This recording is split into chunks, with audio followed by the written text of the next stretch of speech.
Hello out there to all of you. Welcome back to the reading room. And today it is medical students Mark Reed and Better Than Ember reviewing, dissecting, and autopsying the latest and greatest and sometimes dumbest debates out there on the internet. So thank you so much for joining us. We will be starting. I do apologize, we started slightly late. Completely not Ember's fault, who is looking fantastic, and I feel very underdressed. Yeah, like you look like you're about to go out dancing. Just fantastic. First thing I said when I saw her, I'm like, I should have worn a tie. This is not good. That's okay. That's all right. That's okay. Look, let your light shine, darling. Let your light shine. Be out there. Be beautiful. There you go. But what I appreciate most about Ember is not her fantastic dress sense and her beautiful visage on my screen. It is, in fact, her mind and trying to help me find where we left the last video, which I had problems with. So I apologize that we are starting slightly late. But yeah, we sort of found where we think it was. If it's not, that's fine. We may have missed a little bit of Jerry going on about, you know, how things are bones and genetics, and if you saw the previous ones, the last one was over on Ember's channel because we do cycle between the two of us. The last one was on Ember's channel, really fun. I had a great time, so I was really looking forward to this. The previous one, the part one, was on my channel. And I think I linked them both in the description. I think I was a little bit more organized this time around, so I'm proud of myself that I actually did something semi-competent. Underdressed again, yeah, Jedi, absolutely. But we'd gotten up to, basically they were getting into, Erika and Jerry were getting into the bones, and their, you know, so a lot of it was distraction in this. But really, sorry, Ember, how are you doing today? I didn't even ask. That's terrible. I'm just ignoring you off into the weeds. Yeah, it's all good. I mean, you know, it's a chaotic start. We're trying to figure out what's going on and where we're taking it from, because, you know, normally I write down where we leave off too. I didn't do that either. So we both and neither one of us knew where we stopped the last video. So it was a chaotic start. So yeah, things are going to be a little more disorganized, let's say. But I'm alive. I'm doing better overall than I was before. Had a nice day with my son. I made a pasta thing and then ate too much, as I always do when I make food for him. it happens, you know. I'm glad that you're feeding your child, and that dress was a birthday present. So happy birthday for the other day. It was a fantastic birthday stream. I really enjoyed it. Yeah, no, I had a great time on that. That was fantastic. So, yeah, that was just a hangout. It reminds me that I do have to do the 2.5K for my own channel, the celebration, which I think I will do Monday night Eastern time. So, come along for just some games, some fun, some chatting. You know, no serious stuff. Just hang out, celebrate a milestone, and yeah, 5K. Here we come. Let's go. And Yeah, Ember just reached 2K as well, so you are growing steadily, and which is fantastic to see. Absolutely. Oh yeah, let's embiggen our community and then party about it.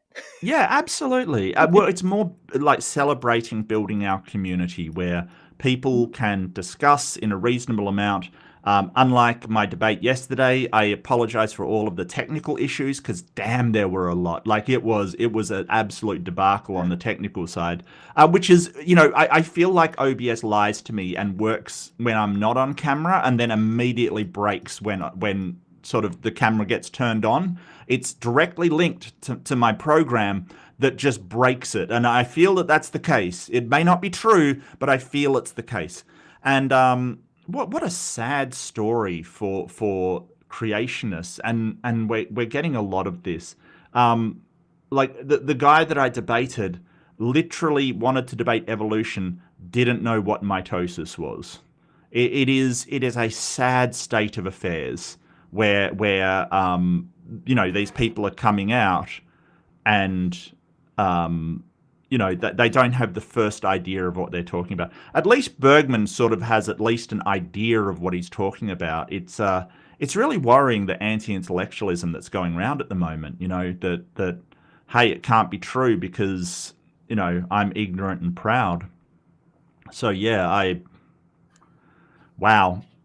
Yeah, I'm afraid it's getting worse because, Yeah. in the 1970s, Isaac Asimov, maybe it was the 80s, but Asimov wrote something along the lines of this anti-intellectualism trend in the United States is Mm. terrifying because there's all these people who genuinely believe my ignorance is just as good as your Right. training, expertise, knowledge, and so forth. And now we're Mm. not even at the level of admitting ignorance. Right. The people who are gloriously, proudly ignorant Mm. because they just declare things, they assume everyone else is doing that too. Right. So Right. when you say, hey, here's what the science says, here's the papers that show it, and etc., to them, you're just declaring things, and all they have to do is Yep. go nuh-uh and declare something else harder. They're Yes. so dumb they don't even realize they're dumb. Yeah. Yeah, so we poster child for Dunning-Kruger yesterday, it's just like he didn't even understand. Like, he seemed to be pushing back on not just evolution but germ theory, which is a worry. Like, that is an incredible worry. And considering that you have a head of the health, what do you call it? The Secretary of Health has no health background at all in any way, shape, or form, and the new head of the CDC does not have any medical background in the slightest, is incredibly worrying. Because the old one was forced out. She was a doctor and proficient in health matters. It's kind of, the clowns are running the circus as far as I'm concerned. It's a real worry. It's a real worry. So yeah, I don't know what's going on. It's this anti-intellectualism that is really worrying me. But they're proud of being ignorant. They're dummies and proud. What can you do with that? So, well done for anybody that hung in there for the debate yesterday. I appreciate it. I look, you have no idea how much I appreciate it. I do not blame anybody for going, this absolutely sucks, because when you're explaining the mechanisms and you explain it in detail and somebody turns around and says, well, you didn't explain the mechanisms, it's like, what? He was just singing Wonderwall in his head the whole time you were talking or something. I don't know. Or he literally had so little understanding of the biology that those words just didn't mean anything to him. When you say cell replication, he doesn't understand what you're talking about. It's wild. When somebody's saying, hey, you're granting that there's a population of organisms. It's like, are you arguing that well, anyway, it's wild. Yeah, the guy who got a brainworm from eating roadkill is the health secretary. Yeah, that's impressively bad. I don't even know, what to say to that. It's yeah, but Hand-picked. Right. That's how we're running things. We're finding the worst possible candidates and saying, you get the job. Yeah. But, moving Almost on. Yeah, enough of that. But it's not surprising that these people are loud and obnoxious. What's surprising is that you have a population of people that follow them and cheer them on while doing so. It's yeah. Oh, sorry, Big Bad Mama. I didn't know that. I would have read it out. You should have messaged me. Then again, I was having problems with my system at the end as well, so I apologize, Big Bad Mama. If you send me the question, I will read it out, mate. I will read it. I would. If you sent it to me, I would have read it after the debate. That, Big Bad Mama, 100%. Anyway, but today we're not talking about idiots that don't understand evolution. Well, actually we are. No, we 100% are. We're talking about Bergman. Now, Erika has absolutely spanked him, and it's been amazing to watch. But it's very strange. Oh, why aren't we on the screen? Do I not have the thing here? No. There we are. We are ninjas. I don't want to have you off screen. That's fine.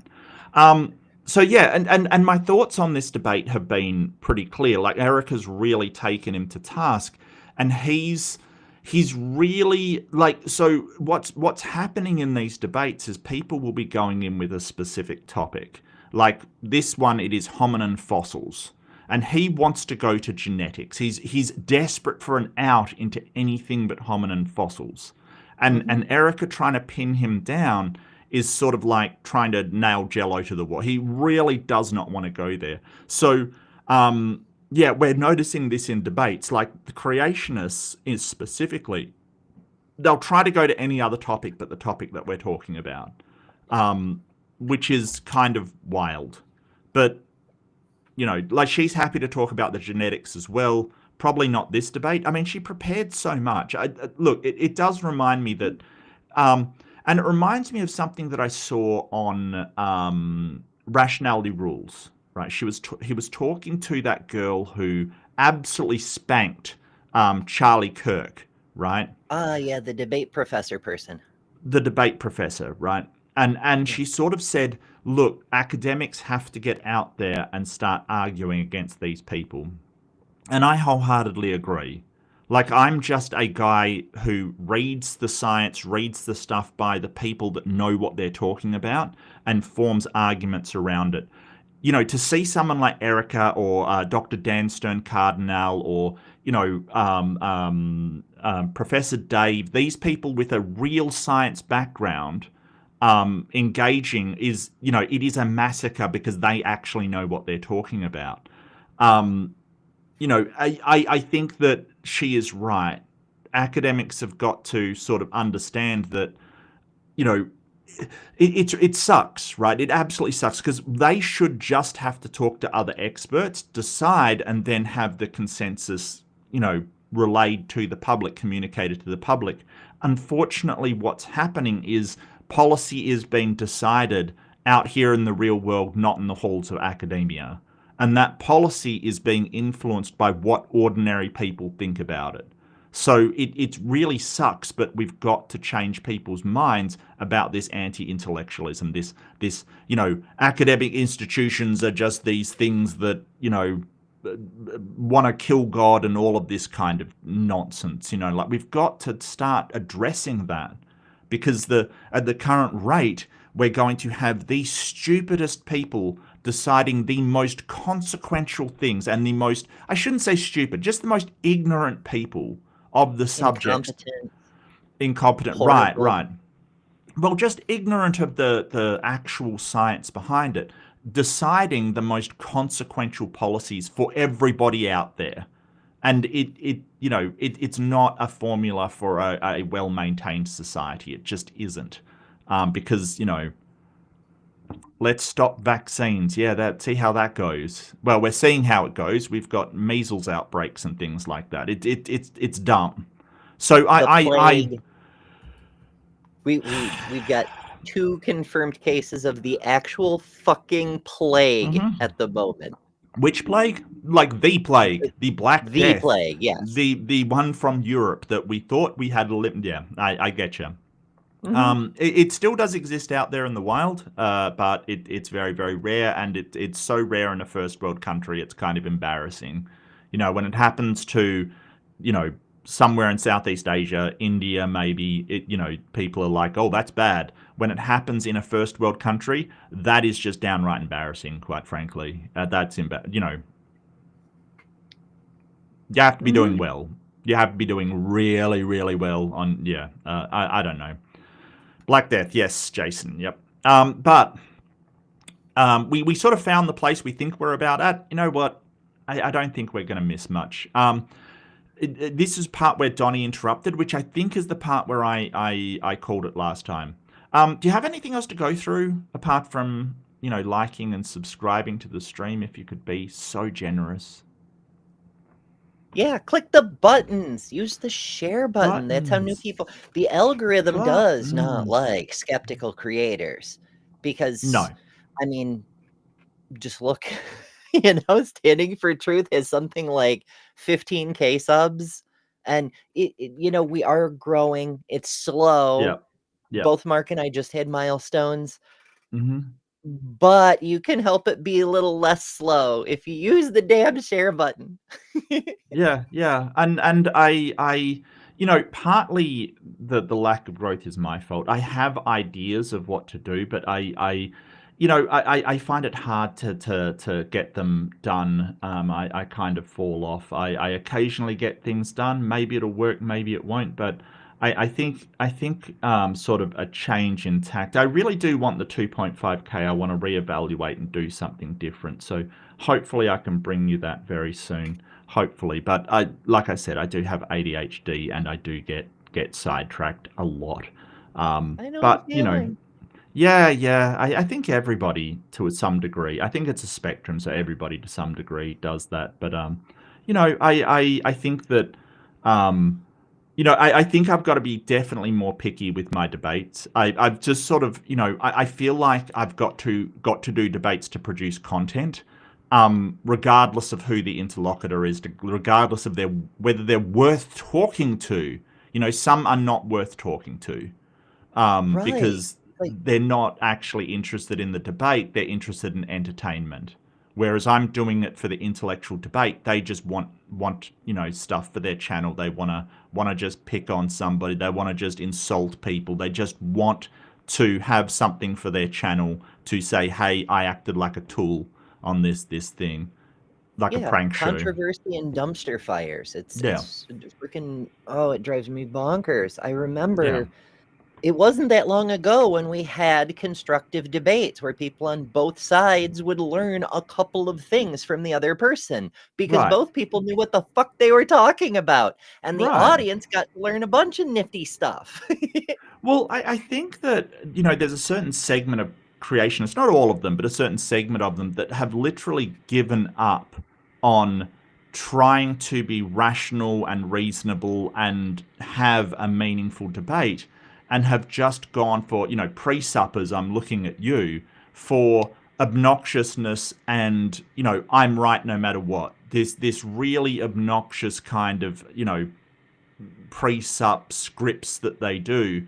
It isn't to actually debate, it is to garner a following so they're popular enough to make their money, support their whatever god thing they're trying to support. And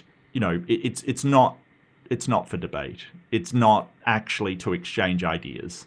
They don't want to exchange ideas. They want to vilify people, dog whistle. It's just I think I've got to be a lot more picky. So, yeah. But a lot of people like dumpster fires, and I don't know why. I don't know why. I don't know.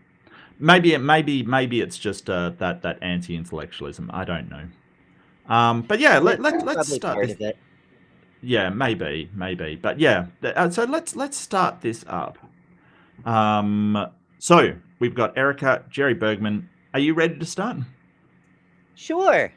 All Right. I think right. the dog upstairs has settled down for the moment. Well, look, it's a dog. Come on now. Come on. Dogs will be He's very dogs. excitable. Yeah, most dogs are. Most dogs are. Not proper. And so many mutations that actually show up are a result not of the mutation, but the fact that the repair didn't work for various reasons. And there's about 5 different repair systems. So the body is designed in such a way to resist changes by mutations. Actually, I was reading up on this while I was like preparing for the debate. Like, sort of why it doesn't repair all endogenous retroviruses and mutations, kind of thing. And there was an interesting paper on leaky systems. Like these systems, they do leak these things through, and that may be by natural selection, that the ones that don't provide mutations, right? They never change, so they never adapt to the environment or evolve for the environment, and they get weeded out. Like it's got to have some sort of allowance to let mutations pass through. Right. I mean, that's sort of an inevitable consequence of if you envision a world where we go all the way back to pre-cellular proto-life, just replicating RNAs and proteins and catalysts and shit in soup, and the ones that replicate perfectly all the time, they Yep. persist just fine. Yeah. But every now and then you'll get one with a kink in it. And Hmm. sometimes the kink screws everything up. The system stops working. It's effectively Yeah. dead. Yeah. And sometimes it gives it an advantage. And all Mhm. you need is one that gets a significant advantage, and all of a sudden the perfect replications can't compete. And the Mhm. same thing happens over again. That one, it keeps the advantage but replicates perfectly until one shows up with an advantage. Yeah. Like, it doesn't have to be disadvantages. It doesn't have to be broken. In fact, it couldn't be, because a broken gene that stops the function, that would be a one-off. It's the one that outperforms that's going to Right. get the preferential selection. Well, it's interesting because Donnie and all of these guys remember, like, and this is just in the span of my time on YouTube. So in the last 4 years, 5 years maybe, right? You had Donnie and that saying there are no advantageous mutations. Remember that? Remember that was their thing. There's no advantageous mutations. And then we sort of started to point out, hey, there is tetrachromia. There's double bone density, right? Which is a favorite of mine because it's so weird. There's people who have very dense bones. And we only found this out when there was a car accident, like this horrific accident. And there were family members and none of them had broken bones. And the doctors went, huh. And on studying them, they studied them because that's what scientists do. They study observations. They found that they had a genetic advantage where their bones. So you'll meet people who have never broken a bone and their bones are incredibly durable. And it's called double bone density. The problem is offset, that they actually have a hard time swimming. Right? Like, not that they can't swim. It's just there is a propensity for them to not be able to swim as well as somebody else, kind of thing. So Lower buoyancy because of the higher overall net density. Yeah. Everything is a trade-off, right? And but you know, that is an advantageous mutation. So when we started bringing these up, it then became, and I've like, this is just in the last few years because I haven't been doing this for this long, but I remember clearly them saying there's no advantageous mutations. Tell me one advantageous mutations in humans, kind of thing. And when we give them, they're like, no, that's not, you know. But then they've changed their tack to go, oh, nearly all of them are deleterious or nearly neutral, kind of thing. Like almost all of them, kind of stuff. So they've changed their tack on this. But Jerry might be of the same sort of perspective of the older side of things to say there are no advantageous mutations, right? Because if you don't, possible. it is possible, because he's sort of saying, hey. The Genesis Verified book that I did the big long review on, that's still like the second most viewed thing on my channel, despite the fact that it's like 9 hours long. They say that in the book. There are no beneficial mutations. There's a few that are neutral in net effect, but the vast majority are, if not lethal, at least severely deleterious. And I'm like, my guy, it's all context, you know. The mammal who gets the woolly mammoth gene or whatever, the extra fuzz gene in a equatorial climate is gonna die of heat stroke. But the one who gets that same mutation in the Arctic Circle is gonna outsurvive the entire rest of their species. Yeah, and so it kind of this change of tack. But I think Jerry's of the opinion that there are no beneficial mutations, kind of thing, which is so wild. We see them in insects. We see them in anything with a short enough life cycle. And it's sort of like, why don't we see that in humans, dude? The life cycle of humans, like the Drosophila, fruit flies, they have like a 24-hour life cycle. We can do literally thousands of generations. To thousands of generations of humans, we need thousands of years. That's basically it. And we still see beneficial mutations. Oh yeah, we see. I mean, granted, it's difficult to tell what's mutation in the genetic sense and what is a result of our increasing technology. Like we still have a few ancient ships from 500 plus years ago, and Right. you can see across time the below decks areas get shorter and shorter and shorter because the humans were shorter and shorter and shorter. Is that genetic, or is it because of increasing agriculture? We're having better and better nutrition, so we're reaching our full height. Maybe a bit of both. And that's one thing, of course, cancer researchers are looking at, understanding that in more detail. Oh, that's right. He was going on about cancer. Like, I think he thinks that, like, all mutations just cause cancer. It was so weird he's fixated on this, because most mutations don't do anything.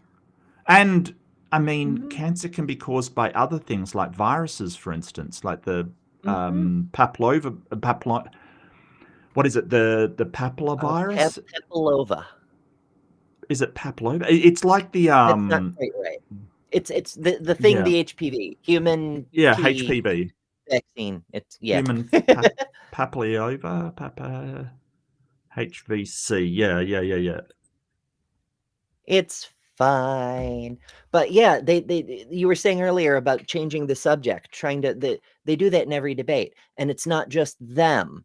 It's every conspiracy theory. We see the same thing with flat Earth. If you're there to talk about the starlight, how does the dome model work, or the spin of the star, whatever, then they're like, well, we don't use the sky to prove the ground. They want to talk about the ground. If you're there to talk about water levels or Coriolis effect or whatever, then they're like, well, the Big Dipper and Polaris, like anything but the topic. Yes, because that's what you're prepared for. The fucking transphobes do the same thing. You get Colin Wright, he'll go on and on about gametes until you nail him to the wall with the science on that, and all of a sudden the goalpost, whoop, oh nope, it's actually chromosomes. And if you go after him at chromosomes, he'll shift to the next thing. It's always something other than what's being discussed, because these conspiracy people, these pseudoscience people, they know they are wrong, and so they cannot stay on a topic that they're about to get face planted in. Yeah. You know who's also wrong? Hooligan. Hooligan member for 23 months. Are you insane? That's almost 2 years. I have not known this person this long. Like, there is no possible way. He's too awesome to know for almost 2 years. It's just, my head would have exploded. Does he get less awesome with time?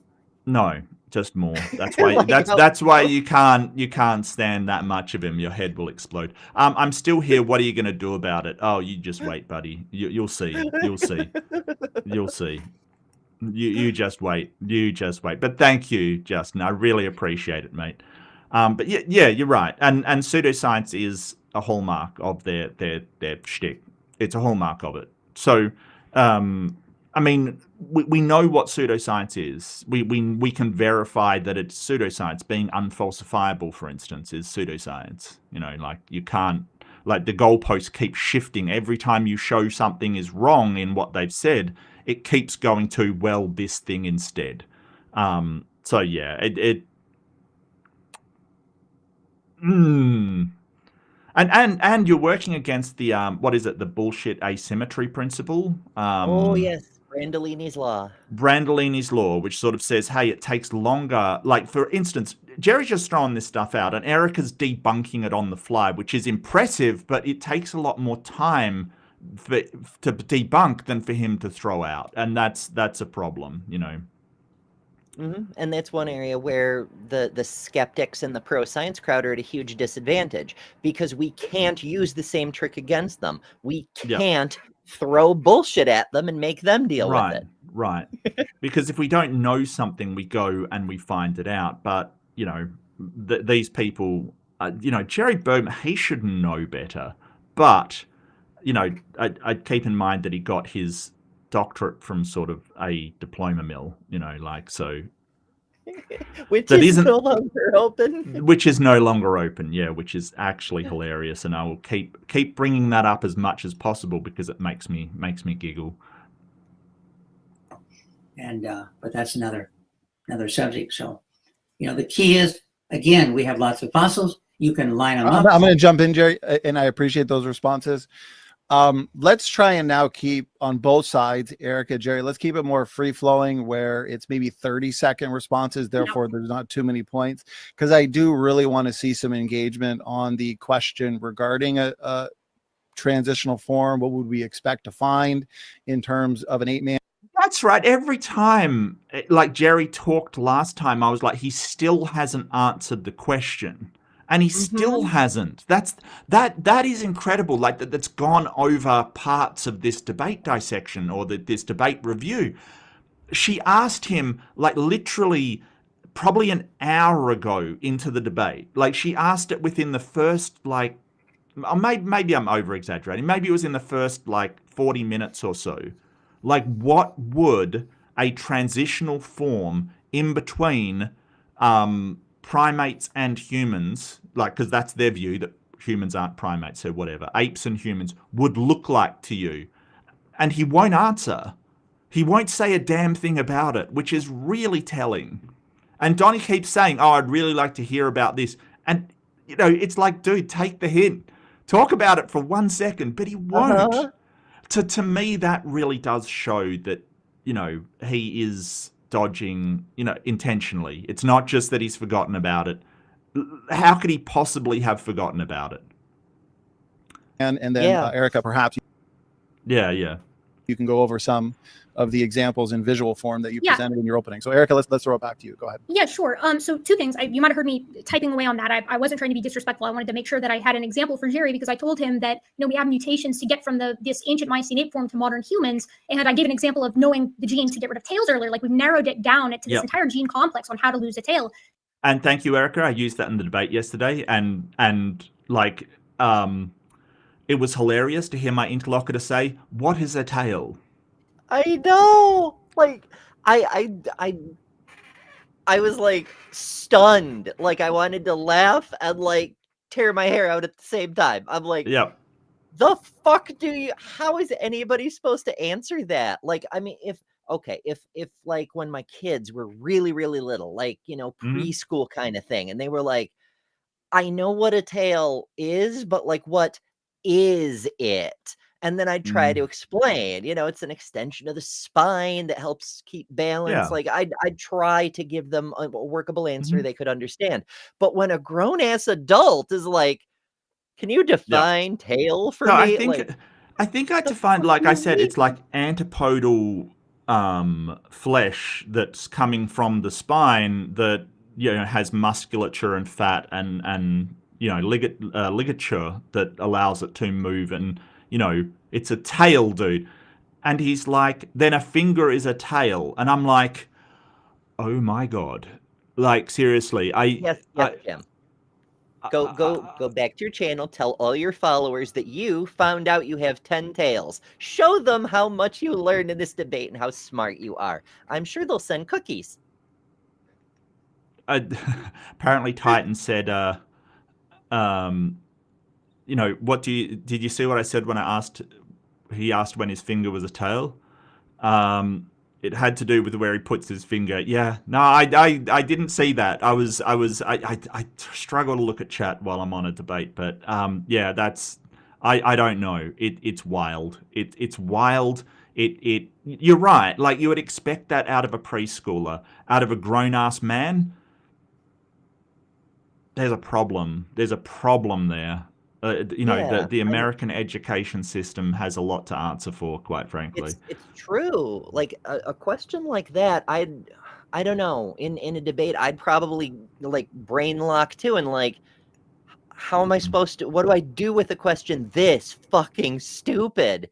But I might try to ask clarifying questions like, obviously, you must know what a tail is. So could you attach some context so I know what it is you're really asking? Like, what is it you want to know? Right.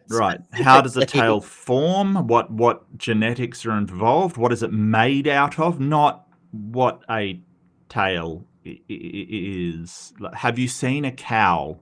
Okay. Have you seen a cow from behind? Cow. fucking dogs, monkey, cats, dogs, squirrels. cats. Yeah, He was dressed like a guy who dines on possum twice a week, so you know. Oh no! Wow.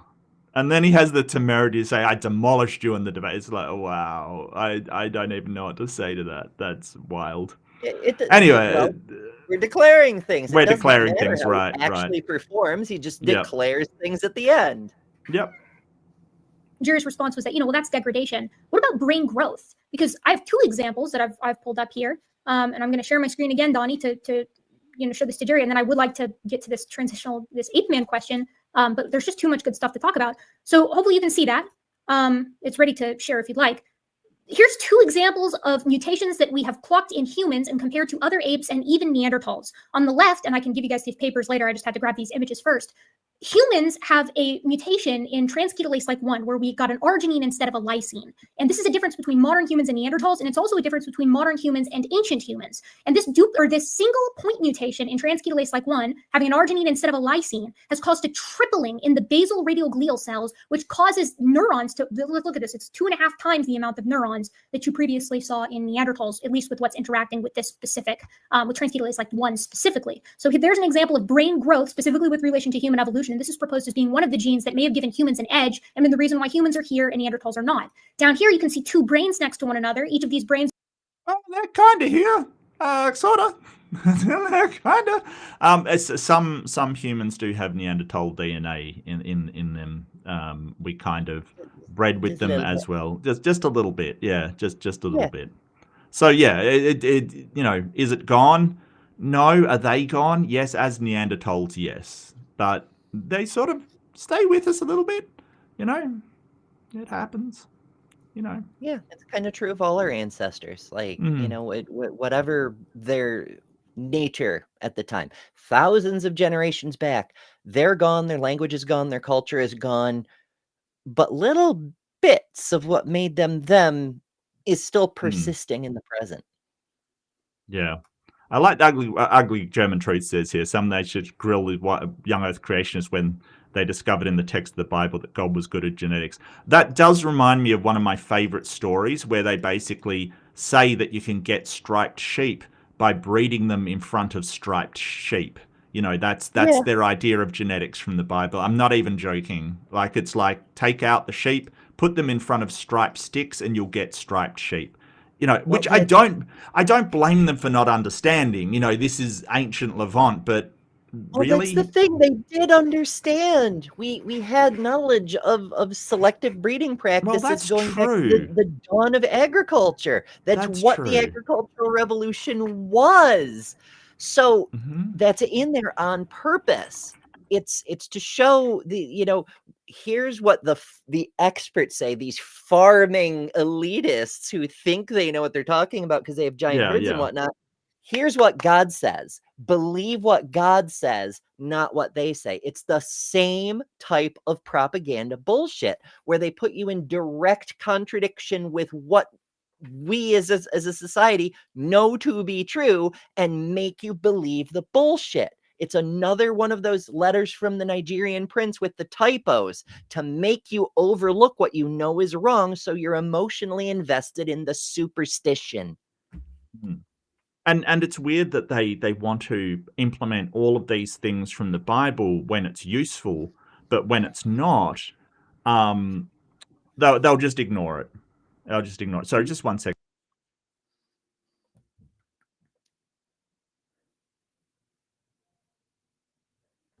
Sorry, everybody. So when it's like, well, we've got to, get rid of the gays. They're all about what the Bible says, but when it is breeding and they know it doesn't work, well, just throw that part out. The whole part on not eating shellfish, that's got to go. That's got to go. I know. It's so selective. It's so selective. It's beyond cherry picking. It's freaking crazy. So one of the things that I sometimes watch with my son is, I let him do stuff with the remote if he wants, and he likes to pick out.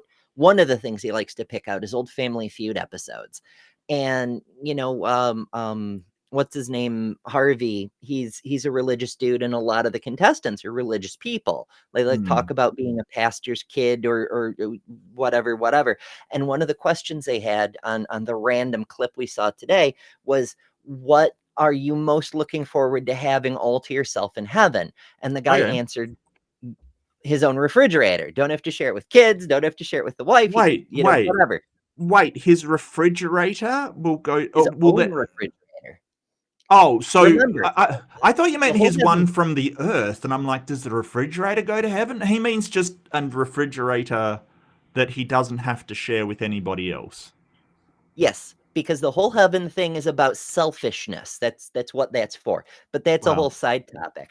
The thing the reason I mention it, and the thing that tickled me, is because he wanted to keep his own hams in it. And I'm like, buddy, you should read the Bible again. You can't have hams in heaven.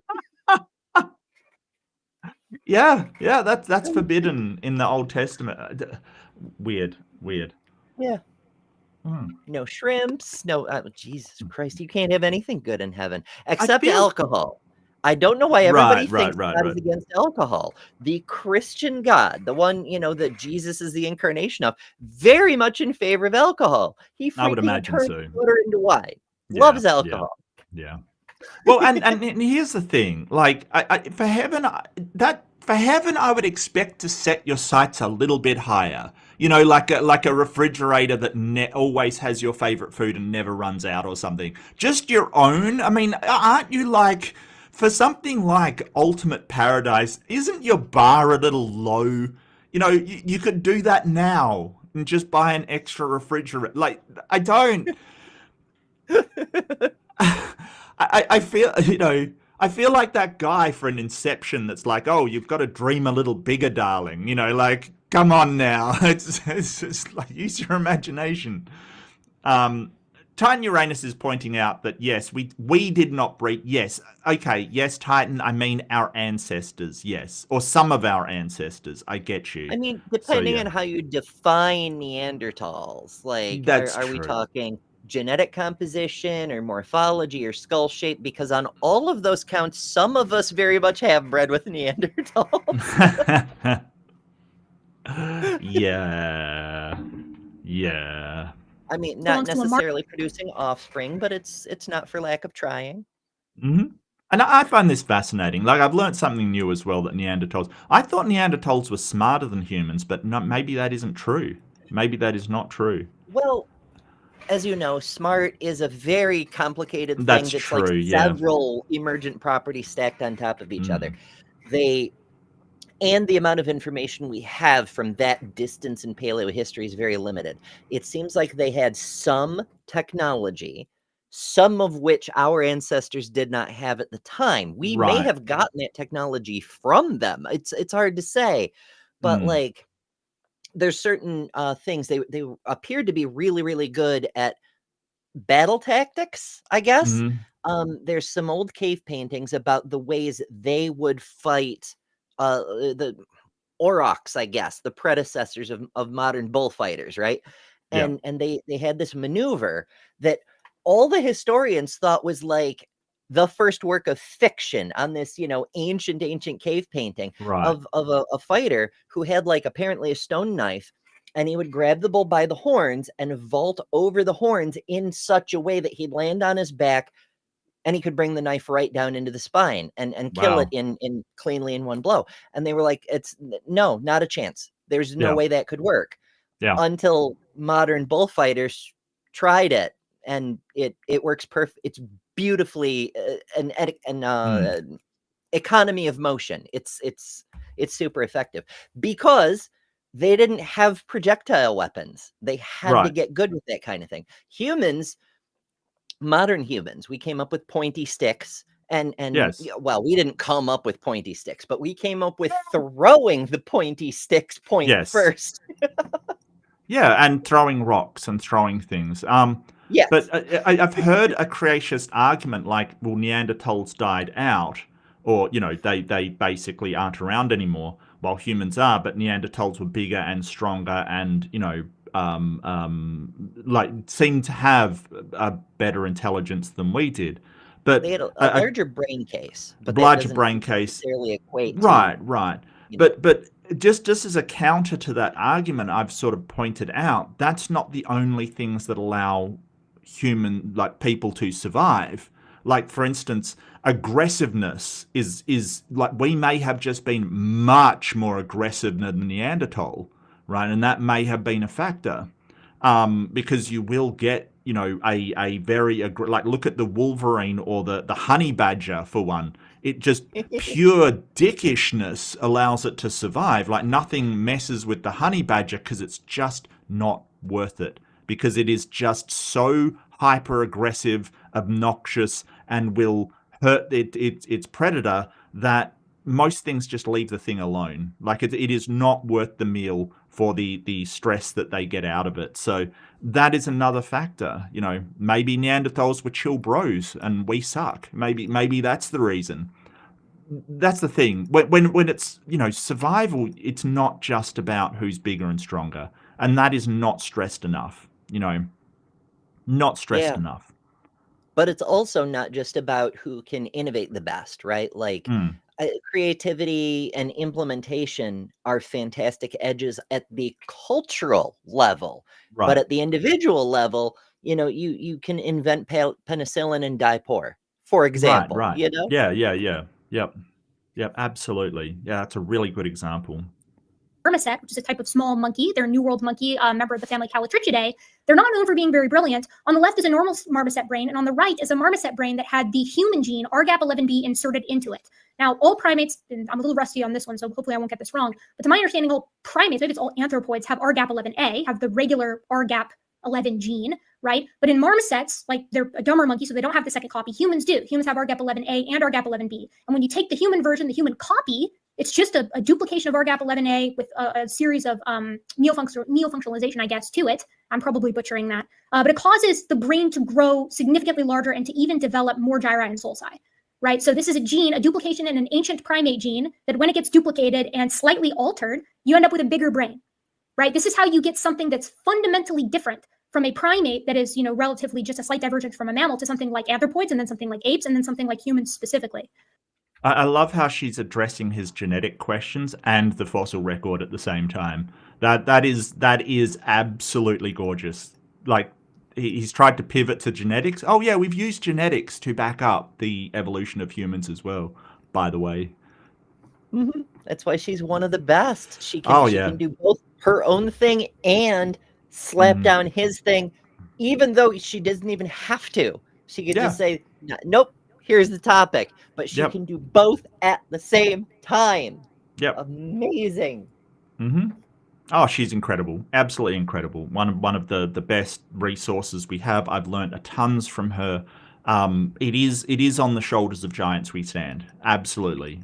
Oh, for sure. If I were a creationist, I'd be fucking terrified because, yes, she knows a lot. As a former creationist herself, she knows exactly where all the buttons are. But also, she's not done cooking. She's a fourth-year PhD student. Wait till she gets into post-grad. She will be terrifying. Yeah. She knows where all the bodies are buried. She knows where all the bodies are buried. She knows the skeletons in the closet. I hope you all got that pun. It was intentional. Yes, but all the fossils in the closet. Have you considered, Ember, what is a tail? Have you considered that? Not since yesterday. Oh dear. So to be clear, these mutations that we've narrowed down that have a direct impact on the fossil record aren't just loss, it's gain as well.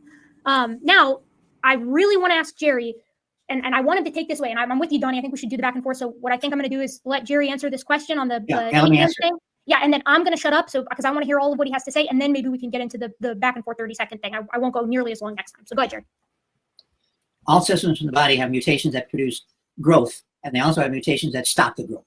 And your little mutation you're referring to from recollection is mutation did not stop the growth, and the growth continued beyond what it normally should. And because it has more cells, larger brain doesn't mean it's smarter. It doesn't.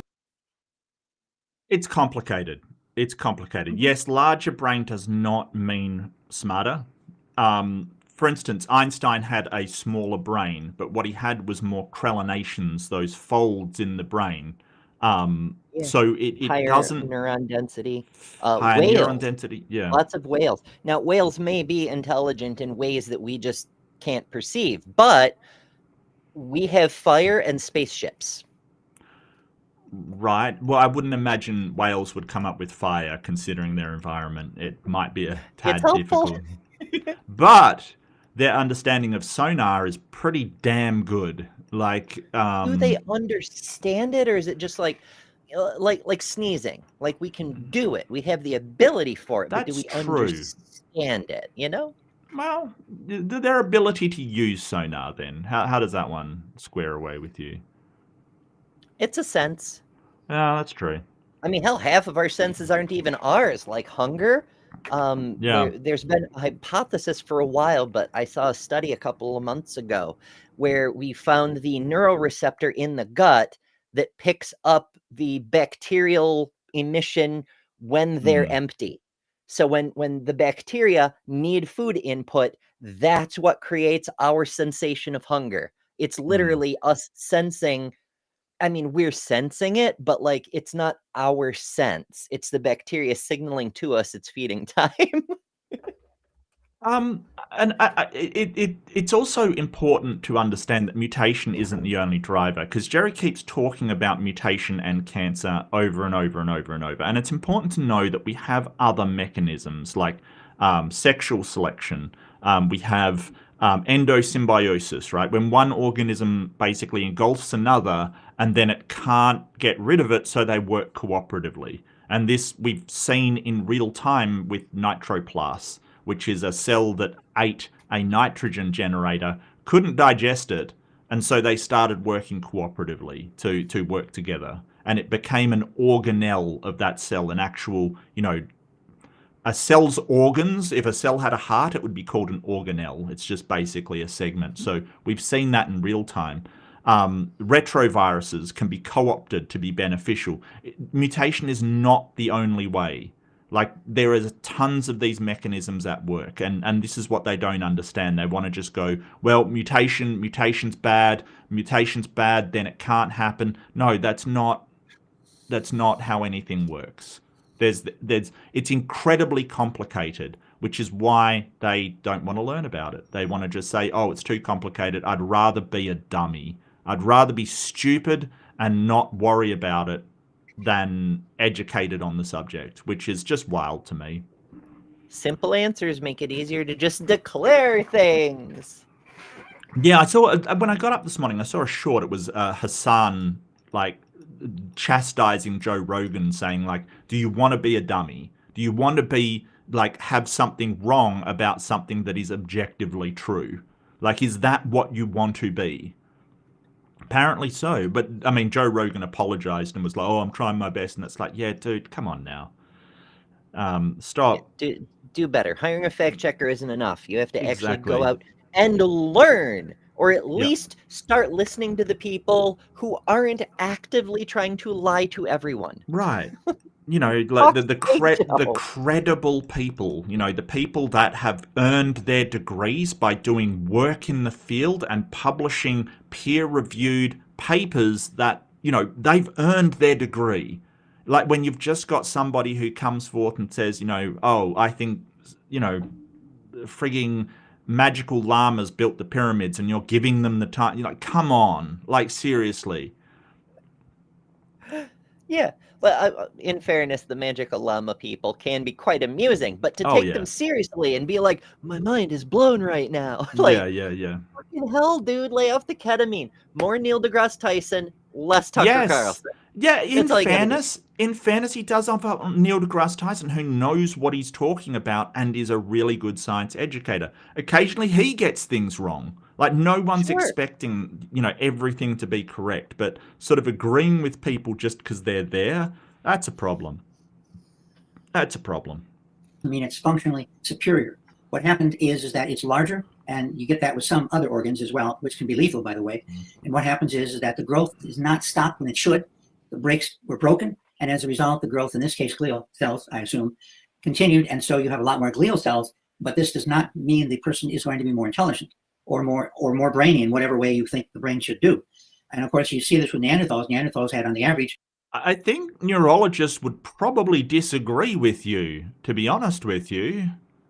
More glial cells would mean more neurotransmitters, wouldn't it? It would definitely mean that you could process a lot faster. Possibly. Okay. It could enable the capability, the potential for it, but it doesn't guarantee that is what would happen. Right. and I forget the numbers, but Neanderthal has, on the average, a much larger brain than humans have today. Whether that was, well, I assume it was functional because we're talking about another human in Neanderthals, for example. But yes, they were functional. Fuck's sake, Jerry. Yeah, I think that if they can put together how to make a stone knife, they're functional. Thanks, Jerry. Look, the thing is that a larger brain doesn't necessarily mean more intelligent. As we talked about, whales and elephants aren't more intelligent than a human. They have larger brains, you know. So we sort of went to brain to body ratio, but even that is not a mark of intelligence. Like I said, Einstein had a small brain, but it was very, very heavily crelinated. The density of the connections was there. I did read a hypothesis, and this is, I think it's just a hypothesis, but we're sort of, like, they're sort of saying if our brains get any larger, they actually won't perform as well because it takes time for those neurons to travel, kind of thing. So there was a hypothesis that we're reaching the maximum limit of brain size to be useful, kind of thing. Now, I don't know if that's true. Yeah, I don't know how you test that. I mean, we've already far exceeded the capability of direct cell-to-cell signal communication. Sure. Like we use hormonal signaling. We always have, even before we had a centralized nervous system. Plants use freaking hormones for you know, cell-to-cell communicating. But when you need, you know, an immediate stimulus response, which is what a nervous system is primarily for, then direct cell-to-cell communication, it works for like nerve fiber chains, but not so much for processing centers, because you need to run in parallel. TLDR, brainwaves. Brainwaves are the workaround. That's how you keep the entire network in sync, and you can do certain kinds of signaling. Like it's difficult to get into. The chemical signals are more like a digital code sort of thing, like, you know, 1 through 4 or something like that. Whereas the brain waves are more like an on and off kind of thing. Right. But you can send information from one side of the network to the other, literally at the speed of light. Because that's how fast electricity propagates. Or electrons propagate. Yeah, well, brainwaves are EM waves. Yeah, and that was a proponent of the hypothesis saying, hey, we're probably going to have to use technology and computer systems. And I'm like, I don't know if I believe this one. I thought I'd raise it, but like I said, it's definitely not be confirmed. Like, don't get me wrong. I'm not saying that's definitely a thing. Right. Cannot look at mutations that damage the stop factors are helpful. Indeed, in many cases, they're not, and they cause death. But the great thing is that it only has to be helpful once, and that propagate to a number of descendants. That's the thing.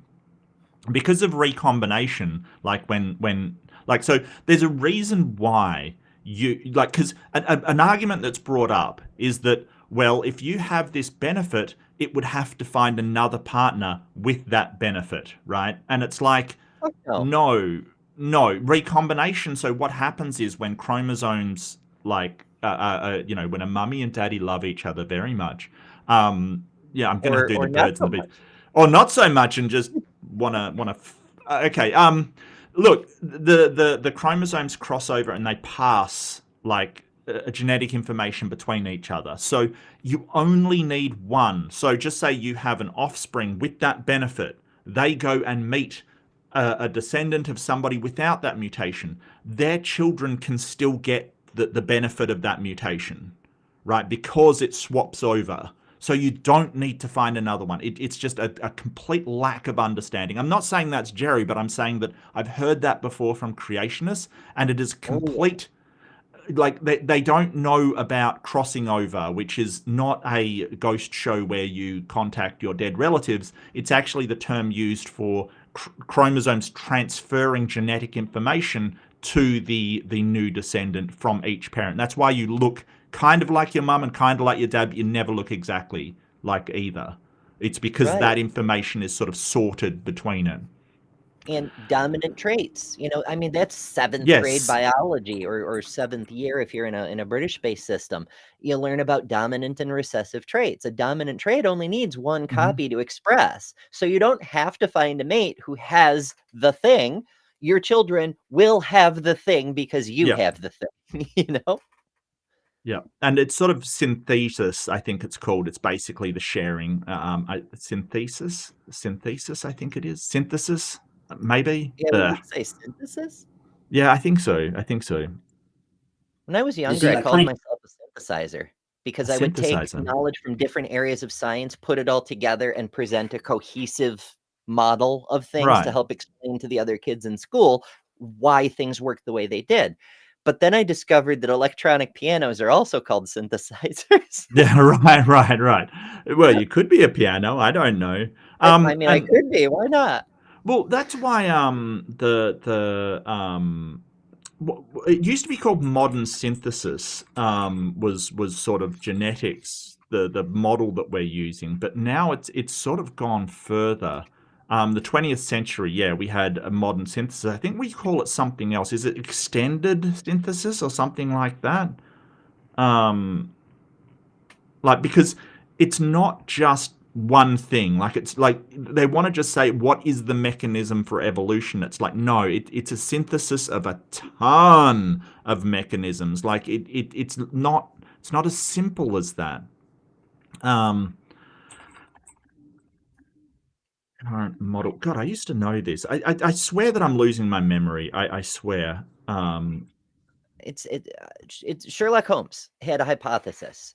Right. And unfortunately, Holmes was a lot smarter than the author who wrote him, so we only have a version of what this fictional person thought. But he once got mad at Watson for telling him that the Earth went around the sun.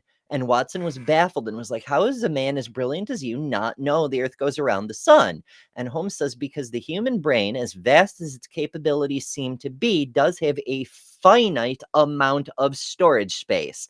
You telling me that completely useless fact in my job as a crime investigator has driven out some chemical equation, and now we won't solve the next murder, and it's your fault. Oh, no. You have overwritten my data, Watson. How dare you? Yep. Oh, look, I think I have done that. I think all of this creationist nonsense. I think I'll sit down to code one day and I'll go, I don't even know where to start because of this nonsense. Rip brain. Disease is a good example where you have a mutation that causes an increase beyond what it should normally occur, and so growth has to be started, controlled, and stopped. And in this case, from my recollection, the growth system was damaged, so it didn't stop when it should. And as a result, we end up with a larger brain, but we don't end up with more functional, more brain able. What the hell is he talking about? Like, your brain stops growing, my guy. Like, famously, you can't replicate brain cells after a certain point. Like, what are you talking about? What? Is he trying to like hark back to the fallen people kind of thing, that we used to have a perfect brain before, but now we don't? Is that what he's trying to? I'm struggling to understand. Super unclear. Like this thing with gamete. What the fuck are you talking about, Jerry? Yeah. This man is apparently a PhD. I just remind you of that. To do what brains do. I would assume this would be damaging. Too many glial cells, you have a problem. Glial cells are certainly very important, but too many, I would say, probably damaged the brain, and as a result, it did not work as well. But it didn't, though, right? Because it exists in modern humans. That's what I'm saying. Neanderthals don't have this mutation. Modern humans do. We have a higher neuronal density than Neanderthals because of it. Yeah, creationists will declare these things like, oh, if we have too many glial cells, it won't work. But it does in humans. We've got the evidence that it does. It was like, I really roasted Donnie at one point when he said, oh, if we didn't have the gene for placental development, from ERVs, from endogenous retroviruses, we wouldn't survive. And it's like, no, that's not true, because there are animals without that gene, right? There's the monotremes, and there's other animals that lay eggs, mammals that lay eggs. So yes, we would have survived, we just wouldn't be the same as we are now. So that is patently false. And it seems like Jerry's doing the same, saying, well, if we had too many synapses and glial cells, we wouldn't survive. And it's like, but we do. The Neanderthal... Did he even listen? Like, it's an interesting way of telling on themselves, because it's the way you phrased Donnie's version of that argument. It's exactly like the way they present the fine-tuning argument on the cosmological level. They say, if things weren't exactly this way, life wouldn't be possible. Well, we can't demonstrate otherwise on the cosmological scale, because we only have the one universe to look at. But when they make the same argument in the same way on any other scale, we can demonstrate counterfactuals. Like, oh, without this one mutation, life's not possible. Of course it is. Look at all those living organisms that don't have that mutation. Yep. That's like it's not like this could have. Sorry? Fine-tuning is bullshit. Yeah. Yeah. And it's like, I think I got asked yesterday, like, what happens if an organism eats all their food? They die. I felt like at times it's like, you're getting it, right? If something is it's close. Somebody says, so close. Go find more food. What do you mean by all your like? There's so many does involved in there. Like a tree. What happens if a tree eats all the carbon dioxide? Wait for more or suffocate? Like, what the fuck are you talking about? Don't get me started on the hypotheticals that he said, because some of them were just so weird. It was incredible. Yeah, it's almost like they were custom engineered to make you just tear your hair out.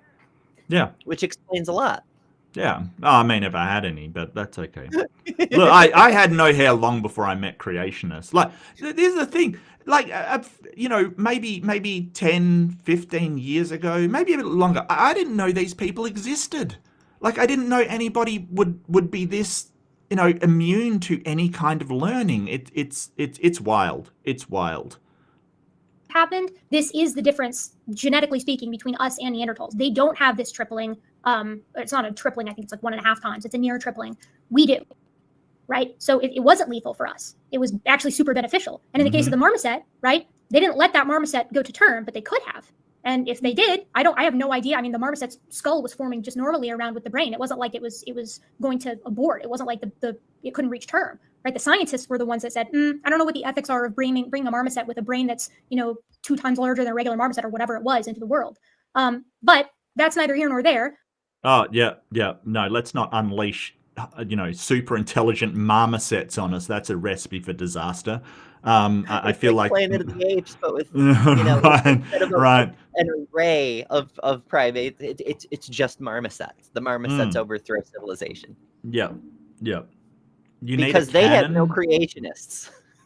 Look, go wild, Titan. I will back up anything you say, quite frankly. Just literally anything you say. Well, almost anything you say. No, fuck it. I'm going to go with whatever you make up. I am going to back 100%. You do it. You go wild.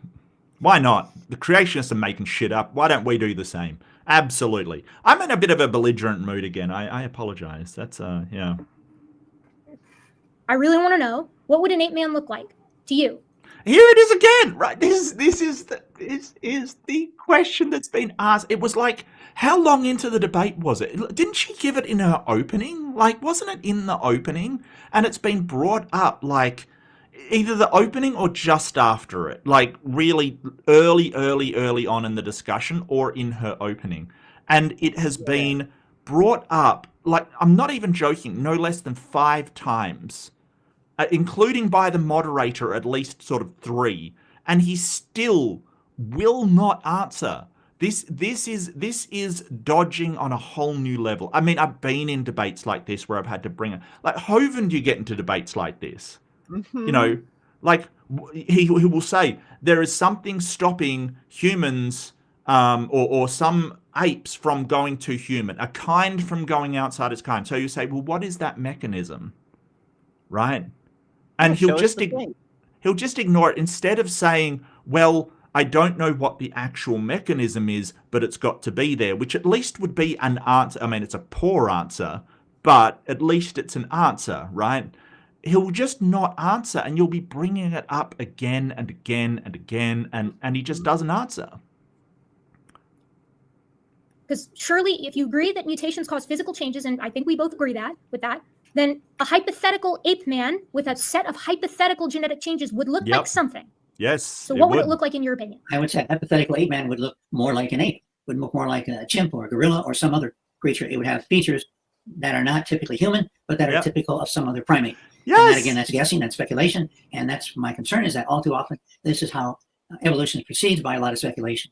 And then they assume, well, this is the way it must have been, and therefore we must have had this change. What you mentioned relative to Neanderthals, I guess have to take umbrage at that, because that's my genetic background. I've done genetic testing. I found I have a significant number of Neanderthal genes. And I know a number of people who have a significant... Offended. I'm sorry, is he accusing Erika of using his Neanderthal ancestry, which she totally knew about, to insult his intelligence?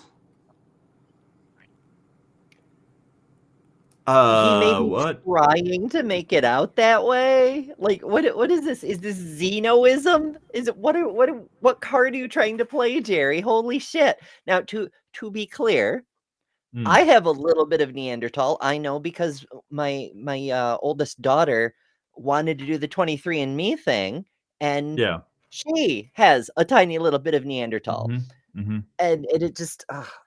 I have a suspicion. I haven't seen the data for millions of people, so I don't know for sure. But I have a suspicion one of the things that makes Europeans, peachy like this might be something we got from the Neanderthals. Possibly, sure. Maybe. Sure. So it could be that everybody who looks like these people on screen has at least some Neanderthal. Possibly. We don't know. Because who does their DNA, except for people who are like, oh, I'm going to do ancestry.com or whatever, Right. I mean, I haven't done Ancestry. I just refuse to give a corporation, I think that's way too free and loose with taking your DNA. I just wouldn't want to do that. Oh, for sure. One of them, I forget which one, but one of them filed for bankruptcy and immediately offered to sell their entire record. Your DNA information. Sell it to some random highest bidder. Yep. Which is not on board with that. Government, that's a possibility. That is also there's quality control, right? Like, so many people have tested these damn things. They'll send they'll send a sample to all the different companies, and if they get a piece of their history back, like this one says I'm 30% English, this one says I'm 32% English, this one says I'm 29% English, and this one says I'm 86% English. So I think this one, they probably suck at their job. Probably, yeah. For example, I have no English. Do not besmirch my name. I'm half Irish, half Welsh, and half Scottish. Don't you dare suggest I'm English. But a lot of English and genetically bad at math is what came back. Yes. Significant number of Neanderthal genes. I did say Irish. Yeah, that's racist. Don't look. Us Neanderthals are a proud people. I'm really borrowing from Dr. Tapioca Weasel, but that's basically what he's saying. He's saying us Neanderthals are proud people, and you're insulting my intelligence. Look, it's got nothing to do with it. Like, your father could be a complete dumbass. Your mother is highly intelligent, and you come out smarter than both of them, right? Like, it doesn't. That's not how genetics works, okay, my guy.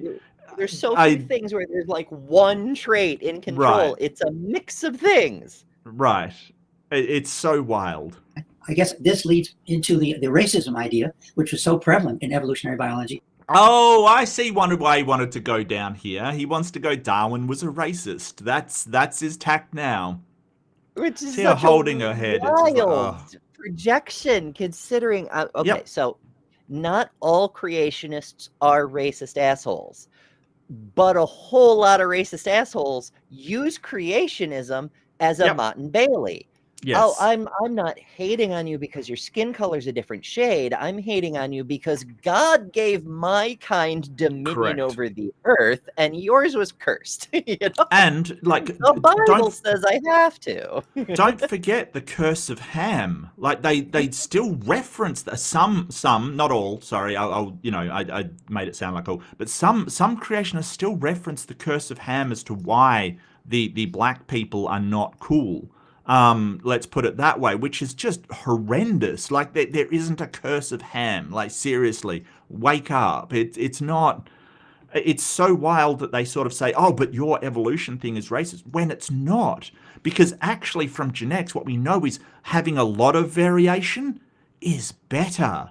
It's more stable. It's a better population. A varied genetics is actually better. It's just that some people during World War II took it down this route of, well, there's some genetics better than others. No, there isn't. And everybody is evolutionarily on the same level. Like it's so weird because we don't know what we'll need in the future, right? We don't know what will be successful in the future. So having a large variation is really beneficial. But no, they want to say, oh, but the Germans did this. And it's like, yeah, they didn't understand the theory correctly. They were dumbasses. Well, they were lied to by people who declared things for the sake of power. That's true. Much that like is true. happening in the U.S. right now. But it's worth repeating. The Central European nation of the middle early 20th century, they didn't come up with eugenics. They got that idea from their good buddies here in the U.S. who, were pushing creationism for political power. Who would think they would do such a thing? Who would think that they would do push young Earth creationism for political? It drives me so power. fucking crazy the way we rewrite history. Like everybody's like, oh, the U.S. didn't have the political will to get into World War II. Sure, we wanted to help the British because they speak the same language or whatever, but we just didn't want to get into the war. We didn't want to get into the war because half of us were on Hitler's side. We were good buddies with the nationalist socialists. Hell, corporations in America still did business with Hitler all throughout the war. Mm-hmm. Like, seriously. Yeah. I mean, IBM did counting machines, right? International business machines. Guess what they counted? They counted people at one point in Central Europe. They counted a specific type of people. They were good at counting people. Whoops. That history. A whole lot of whoops that we're trying to whitewash as hard as we can. Yes. Yes.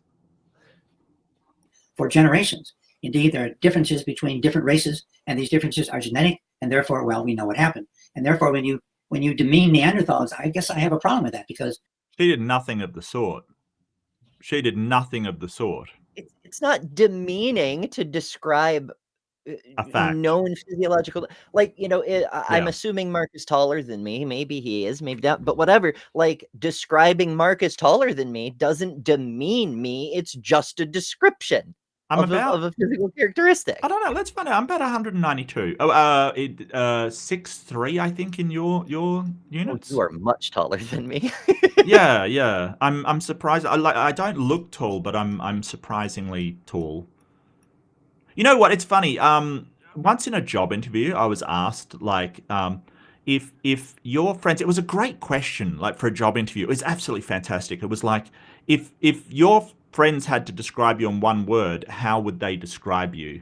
And I thought that was a fantastic question because it shows, what you think of yourself as well as what you think others think of you. It's fantastic interview question, right? And I was like, oh, kind, generous, intelligent, that kind of thing. That's the kind of thing that I came up with. So being curious, I asked all of my friends, like, what's the first one word thing that you would think of if you thought of me? Like, what would you say? And to a person, I shit you not, everybody just said tall.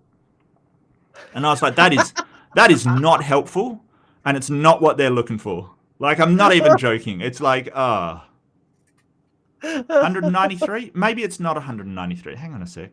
I thought it was... no,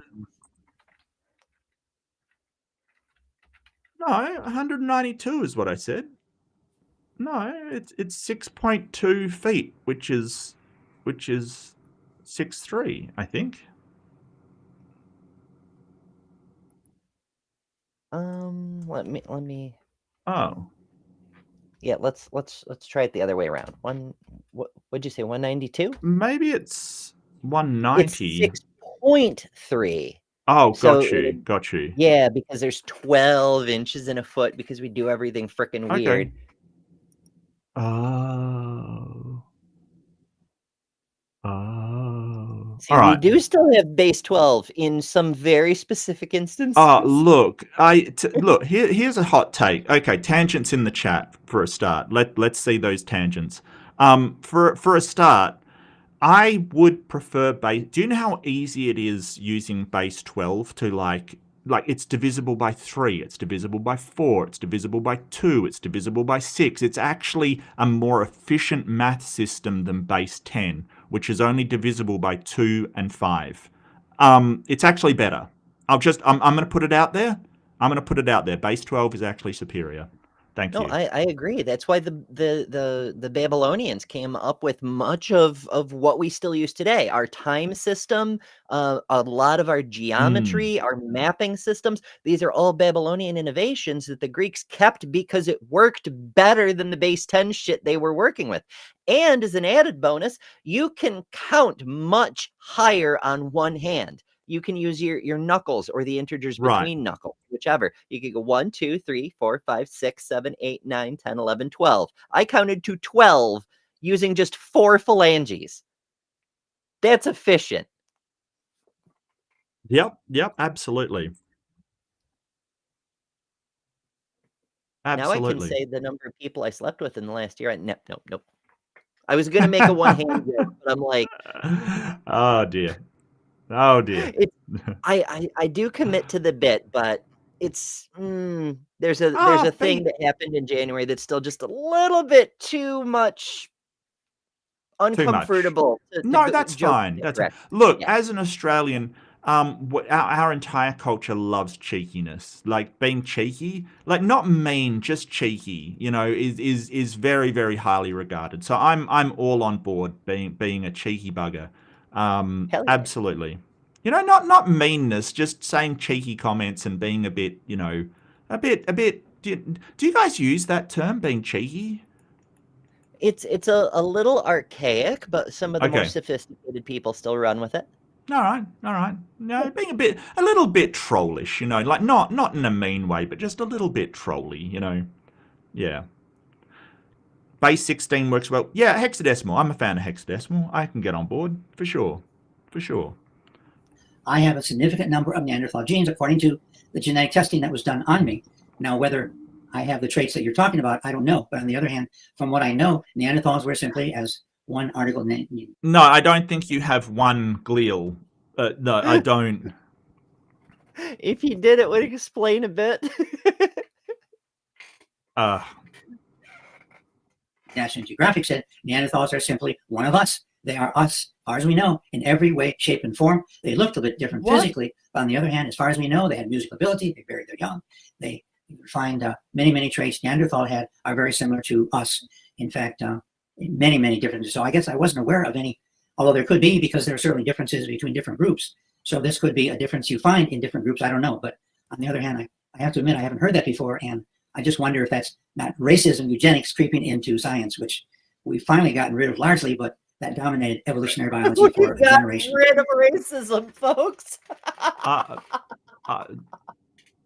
The creationists have gotten rid of racism. Yeah. No, I haven't seen anything racist happen. lately. Like, you know, people from other countries being thrown in concentration camps. Yeah, I haven't seen anything like that lately. Nope. Wow. Nope, nothing like Wow. that. Not a political movement raising millions of fucking dollars right now, trying to make it illegal once again for a peachy colored person and a more chocolate colored person to legally marry. No, we're definitely not doing that in this country because of creationists. Nope, don't know what you're talking about. Haven't met her. Yep. Yep. Yep.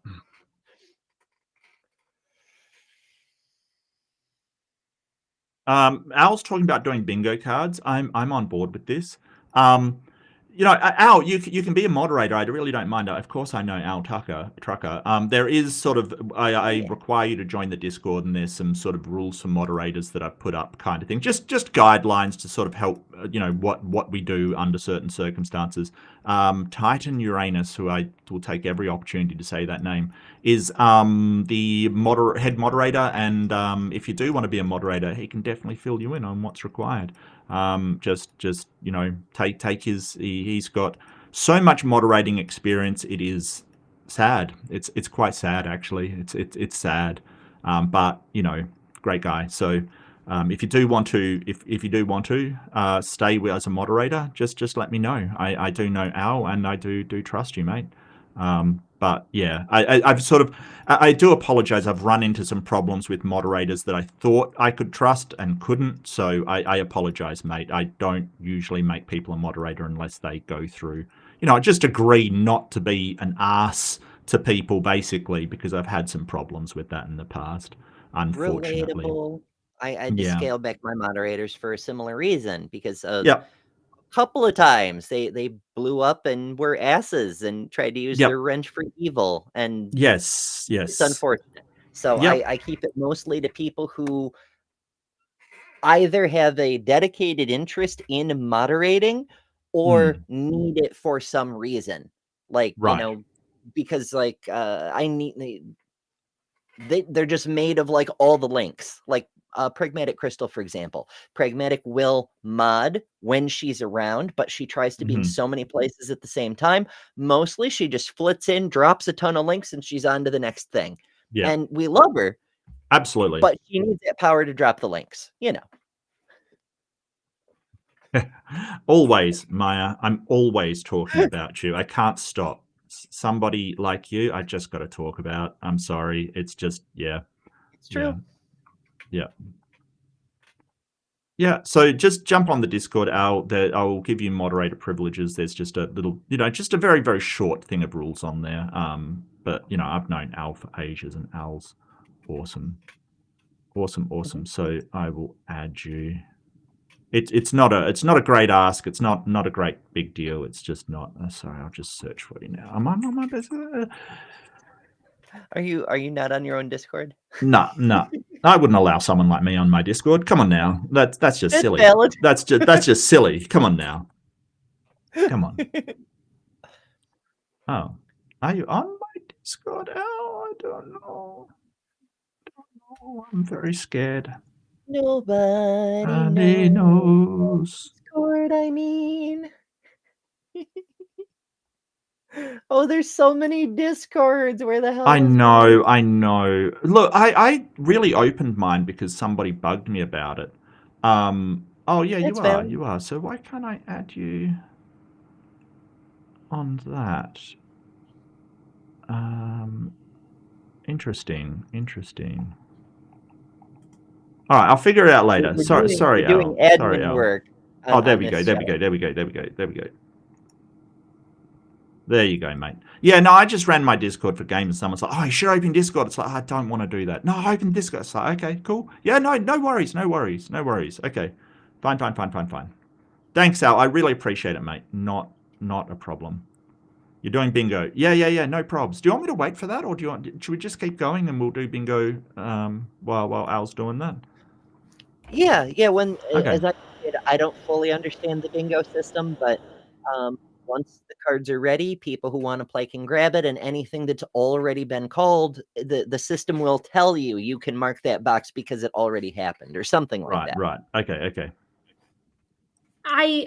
I don't really know what to say to that, because like this is not a gene I'm not that modern surprised. humans have. No, like that's what I keep saying, is that modern humans don't have this gene, right? Humans do have Neanderthal genes. None of the genes that exist in humans today are impacting the density of our neurons, right? Like that was the point of this study, is to show that all modern humans have this advanced brain gene, right? Transcapitulase like 1, where we have an arginine instead of a lysine. Yeah, an arginine instead of a lysine. Neanderthals don't have it, right? So like all modern humans do have this benefit. Are you a modern human, Jerry, is what she's asking. Are you a gentle and modern ape? Are you? Well, he'd totally take offense at that as well. I mean, the creationists, as soon as you go, well, we are apes, they just lose their minds, right? Because You're insulting my ancestors. Do you Right. think my 1,000 times great grandfather got it on with a freaking monkey just because he was? Does that make me a monkey's uncle? I mean, I actually, maybe. I'm It would thinking make about you the a law of monophily. Yeah, but I think it would make you a monkey's aunt, to be honest with you. I think so. I was just thinking, I'm like, I Right. have nieces and nephews. There's a lot of drama in my family. Suffice it to say, I do have nieces and nephews that I have never met. And by the law of monophily, they would be monkeys also amongst their other classes of things, and I would be their aunt. So, yeah. Wow. Why says demonize Darwin? Jerry agrees with Erika. That's definitely happened, right? Yeah, that's definitely happened. Oh, sorry, I'm going through the card now. Whining? Oh, absolutely. Mark is thoughtful. How dare you? But yes, that did happen. Erika runs circles, runs nuts. I don't know what's been called off and what hasn't been. You should pin the card generator. Oh, yeah, that's a really good idea. Thank you. So we've got a bingo going. You know what? I wouldn't be surprised if somebody's already got bingo, like seriously. Yeah. Can confirm. Titan does nag creators. Can confirm. Neanderthals do not. No modern humans have this gene, but Neanderthals did.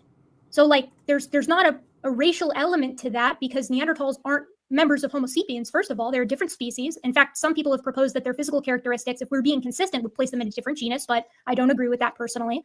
But they were very similar. I mean, they're human in the sense that they're genus Homo. They're one of our closest living relatives. They were capable of incredible things. They buried their dead. They had art. They were capable of, hunting vast prey. But they're extinct and we're not. And one reason why that might be is this specific mutation. People have pointed to it as one of the reasons, because it has been argued to have allowed humans, anatomically modern humans, to be more innovative. Every modern human has it, and every modern human can trace our ancestry back to a group of modern humans, not Neanderthals. There are Neanderthals in our gene because there's introgression. But no, this is not an example. There are plenty of examples of scientific racism, and there's plenty of examples of racism in all science and all history. But this is not an example of that.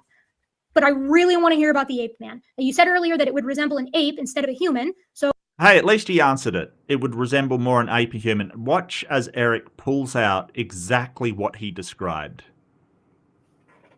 Because that's what she said. Anything that you can describe, I can find it in the transitional forms in between a more basal, primitive, if you will, hominid ancestor and modern Homo sapiens. Like, she's just about to pull it out. I know it. I can feel it. Yep. I can Tell me what you feel it. want, and I'll go in back and get it off this shelf and show it to you.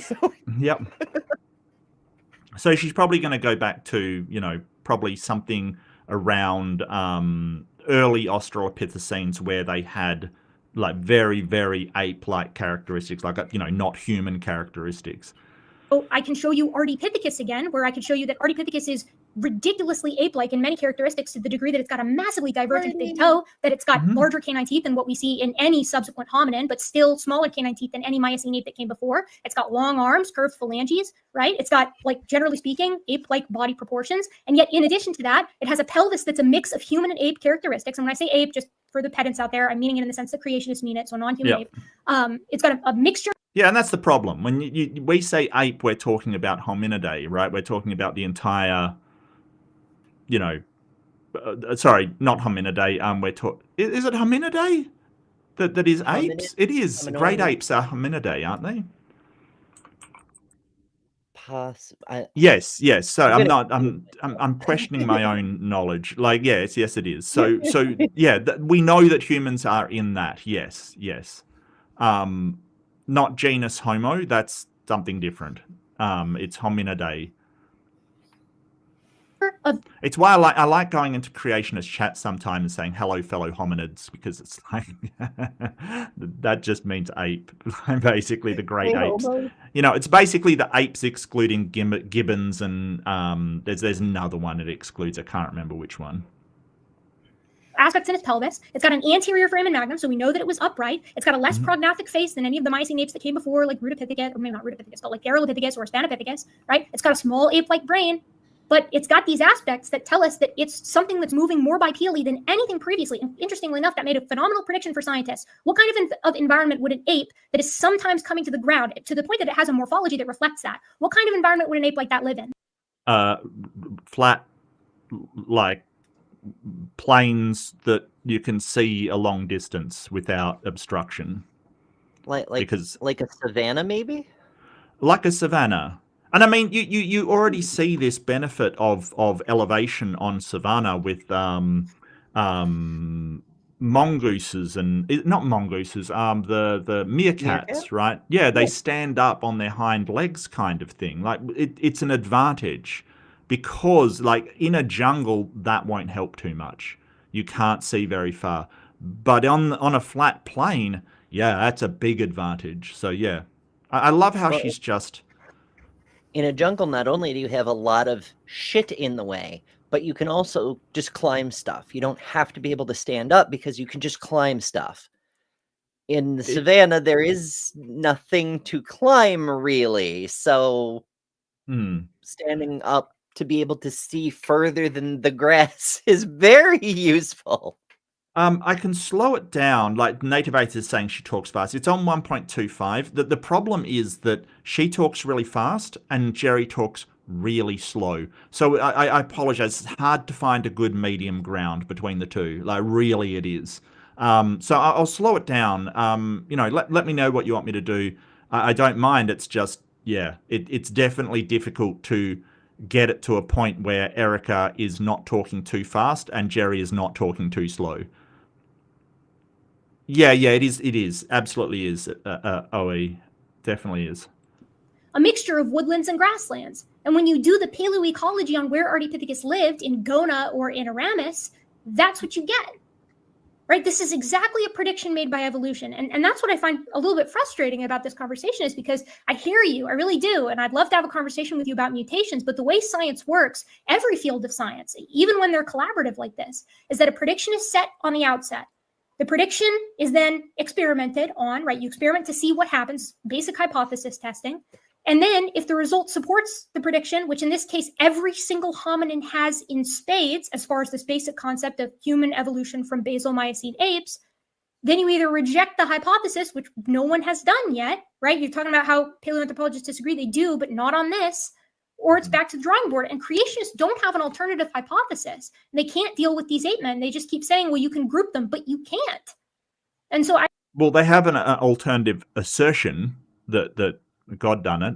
That's. I mean, I wouldn't even say that graduates the level of a hypothesis, because you can't even test it. Like it's a nothing burger. But they have an alternative hypothesis, which is God did all the things. Magic. Yeah, that's their alternative. And it's weird because, we're doing all of this work to attempt to falsify and find out what is true, and then put forward these papers helping us when it comes to medicine, helping us when it comes to psychology, and helping us when it comes to all these different things like sociology and all of these things that we have.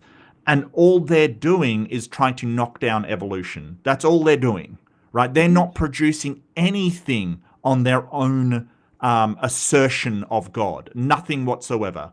They just want to knock down evolution, which is kind of sad. Left-handed Jedi just gifted 5 readerships. Thank you so much, Jedi. Really appreciate it.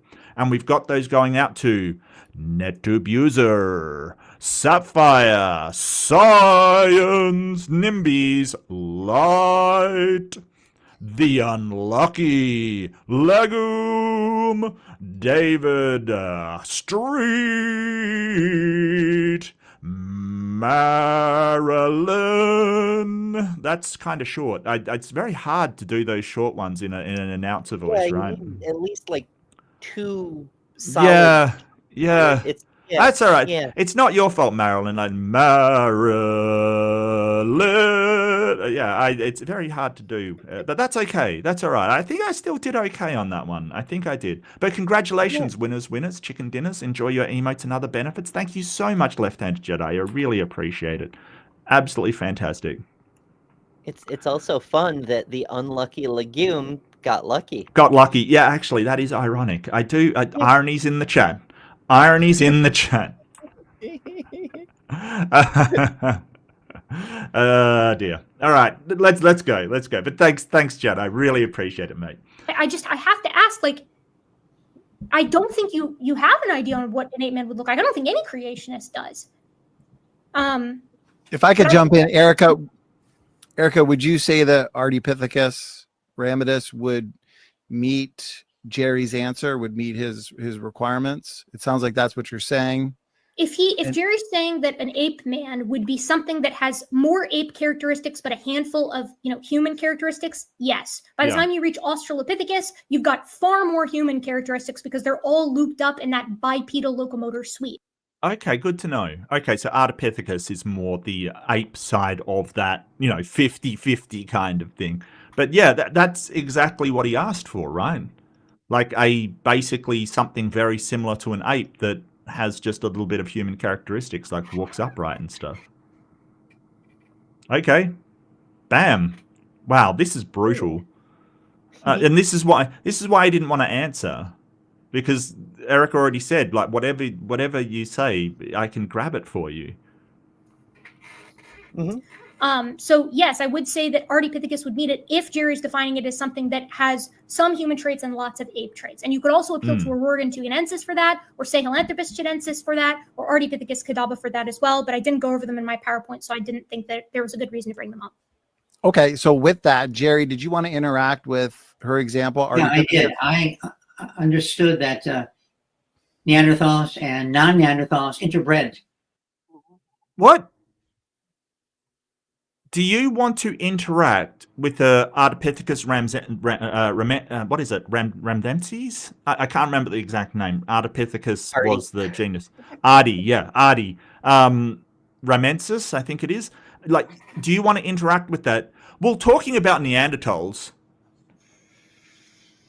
What the hell? He just asked you a direct... That's the moderator saying, hey, talk about this. And he's gone... Actually, I'm back on this other subject. See ya. What? And that's where I got my genes from.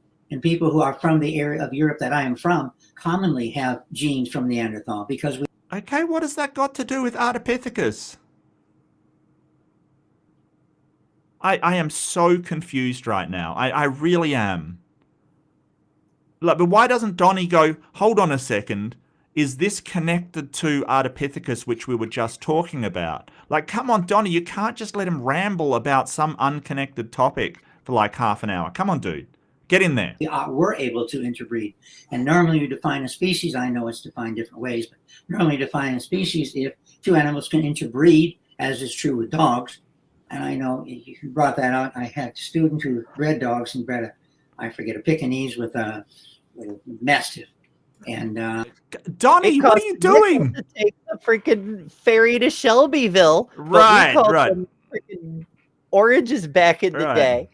And I wore an onion on my belt, which was the style of fashion at the time. Yeah. I totally get you. Breed. I bred dogs when I was young. Fucking hell, Jerry. Focus. My goodness. I guess, horses and donkeys are the same species because they can produce offspring, or donkeys and zebras, or like lions and tigers, I guess. Like, fuck's sake, Jerry. Make a point. Make the point and move on to the next point. Ardipithecus, go. No one thought that could be done, and a student said, yes, that can be done. It was done, and I have dogs that prove it. Not by deliberately, but that's what happened. And so since we can interbreed, that's where I got my Neanderthal. 10 minutes left, and he's going to talk about his freaking dogs the entire damn time, isn't he? Like, really? Look, this is why I was on 1.25. It's a balance up, right? Like, because this is painful. I'm sorry. Genes from people from the area of Europe where I'm from, my ancestors are from, have the Neanderthal genes because we interbred with. So we and Neanderthals are the same species. Now, maybe I misheard you, but No. It's not just, species isn't just something that can breed with one another. We can breed lions and tigers, ligers, right? And they are definitely not the same species. It's not as simple as that.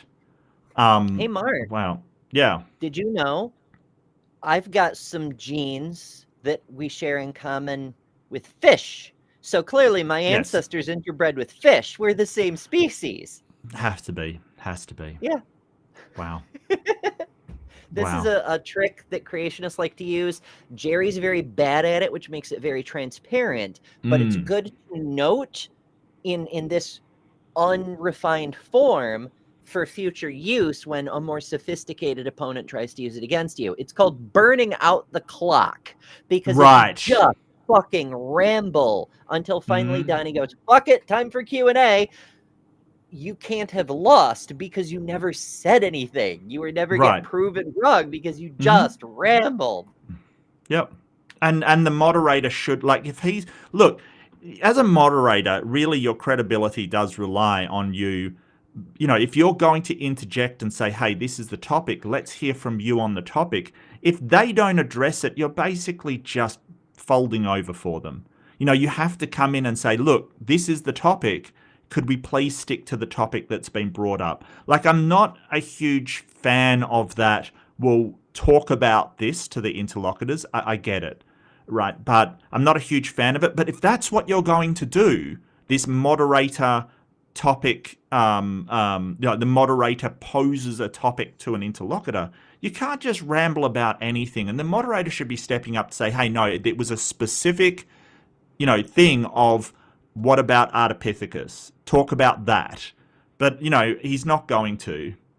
I thought you said that they're different species. They're not. They're us. They're just like you and I. And so they're definitely different species, right? They meet the morphologic criteria to be different species. And while humans and Neanderthals could interbreed, because we don't have any mitochondrial Neanderthal DNA in us today, it's the best parsimonious explanation for that is that reproduction only occurred one way, which means that Neanderthals were in the process of becoming reproductively isolated. Now, if you accept that lions and tigers are separate species, which they can produce fertile offspring sometimes, that was exactly my example, and there's a ton of those. Horses and donkeys are different species. They still can produce mules, right? Zedonks exist. I'm not sure if they're genetically fertile though. But yeah, there's a lot of cases like this. Like, species is messy. We kind of do this delineation, and it's not a given that they can't breed together. That's not what species are. It's very, very strange. So have to accept that Neanderthal. Shoot, where was it? It was it's a thing that all of us have brought up at some point, but the more bioscience focused creators mention a lot more frequently. And it was a thing Dr. Dan said, but I forget who said it. One of you fine folks brought it up, which reminded me of it, that there's something like 7 different concepts of species, because again, reification. Yes. There is reality, and then there are models. The models we use to describe reality for our convenience, but they themselves are not real. So there's 7 different models we use to try to categorize speciation. Yep. But all of them have exclusions. Well, it's messy because we are all related. That's why it's messy. That's why it's difficult to separate a lion from a tiger. There's obvious morphological and genetic traits. Like, there are definitely things separating them, but because there is this, all life is connected to one another, it becomes really messy to separate. They sort of merge into one another. And that's exactly what you would expect if the evolution in theory is true. What you wouldn't expect it of is created kinds. That's what you wouldn't expect it from. But that happens, so yeah. And humans are different species because sometimes Neanderthals and humans could not produce viable offspring, as evidenced by the fact that we have none of their mitochondrial DNA in us today. Okay. Well, Right, so it only produced males. Or if there were a matriarchal female line died off. that was sterile. Yeah, don't know something for- like that. That's true. Yeah. Okay, gotcha. that's a new concept to me. I didn't know my ancestors, different species bred. And so- Yes, in the same way that like a coyote and a wolf can interbreed, but they're different species. In the same way that a lion and a tiger can interbreed, but they're different species. Or a chimp and a bonobo, or an African and an Asian elephant. And this is why the biological species concept is so messy. It's great sometimes, but it doesn't work all the time. And that's why people have been arguing about species. I mean, Zakos et al. 2016 is a great book if you want to read about how people are like fighting over what species are and how there's no good definition for what a species is, because evolution dictates that descent with modification will be a gradient. It's actually phenomenal. Oh, that's a fantastic word. Yeah, it will be a gradient. Yeah, that we're putting an arbitrary name to something that is a gradient of changes across an organism. That's a beautiful word for it. Yes, exactly. And exactly this kind of misunderstanding, this specific version of the reification fallacy in so many different places. I saw a Facebook post the other day. A friend who posts stuff from conspiracy pages to laugh at it reposted it. And it was basically the Caspian Sea is a strip mine, because he showed the map with the different isobars, and each like 1,000 feet or whatever was a different color. And so it looked like there were steps of different colors of depth. Right. And then he showed a picture of a strip mine, and he was like, clearly this is artificial and we just flooded it to hide the truth or whatever. And I'm like, tell me you don't know how isobars work without saying you don't know how isobars work. Right. It's a freaking gradient with arbitrary delineations. Same thing. Yep. That's incredible. That's incredible. Like, it's not like he's basically trying to say that if you have the elevation isobars down a mountain, like it shows you the contours of the mountain, then it's just like there's steps going down the mountain, when in reality it's a gradient going down, and we put a delineation somewhere, right? Like on the 80 meters above sea level kind of thing. We put that delineation there, but it doesn't mean it goes like every mountain becomes a pyramid if you pixelate it hard enough. Right. Wow. Yeah. Great. Minecraft. Fantastic. Confirmation of evolutionary descent with modification. Let me jump in real quick, since we are... Well, he didn't talk about art. Anyway, okay. Go, Donnie, go. Over 40 minutes in. Jerry, was there a question or a point in the discussion that you wanted to bring forth for Erika to engage, just to keep this fair and even? Up to the executioner's spot, Jerry, go for it. Like, what do you want to be decimated on today? Man, but he still didn't, like... Did Donnie just breezed by? He just ignored that question entirely. He just breezes on by. I've debated over there, and if I did that, Donnie would be like, "Look, you really need to address this question," kind of thing, and rightly so. Okay. That's a bit on the nose, mate. Come on, you can do better, Donnie. You can do better. I've seen you do better, even on Creationist. You can do better. Okay, absolutely. Maybe it's an isograph. I can't remember. The lines are called something for elevation.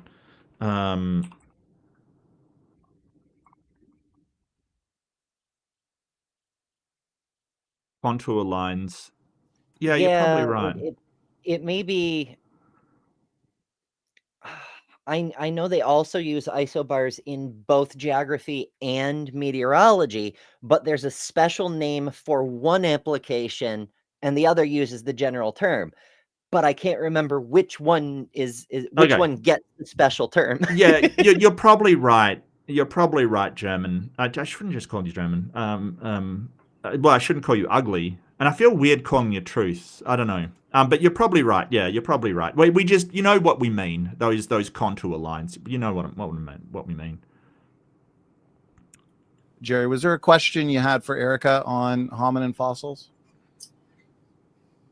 Well, not really. There's so much debate, I guess. I could ask a lot of questions and find out her view, but then I read somebody else and I find out somebody else's view. And oh, this is sad. This is really bad. Do you want to ask her a question on the topic of the debate? No, not really. That's fair. If he doesn't have a question, he doesn't have a question. But, it's kind of like, dude, I don't think he was prepared for the topic at all. Like it strikes me as that he prepared for an evolution debate on genetics and not hominin fossils. I don't know. Assuming though that it's time to your own topic or something. Sorry? Pick your own topic, like, oh, it's about fossils. Let's talk genetics. Yeah. There's a way you could do that legitimately. You could talk about either the genetics in fossils or at least remains, or you could talk about fossil genetics, as in ancient genes that have persisted so long, whether they're active or like those are a thing too. Like there's ways you could do that, but no, we're not doing that. Goes on, and we discover more and more fossils. We're more and more closer toward the one slide I showed, where we have basically different groups of animals, of primates in this case, and whether these could interbreed, etc. Of course, that's not known, but again, my main focus is how do we go from one to the other? We have no clear means of being able to do that as a result of the claim, which is mutations. That is not anything that A, it's not a question, B, it's not on the fossil record, and C, Jerry, you never got to the point in the last one. This is terrible. This is absolutely terrible. Erika, could you? He's still going. I appreciate that, Jerry. He's still going. In light of your answer there, Erika, could you, or not, it's up to you, could you screen share a couple of the examples that you presented on hominins and get Jerry's opinion on some of the features in, let's say, Ardipithecus or Afarensis? You also brought up at the beginning of the discussion the hypothesis that Lucy was a pygmy. I'm not sure we really had much time to interact with that and get Jerry's thoughts on that. So maybe in the last 10 minutes or so, we can specifically focus on some of those points. Erika, go ahead. So first of all, happy to screen share. I'd love to do that. And also, I'm happy to answer any questions that Jerry has for as long as he wants. Like I don't want it to feel one-sided either. So if Jerry's, wants to go down a specific path with me, I'm more than happy to do that. Yes, let me share my screen again. Oh no. And actually, if we do go down the pathway of Lucy being a pygmy, I do have a different slideshow that I have a picture from that I think will be helpful for making my point that that's not possible. Okay, so here we have a bunch of... Is it just me, or does Jerry look really defeated right now? He does not look enthused. I mean, Erika's just as bubbly and enthusiastic as usual, which is, classic Erika, but he doesn't look... That's the thing. She practices, she puts out 4, 5, 6 hour streams or videos, and her streams, especially when she's in the zone with another science friend, she'll go 7, 8 hours. Yeah. She's just warming up. And Jerry's like, it's past my bedtime. Yeah. Poor guy. I'm kind of feeling sorry for him. I mean, I know I shouldn't, but, there's something about it that's just, oh, Jerry, like, this is Erika. Wait till she gets her doctorate, like you said. Yeah. Wait till she gets her doctorate and, puts out a few papers and really knows her stuff. I'm glad she's on our side. I'll put it that way. I'm glad she's on our side. Don't give in to the lure of the money, Erika. I know she never will, though. That's all right. But I'm glad she's on our side. I'll just put it that way. Hominins. Donnie, which one did you want to look at? I think looking at afarensis would be fun. I'm looking and monitoring both chats, your chat and my chat. We could go down the mutations route, which is the last point that Jerry brought up, but I would say 99% of the chat, which is over 2,200 people, they really want to see some interaction with the fossils, with the hominin. So I think to meet the satisfaction of our awesome audience, maybe. Sorry? Show us your bones. Also, Yeah. that's what everyone came for, is to Yes. talk about the fossils. Yes, and so like over 90% of the people are putting in like, it's about fossils, Jerry. Stick to the subject, Jerry. Like they're probably doing exactly the same we're doing. Just keep to the subject. What's wrong with you? Come on, my guy. Come on. Let's cover some of that for the last 10 minutes. And perhaps Lucy, maybe go over some of the features of the pelvis. Oh, come on. At least go to Littlefoot, sorry. At least go to Littlefoot. What are you doing? Come on, Lucy. Dude, they love Lucy. Oh, it's only 40% complete. It's like, yeah, but it's only one of so many fossils. Come on. Don't get fixated on that. And see what Jerry thinks of those features. See if they meet his criteria of Yeah, let me pull Lucy up here. Pull her up real big down here so you can see just her. And keep in mind, actually here we'll do this so we can see a nice comparison of 3 members of Australopithecus and Lucy. Since they're all members of the same genus, they all share the same locomotor pattern. That should look nice right there. Perfect. Yay. I think a lot of this is going to hinge too, and I don't know where.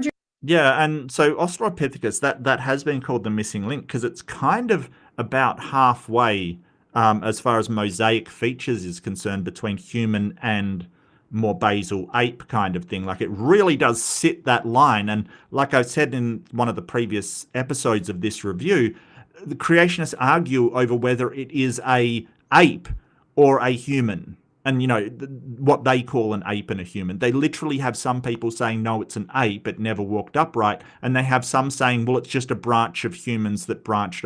They literally fight over it. So, it's very, very strange. It's very strange.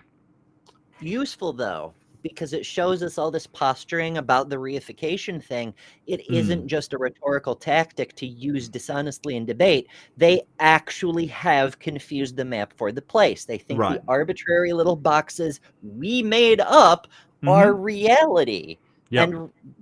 And actual biology has to fit in them.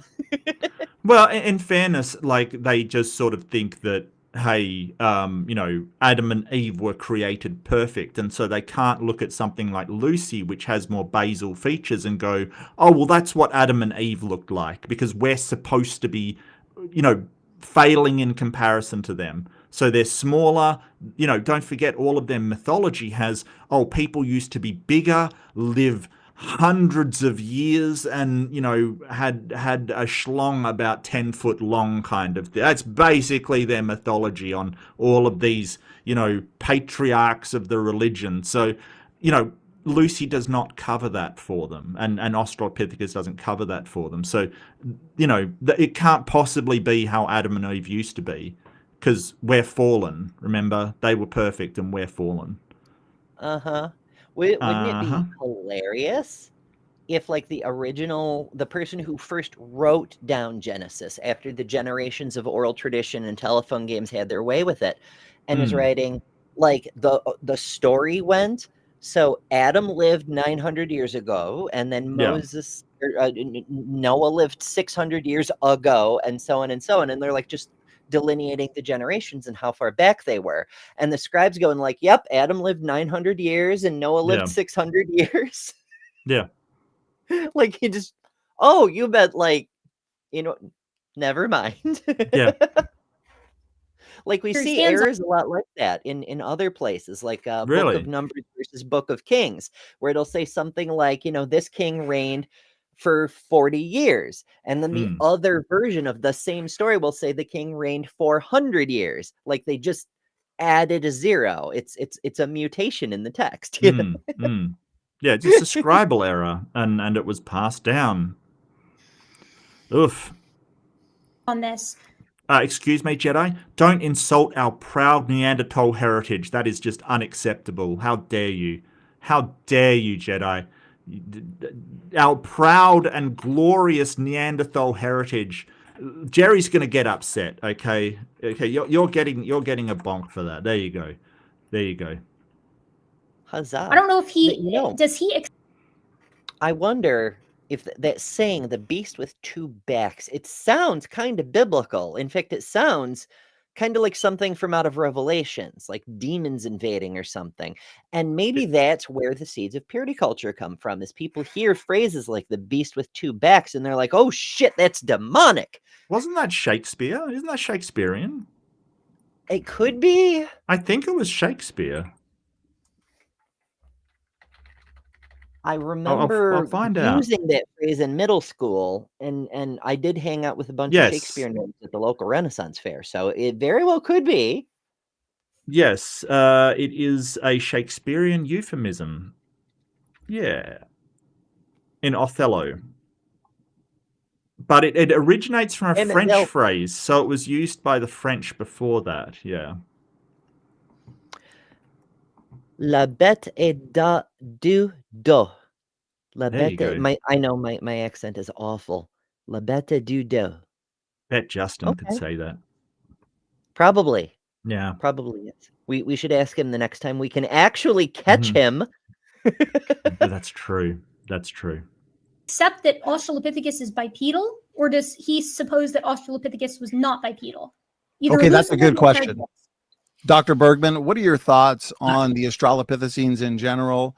You can focus on any one of them. Are they Dr. bipedal? Are they not? I don't want to talk about this anymore. I've had enough. Like, I don't It's have time any... to watch cartoons. Yeah, Price is Right is on. Matlock is on. I gotta... Yes. Matlock!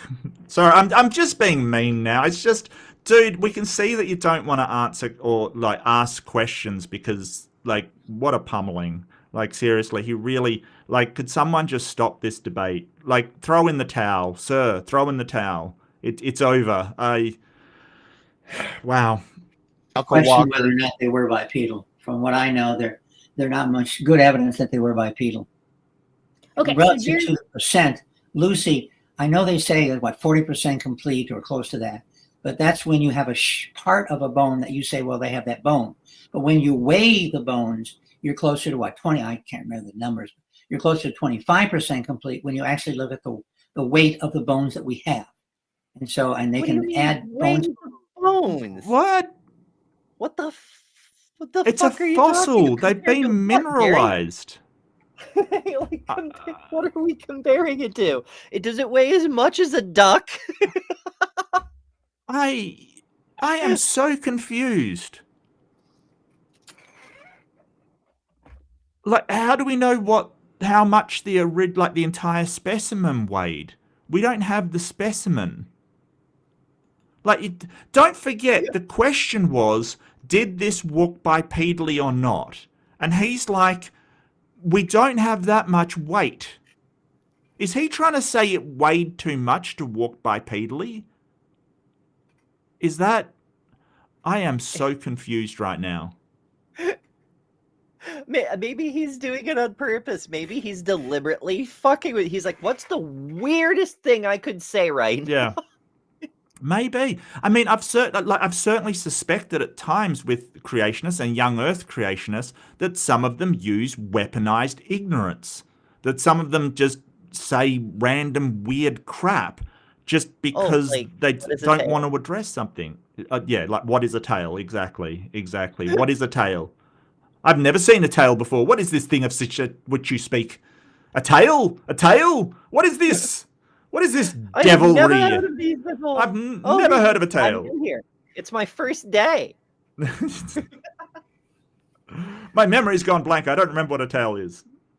Has he stopped Someone asking about told you the Earth orbits the sun again, didn't they?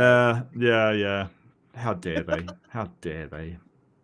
Some other Australopithecines and say, well, this is what Lucy must have had. But again, this is an assumption, whether or not Lucy indeed had that set of bones. But so when you look at the weight, when you look actually at the bones you have, it's a small percent. And as I mentioned before, the difference in bones between a chimp and a human is not that great. I don't get it, because whether it is the like bones will have a certain density, right? And they don't vary that much between where they are on the body. So if you've got a percentage of the volume of bones, right? You've got these bones there. Will the percentage be significantly different by weight? I wouldn't expect so. I mean, don't. It depends. I do happen to know that the average adult human skeleton comes in at somewhere around 4 kilograms, give or take. There's Right. quite a lot of give or take, but it's not Yeah. like a super amount of weight. I know because, I did that whole weight loss thing last year, and I was like, how much of me is these fucking bones that I can't do anything about, like. Well, I guess what I'm talking about is like even if you've got like, because obviously a human skeleton, like you've got a child, it's going to be a lot less weight. I totally get that, and people of different sizes and different heights and all of that kind of stuff. Like I grant you, but if you have the skull of a child, like a I don't know why you would have that. That's a really weird thing to say. But just say you have the skull of somebody that's very young and small, and you've got the skull of somebody that's very tall and big, won't it be like the same rough percentage either way? Like, by Slightly weight? more in the child's case, because Yeah. big heads. But what I'm getting at is that like there's not going to be a significant difference between the volume of bone and the weight of the bone as a percentage of the complete total. Like there won't be a significant difference of that. It'll be roughly the same either way. Between there's not that much variation. Like you need, in order to get a significant variation, you either need someone on like ends of the bell curves being compared, or like really severe osteoporosis. Right. Gotcha. But I guess I'm just saying, what the hell does the weight by percentage have to do with it? Is it made of wood?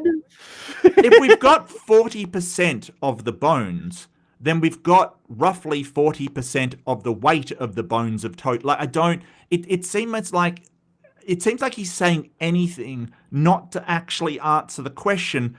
According to you, Jerry, did it walk upright, or did it not walk upright? And he's like, but the weight. How does that? What? I'm so baffled. I am so baffled. I'm sorry. I'll continue, but I want to know where this goes. Because if it doesn't go anywhere, I'm going to be so mad. Like, seriously. Very, very similar. So we'd expect to find similarities as we see here in your illustrations, because modern chimps and modern humans, we can see are very similar in many ways. The major differences are what? The hip bones, the pelvis, the brain, and a few other differences. So there are differences, but nonetheless, the vast majority of the bones are quite similar. Right, but specifically, are humans not related to apes as from the creationist view because the apes are humans? Is he just including all the apes in human to like a single created kind of thing? They're very similar, like so similar you might think they're clearly related. But here's the thing. Jerry, yes, that's the point. Well, here's the thing. From talking with creationists, absolutely not, and how dare you suggest that? That's absolutely, but that's the point. When they need them to be similar, they're similar. When they want them to be different, they're completely different. Like it is this cherry picking of data, cherry picking of everything to confirm the pre-held belief that humans were created by God separate from the rest of the animal kingdom. But when they need them to be similar, when they look at something like this and saying, hey, did they walk upright? It's like, well, percentage of bone weight, by the way, and humans are very similar to chimpanzees and apes. Yeah, but did they walk upright, Jerry? That's the question.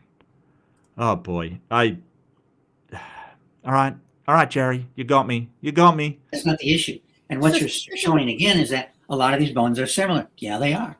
So, but Jerry, this evolution specifically predicts that the differences that do exist need to be bridged in the fossil record, and that's exactly what we're seeing here, right? Now, the idea that Lucy isn't bipedal, that's impossible, right? Like, if all of these are members of Australopithecus, and they are, because this individual was found in articulation, and this individual's morphology matches the morphology of these two, meaning that they all belong to the same genus, Australopithecus at the very least, right? Then that means that these recreations, right, and these reflections down the midline, I mean, you've got a medical background, so I know that you know that humans, as all mammals are bilaterally symmetric. Yep. So looking at Lucy here, you have the entire left side of the pelvis, the whole sacrum, the whole femur, and then on the left side, you have the entire tibia, some of the toes, right? You have on the left side here, the entirety of the upper arm, the upper right arm, as well as some of the left arm and some fingers here. A lot of that weight that you're talking about is coming from the rib cage, which is actually not super informative when it comes to how a hominin moved. Now, the big thing that's missing on Lucy is the skull. And that's where a lot of that weight that you're talking about is missing from. But the problem with that is that we have the entire skull in one chunk in Australopithecus africanus over here, the entire skull in one chunk in MH1 here. And if I scroll up here to my big Australopithecus slide, countless others. And all of these match at the genus level in regard to their teeth, in regard to their face shape, in regard to their pelvis, in regard to their femora, in regard to their foramen magnum position and their arm length, right? Like, again, they're not all the same species, so there's differences, right? But they're all intermediate as locomotors, and in fact, they trend human. So there is no way, right, when you look at the measurements. Yeah, so there's a gradual, like, developing towards what we know now to be modern Homo sapiens. But, like, can I just point out, he didn't answer the question of whether it walked upright. He did not answer that. Wow. I am so close. I'm one away from bingo in like 7 different ways. Oh, I do have to ask though. I see more whining is called. To have more whining, shouldn't original whining have been called? That won't actually get me to bingo on a thing, but it seems weird to be like, how do we get more whining without original whining? Right. I don't know. Yeah, I'm watching. Yeah, no, I hear you. I think more whining definitely counts though, because if you're going to take a question and you've been whining about her insulting your Neanderthal, your proud Neanderthal ancestry, and then he asks you a question and you go back to it and whine about it, I think that counts. Absolutely. I think that counts. Oh, well, you should call it out, Jason. You should call it out. Congratulations. Congratulations, mate. Congratulations. Yeah. I thought it was called. Oh, okay. Last week. Oh, did someone call it last week? I don't remember that. I must admit. This last week? Am I doing this wrong? I don't know. I have no idea. I have no idea. Look, I just work here. Same. Yeah, I just work here. This is raw data. When you look at the measurements that you take of all the bones in this critter's body, like whether we're looking here at the pelvis, where all the Australopiths lump closer to humans than they do with chimps, whether you're looking at the distribution of cortical bone, which, again, since you're a medical guy, I don't need to tell you that cortical bone distribution responds because of Wolff's law. So it remodels itself in response to stress. That's what tells us that Lucy, and this isn't the only femur that we've cut in half to look at this, or CT scan to look at this, right? Lucy's is this one right here, just to be clear. That cortical bone is super thick inferiorly, just like a human's, and it's thin superiorly, unlike a chimp's, right?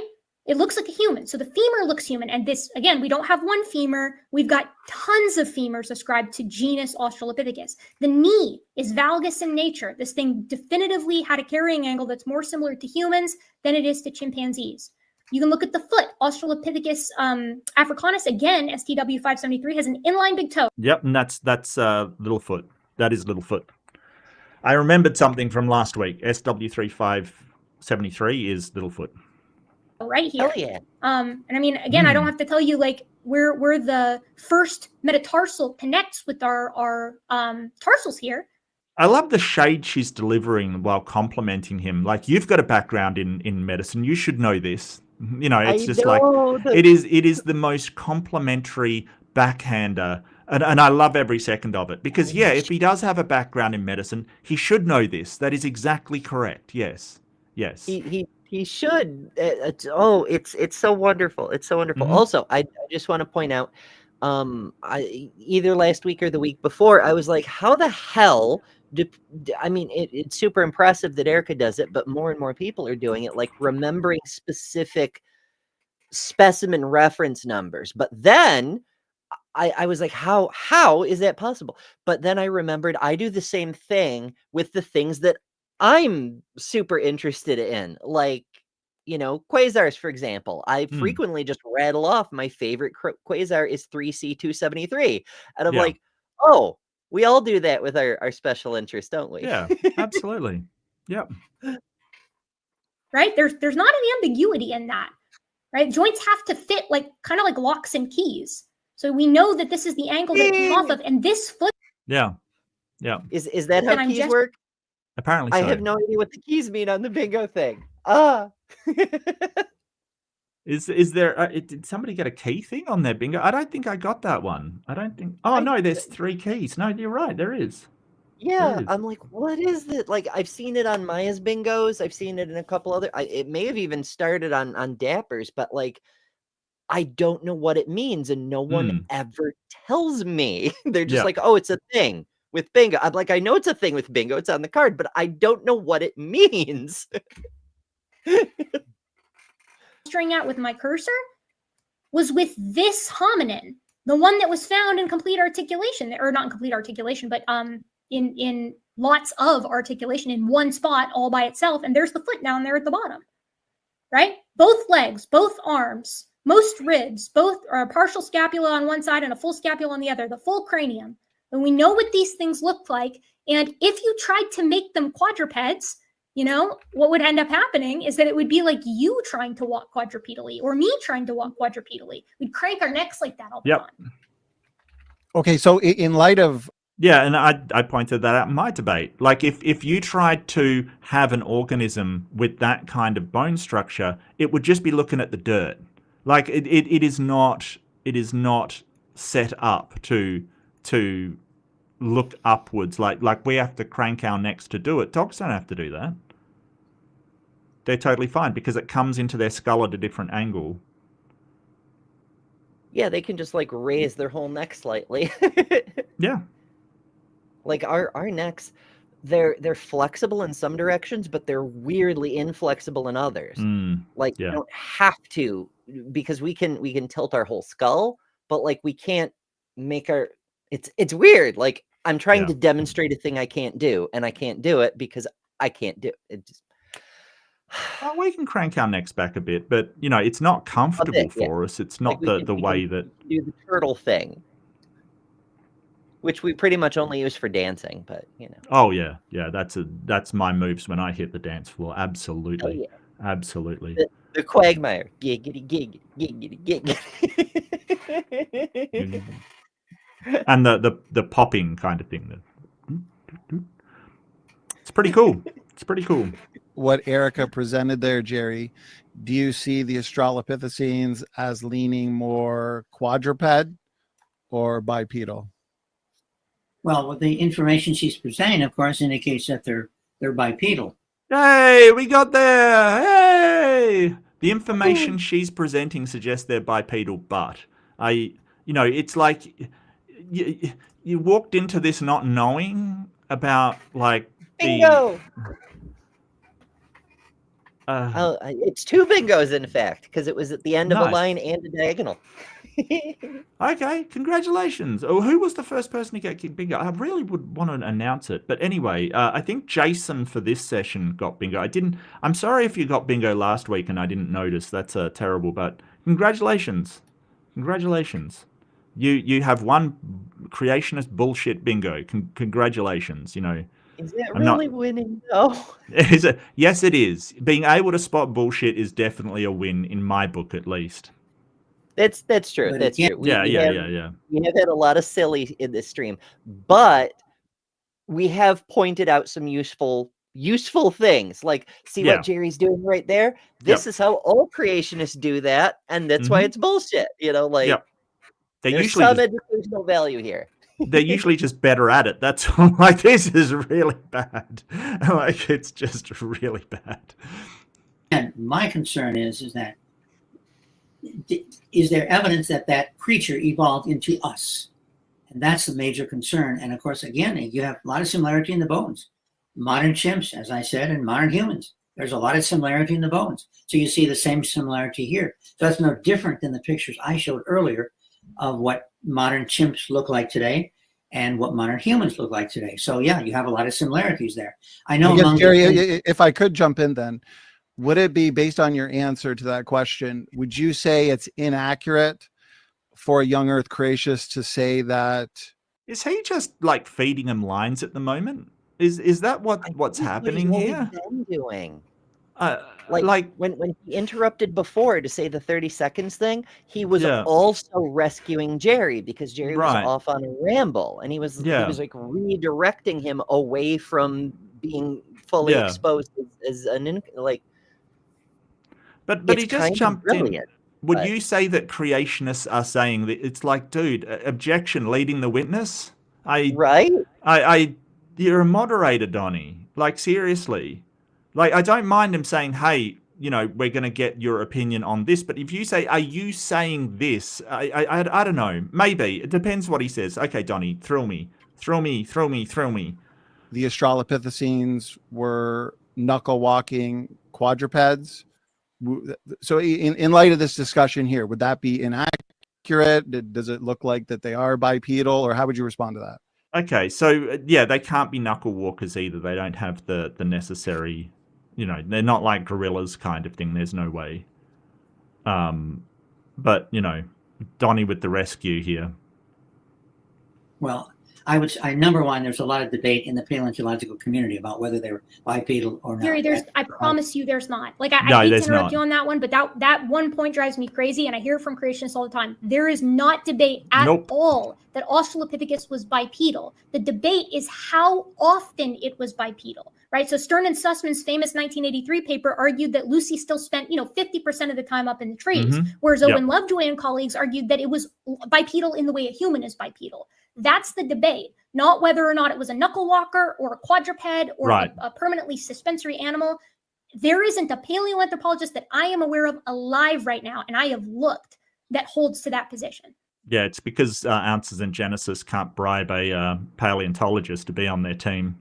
Just wait, someone will take the paycheck eventually, and then they will trot him out for genetics and geology and stratigraphy, and the last thing they will trot him out for is paleontology, because that's what AIG does. Yeah. Do you suppose that's why the American economy is being deliberately imploded? So eventually some scientist has to accept Ken Ham's offer just to be able to afford eggs? Maybe. I mean, we've done dumber things. Holy crap. Diabolical. But in fairness to Jerry's position, when I was, 3 feet tall, about the same size as Lucy and Littlefoot, I spent a great deal of time in trees too. Yeah. Fair enough. Fair enough. Oh, hi, Jay. Well, I can't give the names, but there are some that do. But again, either way, it still doesn't deal with my concern, is that how did this animal, this primate, become human? And that's true. You don't have many chimps today that are bipedal, but you have some that can. You don't have many chimps today that are bipedal. they can walk on 2 feet, but they're definitely knuckle walkers, my guy. Would anyone call chimps bipedal? I mean, having the capability versus it being their norm. I mean, there's dogs that can walk on their hind feet. Right, exactly. Yeah, bears do it often. It's less efficient, but they can do it. But no one's suggesting bears are bipedal. Like, yeah, they definitely. I mean, they definitely can walk onto. Yeah, like I say, but you know, they are knuckle walkers primarily. Walk for short distances on 2 feet. So, and Jerry, do you think any of the examples she's presented, let's say Australopithecus afarensis, Artie, Littlefoot? Oh, even Donnie says Artie. Look at that. Ardipithecus. Hell yeah. Yeah, nice. Artie's a great any name. of these, even Sadiba, do any of these meet the answer that you provided earlier on what an ape man would look like? And if not, why not? well, again, all we have is a skeleton, though, and of course, the key is at the end, the muscle structure, the whole outer body is not there, and so it's hard to make decisions based on this. I know relative to whether they're bipedal or not, that can be determined to some degree in the skeletal structure, but it's difficult to go from the skeletal structure to the whole animal, which of course we don't have, the whole creature, which we don't have, but there are. And so, at any rate, I know that a lot of the argument has been well, the shape of the pelvis, and there's debate about that, whether or not they. Like she said, there's no debate over that in the paleontology community. The only debate is in the creationist community. They're the ones debating it. You know, this is the thing. There's a debate. Right. It's like there's a lot of debate about evolution. Well, no, not in the scientific community. There's not. No, it's sort of a settled thing. For most of the world, it's a settled thing. You know, it's only like they point to. It's basically like you know, somebody throwing a Molotov cocktail and then saying, well, this place is a fire hazard. You know, like it's just you're the guys doing the debate. Like. Pelvis that is found in your examples here. Sorry? It's hotly contested. It's hotly contested out there. It's like, yeah, you are the guys contesting it. Like, it's not coming from the paleontologists at all. The call is coming from inside the room.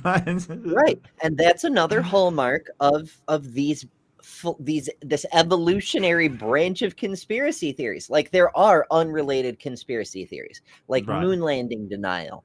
Yeah. It doesn't necessarily have to come from this particular strain of because Bible. Often it comes from a place of flat earthery and space isn't real. But that's just overlapping magisteria. Like, there's people who are just straight up, government conspiracy, CIA, MK Ultra, whatever, and they don't have to get into all the other nonsense. It's just the silly debate kind of thing.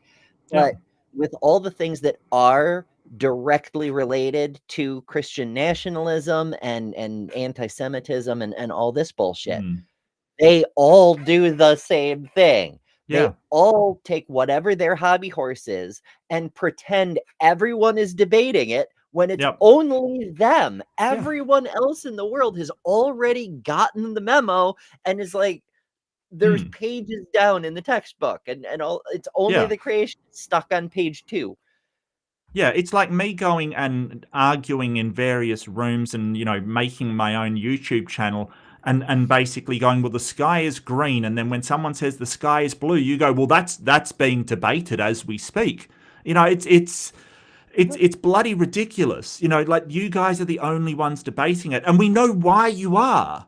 It's because your religion promotes that in something in contradiction, or you think it does, because not all of the same, you know, Christianity believes that.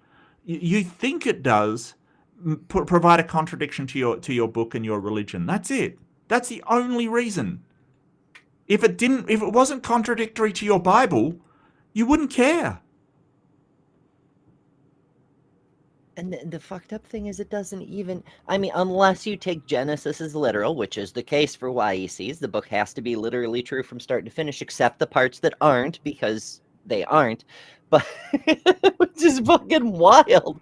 But Yeah. if it has to be literal, then we have to create all these fucking workarounds and shit for the nonsense.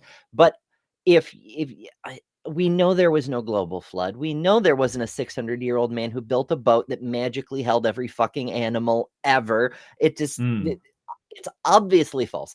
Eden is obviously false. Talking donkeys are obviously false. It's clearly not literal. It's mythology that's been distorted by generations of the telephone game.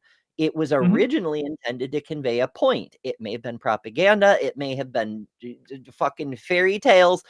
We don't know for sure at this point. Yeah. But it's not literally true. And everyone knows it, including the creationists. Bearing that in mind, you can believe the holy book of your choice and accept the reality of what the biological diversity on Earth. Evolution is it's a model. It describes how that diversity that we observe arose. Yep. That's all it is. Fuck. It doesn't have to conflict with the magic book. Yeah. Is indeed the pelvis which you dug up. The problem is when you dig up fossils, you end up with fragments, and the fragments have to be put together, and you end up with parts that are scattered, sometimes over very wide areas. Lucy, the claim is that parts were found here and 100 feet away, other parts were found, and 500 feet away, or some large number, other parts were found. So you end up with a large number of bones that you have to assemble together.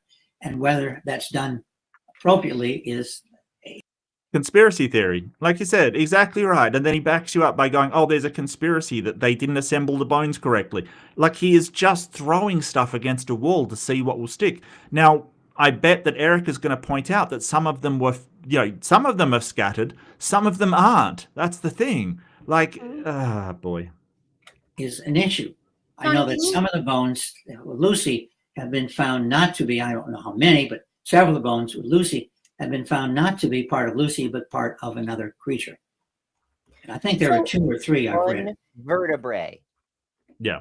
And it was a vertebrae found at the site, which is not the same. Like, Earth has been around a really long time. There is a high probability that if you No, find it hasn't. bones How dead dare thing, you? How dare you? It's right? been 10,000 years. How dare you? If you find the bones of a dead thing, the odds are very high something else died in exactly the same place at some point. Yeah. But that's okay. We have people who study these bones really hard and dedicate their life to it, and they can put bones together. Which is how we know that one vertebrae was from a different critter. Yes. Yes. It's not like the They magic pulled book out told because- anybody. Yeah. Consult the Bible. They're not part of Lucy. So there are a couple of issues with that though, right? So I'm gonna scroll down here to not that one. Where are we going?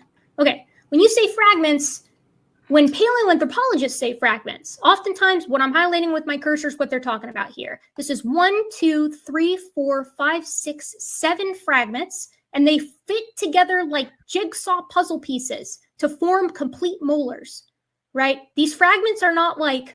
And left-handed Jedi. Thank you, Jedi. With $5 humans created stories. Stories became myths. Humans invented writing and wrote that mythology down. Yeah, most of it is oral history. And look, they're not like... It's when there's stories of gods in ancient Greece and ancient Rome and ancient anywhere, it's mythology. When it's ancient stories of, Mesopotamia and the Levant, it's religion.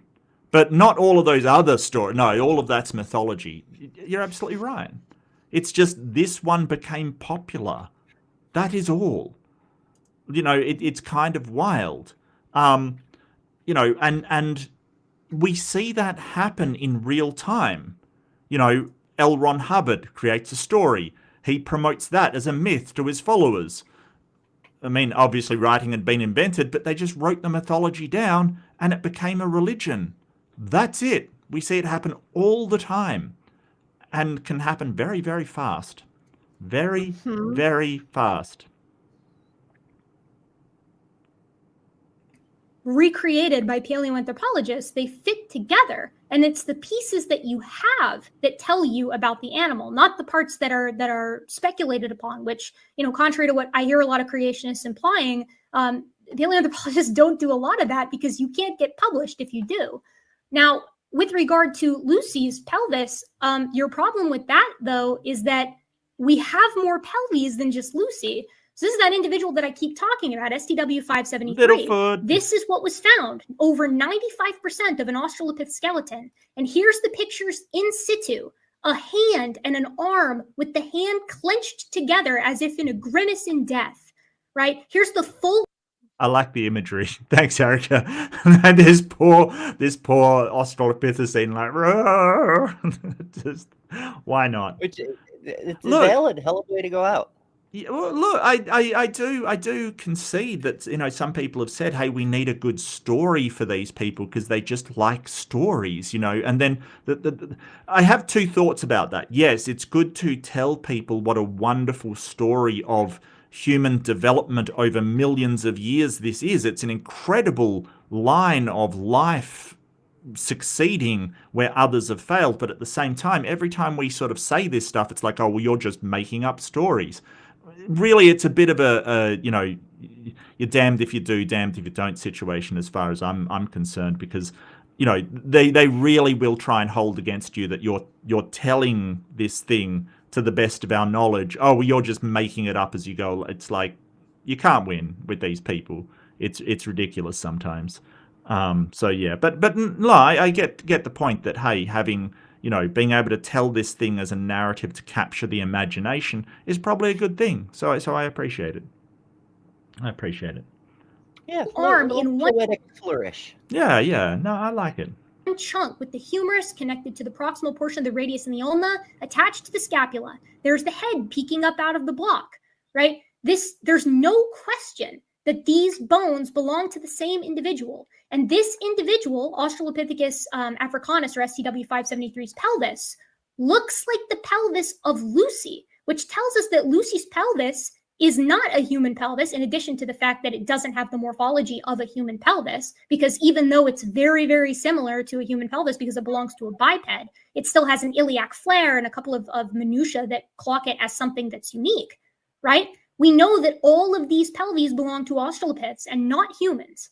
They're unique in their own way, and we can compare them across specimens that are found in articulation. And this isn't even the only one. MH2 and MH1 also have articulation. And in the case of MH2, you have a lumbar vertebra, right? Or vertebrae. I always get the plural mixed up with them. That is in direct articulation. I think somebody in chat was saying that vertebra is single and vertebrae is plural. I think it is. Hang on a sec. Someone pounded it out in chat. Where was it? I think it was. It was ugly German truths. Oh, it was ugly German. Okay. Yes. I think you're right. Singular vertebra and vertebrae is plural. Yeah. With the pelvis, right, which looks human. It's got a more human pelvis with a more Australopith-like lumbar portion of the vertebral column. So these things fit together like puzzle pieces, and sometimes they're even found in articulation with the bones still touching. Yep. There's no way that these bones, when they're present, like especially in cases like this, when they're presented, belong to humans, because there's not a human within 100 miles at that stratum. In fact, within the entire Earth at that stratum, to be honest. But even in these areas, they're found still touching. So I don't think that's defensible as an argument that Lucy's pelvis might be artificially not Lucy's, or might have been manipulated somehow in post, in prep, because it keeps getting confirmed by every subsequent pelvis, and we've got half a dozen of these things, if not more. Jerry, what are your thoughts on fragments? Yeah, your fragments, you can assemble them together. That's true. Often you can, and you showed a good example where that. Yes, but she also showed the examples of where they weren't fragments. That's the whole point, Jerry.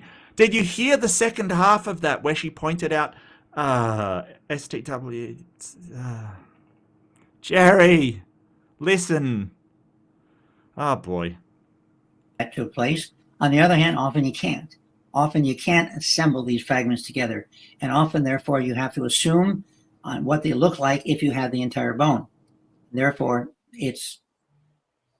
the fact is that She just pointed out they had the entire bone in articulation. She just pointed that out. Like, it's frustrating when somebody's in a debate and they're not only arguing against something that you presented, but they haven't listened to what you've presented.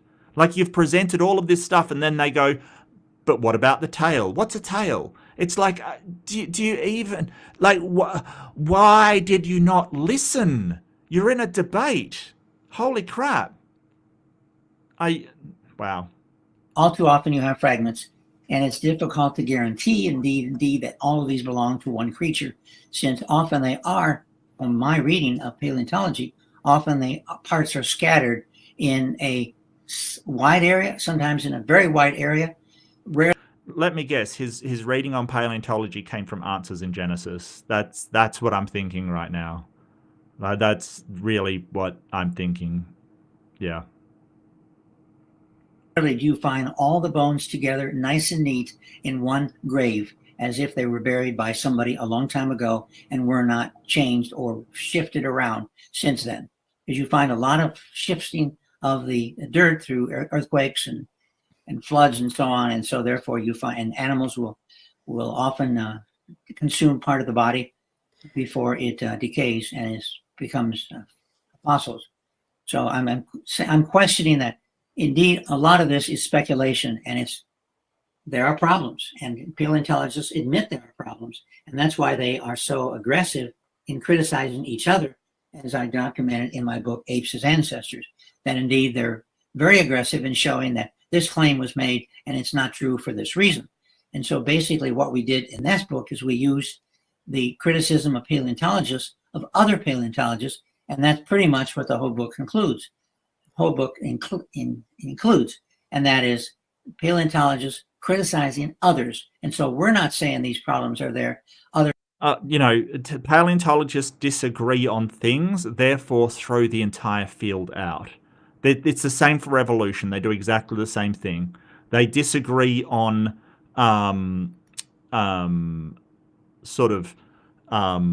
small parts about evolution, what evolved, which species are connected, which are part of which. Oh, they disagree. Throw the entire thing out. Like you had, I think it was Gibbon was one of the criticisms I really, really hit him with in the chat when he was debating Planet Peterson. He sort of said, oh, but this evolutionary biologist, she has sort of, said that evolution isn't true. And no, she hadn't. All she said, she disagreed with other evolutionary biologists and thought that endosymbiosis played a much greater role in evolution. And he was using it as an example of, well, they disagree, it must be incorrect. It's like, no, none of them disagree. On the evolutionary premise, they just disagree over how the mechanics work together. And this is exactly the same thing Jerry's doing. Yeah, we get this kind of bullshit a lot. Yeah. Like Stephen Meyer, the director of the Discovery Institute, every fucking interview he does, he brings up this conference in London he went to in 2016 where the neo-Darwinists all confessed that the model is failing and we need a replacement, but they can't think of one. When the conference was actually about it was something super basic, like new statistical trends or something. Yeah. Like they couldn't agree on whether it was better to do Venn diagrams or bar graphs. Yeah. And it wasn't about, we have to scrap evolution. Right. But they will use that and say there's disagreements. It's all false. All of it. Paleontologists are saying these problems are there. Right, but Dr. Bergman, I've been in the field with these many. Okay, doctor's a bit generous, Erika. It's a bit generous. Just saying. Many of these paleontologists that you're talking about. Sorry? Niceness, yeah. Erika's nice. She's very generous, but yeah, I get you. Met many of them at conferences, and I've even worked with some of them in the field. And I can tell you that, yes, fossils are oftentimes found, spread out over large areas, not miles and miles and miles, but yes, within a square mile or whatever, I guess that's possible. Not at any of the field sites I've worked at. All the field sites that I've worked at in Koru are very, very small field sites, right? They're, up one hillside, right? In the case of like Songkor, or right by a little area by a creek in the case of Chemtwara, right? Like, these are not big field sites. We found last year an entire Diamantes, which is a little rodent that's got a skull of about that size. And we found the whole thing still entombed in the rock, every tooth still in place in the thing's mouth. And once in like this, they're not, the articulated stuff is uncommon, but it's not like so rare it never happens, as I've shown you many times in this discussion, right? And it's not the fragments that these paleontologists are building their case off of. It's the stuff that isn't fragmented. Yeah. And finally, I hear you on paleontologists disagreeing with each other, and sometimes even with themselves in the past. That absolutely happens. That's science. That's science operating how it should. But one thing that, and I'm sure you found this when you were doing your research, the stuff they're agreeing on is the minutia. Is this individual Australopithecus africanus, or does it belong to Australopithecus prometheus? Is it ancestral to Australopithecus sediba, or is Australopithecus sediba actually more closely related to Australopithecus africanus? Which is the ancestor to Paranthropus robustus? Like, these are the kinds of questions that they quibble over, and they'll go back and forth for decades on the answers to these questions. But one thing that no paleoanthropologist alive right now is going to argue with you about is the nature that Lucy was bipedal when on the ground. And when I say Lucy, I mean her genus Australopithecus, and that humans evolved from Miocene apes over 7 million years, and that we can see the emergence of the human-specific characteristics through dozens of hominin species. Those are two things that you will not find someone arguing against, right? And so that's what tonight's debate topic is about. So hearing you say that paleontologists disagree about this, that, and the other thing, I know, right? Like, I had to take my comprehensive exams on that. But for the purpose of tonight's debate, no, not at all. And again, the case isn't made on fragments. It's made off of skeletons, partial skeletons, skulls, maxillas, mandibles, partial. I mean, she's shown a complete hip and a complete arm, and they're not necessary. He's sort of trying to say it as they're always scattered. No, it is rare to find a complete, bone and not fragmentary, but we do find them, and she's shown you it on the screen, Jerry. Anyway, I digress. Yeah, it's true for any bones. I mean, hell, when I was wandering around near Yellowstone, hunting for treasure, as one does, near Yellowstone for some reason. It was a forest fen thing. It's a long story. I came across the bones of a deer who had I don't know if it fell off a cliff or it had been whatever. It had been eaten, right? Yeah, fair enough. Just bones. Yeah. And most of the bones were there, but not all of them. Something had made off with one leg and the skull was nowhere to be found. Well, of course, yeah. That happens with all the time. Bones rarely stay all together. Femora that have the portions of the bone that are informative intact.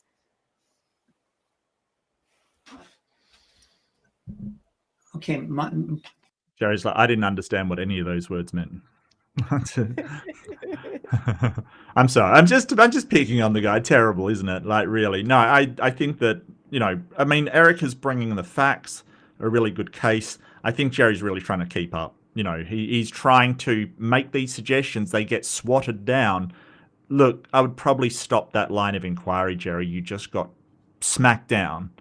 And, he will have to appeal. So do you think he's going to appeal to conspiracy? Like it's a conspiracy among paleontologists? I think he will. Part of my. Are you running short on time, Ember? Are you still okay to go? I do realize we're coming up on the 3-hour mark. Oh, I'm all right. I just keep hearing distracting noises. Like right now, there's this battery-powered fire alarms in my house. They're not attached to the electrical grid with battery backup, which is standard. They're just battery-powered. So when the batteries get low, they beep as if the house is on fire. And because they're all the same age, like every week or so, a different one starts doing. Oh, no. Yeah. That's rough. Yeah, I only have battery-powered ones as well. So, yeah, I know the feeling. Response is that you see the world with evolutionary glasses. The glass is how you see the world. And you see, of course, most paleontologists. Oh my! You But see also the irony, like yeah, you're wearing science-colored glasses. I'm wearing Bible glasses, so I see Right. the revealed truth. I mean, it's just as bad as saying, who are you going to trust, man's word or God's word? You know, like it's just that bad. Like the thing is that when you look at these institutions and they basically say, hey, our mission statement would be to find and, analyze the fossils that we have around us. They really have mission statements about uncovering truth and finding knowledge. That's their mission statements. If you go to these religious sites like in Answers in Genesis or Creation Ministries, their mission statements are to affirm the truth of the Bible. That is literally their mission statement. So tell me, who is putting on the glasses? The people that are saying we want to find knowledge and the truth about the world around us, or the people saying we affirm the idea that we already have? And I really wonder how they can sit there and try and leverage against us that we have these preconceptions that we're just trying to reinforce. It's ridiculous. It's just projection. Yeah, absolutely. Put him in the same room with an Islamic apologist who's doing the same thing, but to verify the truth of the Quran. And they're like, but you have bias. Yes, exactly. Do you need a mirror, bestie? Yeah. Yes, I see the bias in front of me, Jerry. The call is coming from inside the house. Wow. Will see certain things a certain way because they have that mindset, they have that perception, and therefore they see the world in similar ways because they have similar worldviews. But it's kind of like trying to drag science back into a religion kind of thing, like Kent Hovind does. Like, oh, science is just another religion and you just want your religion taught in schools. We should teach all religion. They just want to basically say, well, yours is just a religious belief. No, that is not what it's based upon. Absolutely not. It's no. Come on now. But as Amber says, nice to know that you think religion is so terrible that you're trying to leverage against people. Yeah. Right. Yeah. Although in fairness, I say that a lot, but I got it from Amy Newman, and I'm sure Amy picked it up somewhere too, but I got it from Amy. Yeah. Oh, look, I got a lot from Amy Newman. They have similar perceptions. They have similar perceptions of reality. And it'd be nice if you had some well-known paleontologists, and there was a few in the past. There was one recently who just unfortunately died recently, but there are some paleontologists who don't have those glasses on, and they see things differently. I mean, aren't there Christian paleontologists? Like Mary Soft Tissue Dinosaur Bone Schweitzer. Right. They're Very Christian. Oh, but they're not young Earth creationist Christian. Well, yeah, it's very hard to be a paleontologist. Look at the ages of the Earth and the thing to uncover the truth and still be a young Earth creationist. Like when the evidence is so overwhelming against it, it's hard to maintain that. There's a lot of people who were young Earth creationists that went into geology or paleontology, and they didn't come out the other side still thinking the Earth is young. Like the evidence is so overwhelming. I'm sorry, objective ethics. It is objective that the best Kent Hovind impersonation is done by Josh Bowen, who is absolutely perfect. I'm sorry. Mine's terrible. I will happily admit that. But you're wrong. The best one is done by Joe. Well, you're not wrong. It's just, yeah. Yeah, OE isn't saying Joe's the best. Just correct. You're right. Yeah, sorry. My bad. Yeah. Yeah. Oh, I don't think I've seen Joe's impression of Kent Hovind. I'm going to have to look it up. But look, Josh, the voice is so similar. I don't know how he does it. It is so similar. It's scary. It's absolutely scary. It's a seriologist powers, the same way he does Jordan Peterson. Yeah, it's the bow tie. It gives him these scary powers, and we should burn Dr. Josh Bowen at the stake. Quite frankly, I think it needs to be done. He's evil. He's demonic figure. His satanic powers. Satanic powers of the Intelligentsia. Oh dear. And they come up with different conclusions. And so it'd be nice to have some that are not true believers as part of the club. And unfortunately, you probably know more of this than I do. Unfortunately, as far as I know, there are no paleontologists that are not members of the club. They're all members of the club. Therefore, they all see the world through the same glasses. They all see the world in the same way. And therefore, they agree on things because this is how they see the world. So it'd be nice to have some paleontologists that were not evolutionists that could see the world in a different way. And I'd be curious to say what they thought about some of these. Now, did I make the call that he was going to go for a conspiracy theory? Did I make that call? Something like that anyway. Yeah. So he's basically saying, hey, there's no people without these glasses. It's kind of verging on it, isn't it? That the only reason that it's accepted is that there's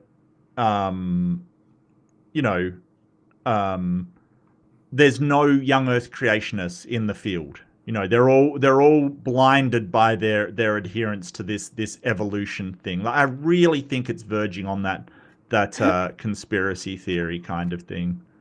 They've all been indoctrinated by the literal mountains of evidence instead of just believing what they're told. Yeah. I think I found Dr. Josh doing it. Hold on a sec. I think. Give me 1 second. I'll rip it off Paul Ogier. Hang on a sec. All right, can you see that? It's showing on my screen. You have a review here. Yes. Good evening, folks. Kent Hovind here. I understand you guys are talking about me. So I'm here to help. Okay. Hey, you think that's funny, do you? You're talking about dinosaurs? Yeah.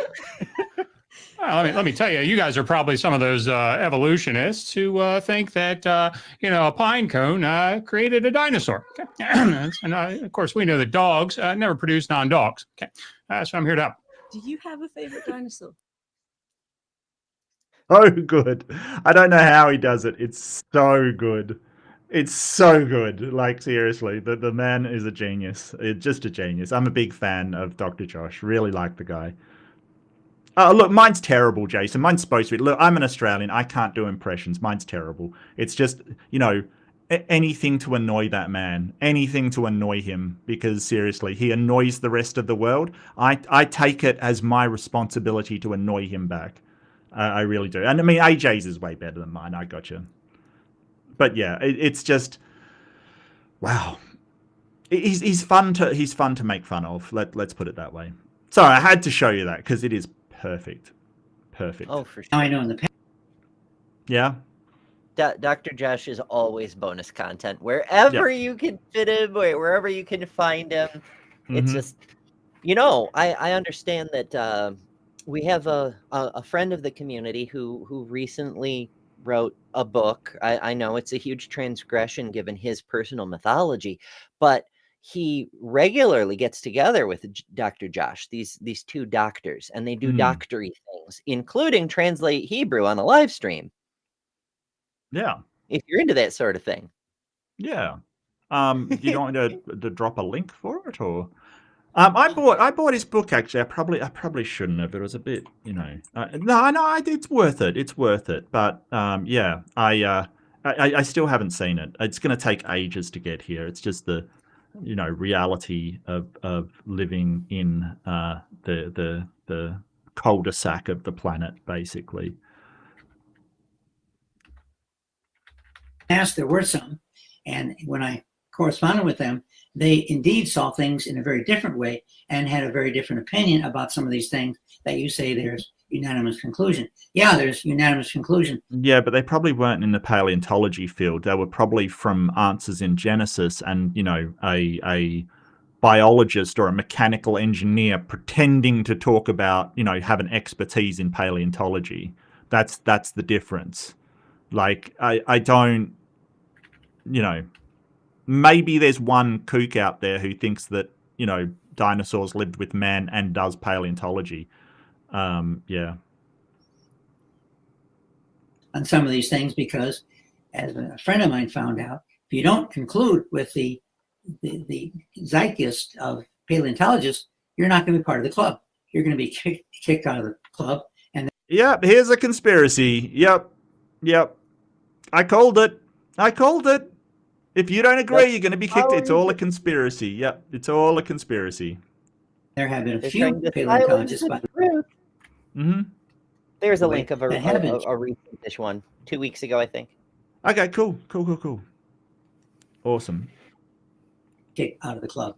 And so therefore, to be part of this cadre, you have to agree with the basics, and the basics include there was a I cannot stand this conspiracy theory bullshit, quite frankly. You know, in order to learn Yes, math, I think you that's- have to agree, Jerry. that 2 plus 2 equals 4. Yeah, these math people, they just lock Terrence Howard out. If you don't agree with them, they just don't give you a chance that 1 plus 1 equals 1. Or 1 time, what do you say? 1 times 1 does not equal 1, it equals 2. I don't know, I can't remember. It was hilarious. Like that. It was terrible. Yeah, it's clearly, it's not because he's demonstrably evidently wrong. It's because it's a conspiracy to silence the truth. Yeah. How would you? Yeah, but the strange thing is, only one side of these institutions is making people write down an article of faith. Take a guess which one it is. Is it the creationists? Or is it the scientific institutions?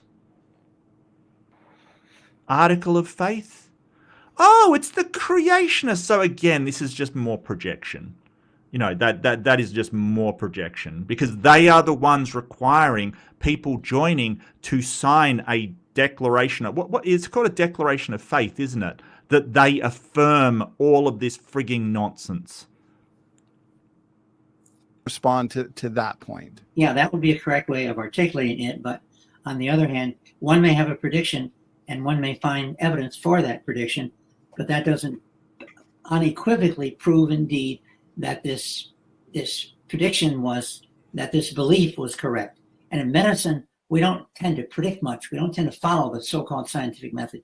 In medicine, what we tend to look at is Jerry. Sorry, did he just say we don't follow the scientific method in medicine?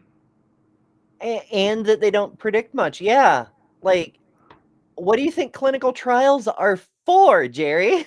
I am worried that this man has a medical license. I hope he doesn't. But what the actual hell? What the hell? Wild. got a drug works in a certain way. Therefore, we don't say the prediction is the patient will get better, but we look that the patient will in some way improve, or the symptoms will be less, or something else. So we have That's a prediction, Jerry. Uh-huh. That's a prediction.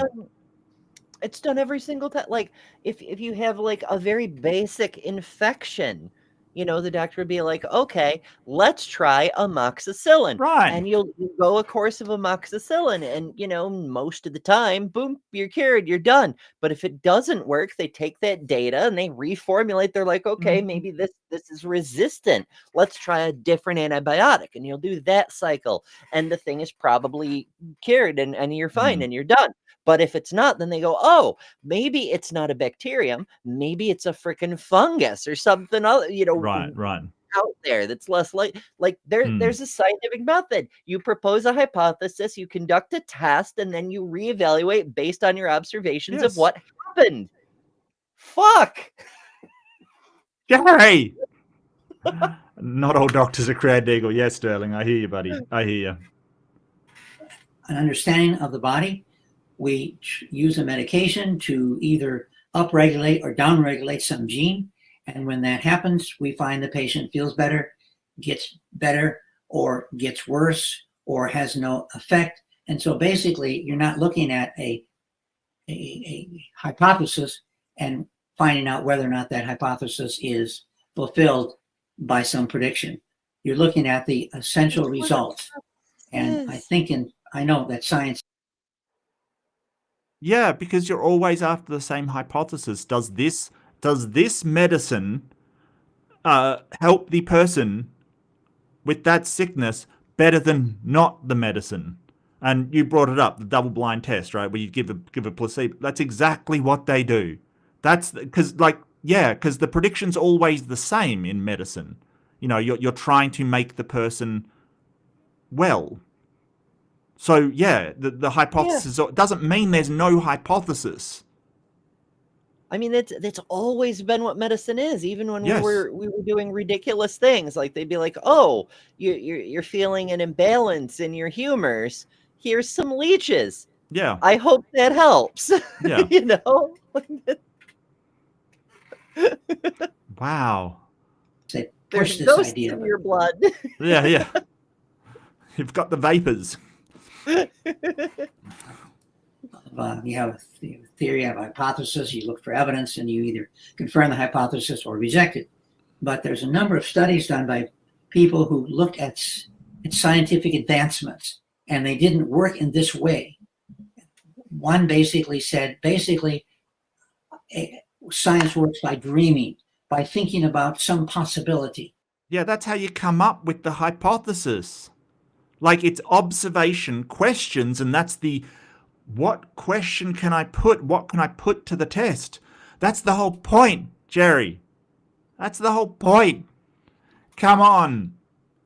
Oh, wow.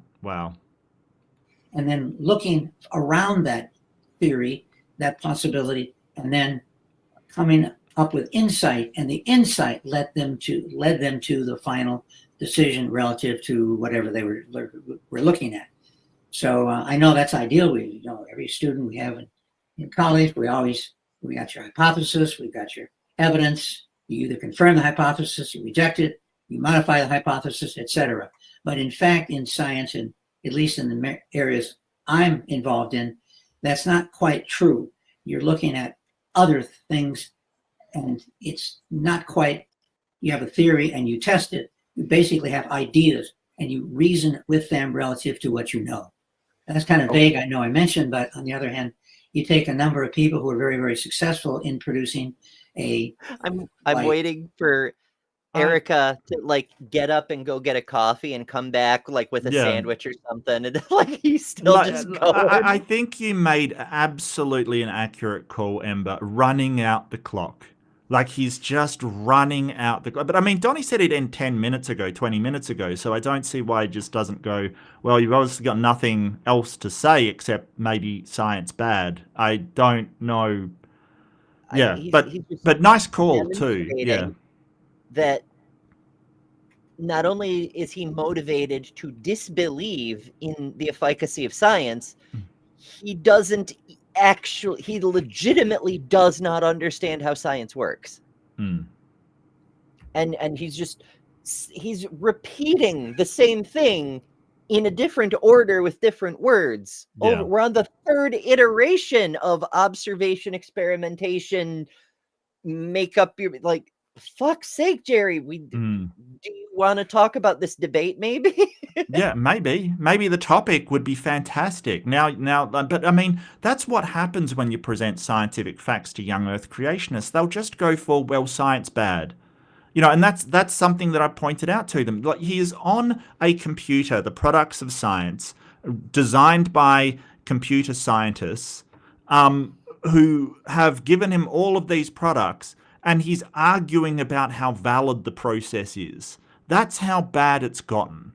That they have to have, well, science can't tell us anything. It doesn't, as Jim Bob would say, it doesn't show us truth. And it's like, I don't know what you're talking about. Like, seriously, it's so wild to see all of these products of science and go, well, that's not what we've used and it doesn't work.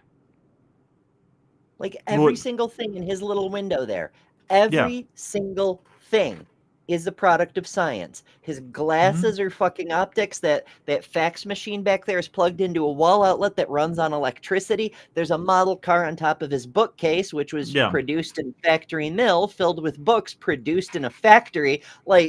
Everything there is science. Like the polyester in his clothes, the plastic on his glasses, it's just ridiculous to see them, using our scientific understanding of light to transmit his picture to another person so far away, almost instantaneously, and go, well, we can't rely on science. Show me the show me the technology we got from the Bible. Show me how we can use magic Bible powers to communicate with each other across the planet instantaneously, or make okay, in fairness, you can use the Bible to make books technically. Well, when I asked Andrew Wilson that, he said we got transcendentals from the Bible, from Christianity, which was hilarious because Aristotle was talking about them, and I'm pretty sure he wasn't Christian. Pretty sure. Fair bet. Yeah. The guy from ancient Greece was not a Christian, strangely enough. Like, it's just, Who would have what guessed? are you even doing? Who would have guessed? Who would have thunk it? Yeah, exactly. Exactly. Understanding producing a transistor that works. It's not, you didn't start out with a hypothesis and tested it. Basically, yeah, they did. Yeah. Do you think that the transistor that we have today is the original transistor that was produced? I mean, you can't prove it's not. Look, they may look similar. No, they very much do not look similar. Modern transistors, as you know, in a past life, I was a professional photographer, and so I was watching the development of the modern sensors as they went from CCD through the various iterations. The last time I looked, which was a couple camera generations back, we were down to transistors that are 9 nanometers across. That's fucking ridiculous. Yeah. Look, okay, so the earliest type of transistor was invented in 1947 by John Bardeen and Walter Bretan at Bell Labs. Labs.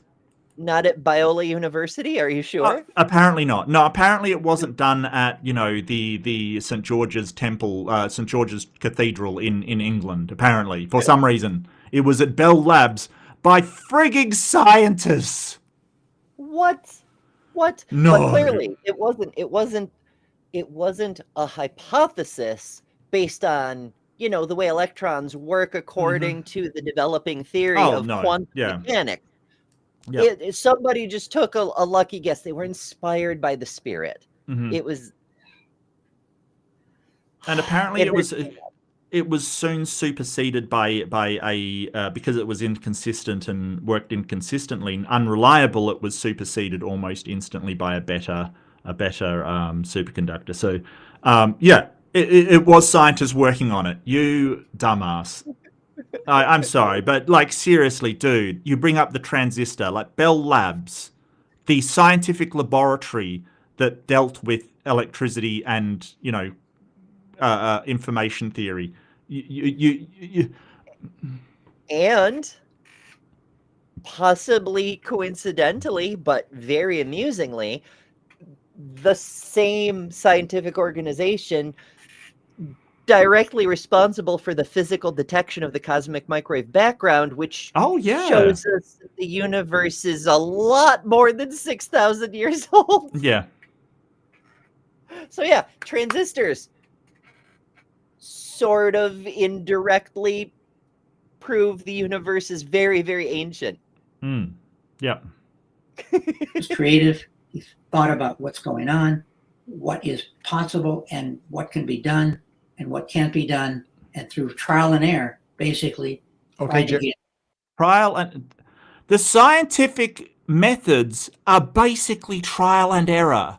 Jerry. We take a guess, it works, it doesn't. We take another guess. Yeah, that is what it is. It is trial and error. It is doing a hypothesis, putting it to the trial, and when it doesn't work, we get more information and repeat the process. It is, scientific method is literally trial and error. That is literally what it is. Holy crap. Holy crap. Wild. Solution. I appreciate that response. Jerry? I don't. I don't. I got some laughs out of it. A That's little true. exasperation. That's some true. laughs. Wow. Erika, feel free to have the floor and respond. Go ahead. Yeah, sure. I mean, I feel pretty good about the fact that, Jerry's response to the idea that we made this prediction ahead of time and then we found everything that we were looking for after outlining it beforehand, following the scientific method as it's been outlined, since the scientific revolution in many ways. I feel very good about the fact that Jerry's response to that was basically saying, well, sometimes you don't use the scientific method to find true things. Because to me, what I hear when he says that is, yeah, okay, maybe it is a pretty accurate prediction that has come to fruition, at least at present. And I know that he needs to take the time to go and look all this stuff up, because it's hard when somebody is showing you a ton of data in the middle of a debate and you can't look it up on the spot. I get that, and I've been in that position before. So maybe it'll be the case that Jerry will go and look all this stuff up and he'll have a response to it. We'll see. But at present, what I'm hearing is an acquiescence that yes, it is an accurate prediction, and at least for the purposes of this debate, the hominin fossils do support human evolution according to the typical scientific method. I feel like I've heard Jerry agree with that. Am I reading you wrong here, Jerry? Nice. That is so beautiful. Yeah. Because he didn't have an answer. He didn't have an answer to it. Yeah. Yep. No, that is just a wonderful question. Am I hearing that you're acquiescing to, it seems to be support the evolutionary theory using the current scientific method? I really want to take notes for this. This is actually really good stuff. Yeah. Yeah, this is a spectacular tip for debates or just general conversations or whatever. Take what they said, summarize it, but steelman it. And then lawyers do this all the time. We saw Mr. Anderson when he was Mr. super Anderson, active. He would do this all the time. He would let people like Jerry ramble, and then he'd say, so it sounds like you just said one sentence. Do I have that right? You know? Yeah. Yeah, basically, you're correct in what you're saying. Yeah. Okay. You have a hypothesis, and That's the debate. That's the debate right there. Right. That is it. The current hominin fossils support evolution in the current scientific understanding. Yeah. So you're basically saying, yes, but now I'm refuting science. It's good luck. It's not that the evidence doesn't support evolution through the fossil record. It's that I don't believe evidence is real. Right. Or just that I'm not going to use the scientific method in order to evaluate that evidence. I'm going to use my Bible. And that says everything, right? That says everything. Because using the Bible, you can evaluate anything however you want. It doesn't get you to true things. Wow. Okay, Erika is a genius and fantastic. Absolutely fantastic, Erika. All I can say is, that is really, really, really good. you've proven this with a finding. But my question is, does that prove that indeed we evolved from the goo to you by way of the zoo? Yes. I'm curious for my. Yeah, jump in, Donnie. Just stop him digging that hole. Yeah, absolutely. Take away his shovel, mate. He's going down. He's digging further and further and further. He's going to hit bedrock soon. Stop him, Donnie. Stop him. Myself in either that both sides of the equation are using the best and most up-to-date arguments available and possible. Are they though? Goo to you by way of the zoo is the best and most up-to-date argument. Also, I love that one because not only is it silly and it rhymes, but it's also, as most people know, humans are something like 70-80% water. We're still goo. Yeah. And we're very closely related to all the other animals to greater or lesser degrees. So we're still the zoo also. We are the goo. We are the zoo. And well, I'm not you, but like we're in the same general category. And you find humans in the zoo. They're zookeepers and visitors. So yes, there are humans wandering around the zoo. It's worse than that. At least in the United States, about 100 years ago, give or take, we would take primitive tribes from Africa and put them in the literal zoo as an exhibit. Oh no. Yeah, and I know that they took somebody from Africa and presented her as an exhibit in Britain as well, and that's like, just horrible. I think they had like her bones on display, just really disgusting stuff. Yeah. Well, in light of all the data, Jerry, in light of what Erika has presented and argued, and her comparing these other Australopithecines like Australopithecus prometheus and these examples of, let's say, the pelvis, that again, Erika, correct me if I'm wrong, matches up pretty good to the reconstructed Lucy pelvis? Yes. So within the genus, which is, I'm not saying they're the same species. I'm saying that we know that Lucy's reconstruction is correct, not just because of SCW 573, but also because of other pelvies that we have that are partially or fully complete, including several other members of Australopithecus africanus that I. Pelvis? I'm not even sure if that's the correct term. I don't know. Pelvises. I would just say pelvises. Right. I know. That's am I going to learn something new? Yeah, it could be. I mean, that is Erika's field, but also, even if it's not the official nomenclature, it's idiosyncratic and cute, and I love it. But I also love that Donnie has basically tagged himself in to replace Jerry in the debate at this point. Yeah. She's basically debating with Donnie at this point. Yeah, either is fine. Pelvis is derived from the Latin plural form. My pelvises is the more common English pluralization. So yeah, maybe Erika's Latin is good. I don't know. Maybe she's Latin student. I don't know. But yeah, cool. Yeah. Either is fine. Yeah. Cool. Sweet. I learned a new word. I love learning new words. I love new words. Yeah. Didn't even touch on in this debate, Australopithecus sediba and other partial pelvies from other closely related hominins. Okay, so from other pelvies corroborating what we know about the Lucy pelvis, Jerry, in your opinion, do you think it's a good argument or a bad argument to say that the Australopithecines in general were bipedal or knuckle walking? I think there are problems to coming to a conclusion to whether or not they were fully bipedal or partially bipedal or knuckle walking. And I know there's different positions on that, and you can have a hypothesis, you can confirm it, but that doesn't mean your basic worldview is correct. That doesn't mean that indeed certain things you expected. Yeah, but we're not arguing the worldview here, Jerry. We're just arguing hominin fossils. Oh my goodness. It just shows the way he thinks. Like, it doesn't matter what the facts are. Right. The presupposition you're starting with, if that's not correct, then even if you find facts that are true, they're still false. Well, they think we're doing the same thing they are, that we've got a presupposition up front and that we're just finding stuff to confirm it. But that's not what the history of science has been. It's been being able to back up your findings with the evidence, and then we build that into a repository of knowledge that we can draw upon to understand the world around us, right? Like, it's not like we started out with this idea and went, oh, well, let's fit everything to it. Evolution wasn't accepted for a long time across the scientific field, but the overwhelming evidence led everybody to that conclusion. And that's just because there was an overwhelming amount of evidence. It wasn't that, hey, they believed it up front and had to believe it. No, it's just there's a ton of evidence for it. Oh, yeah.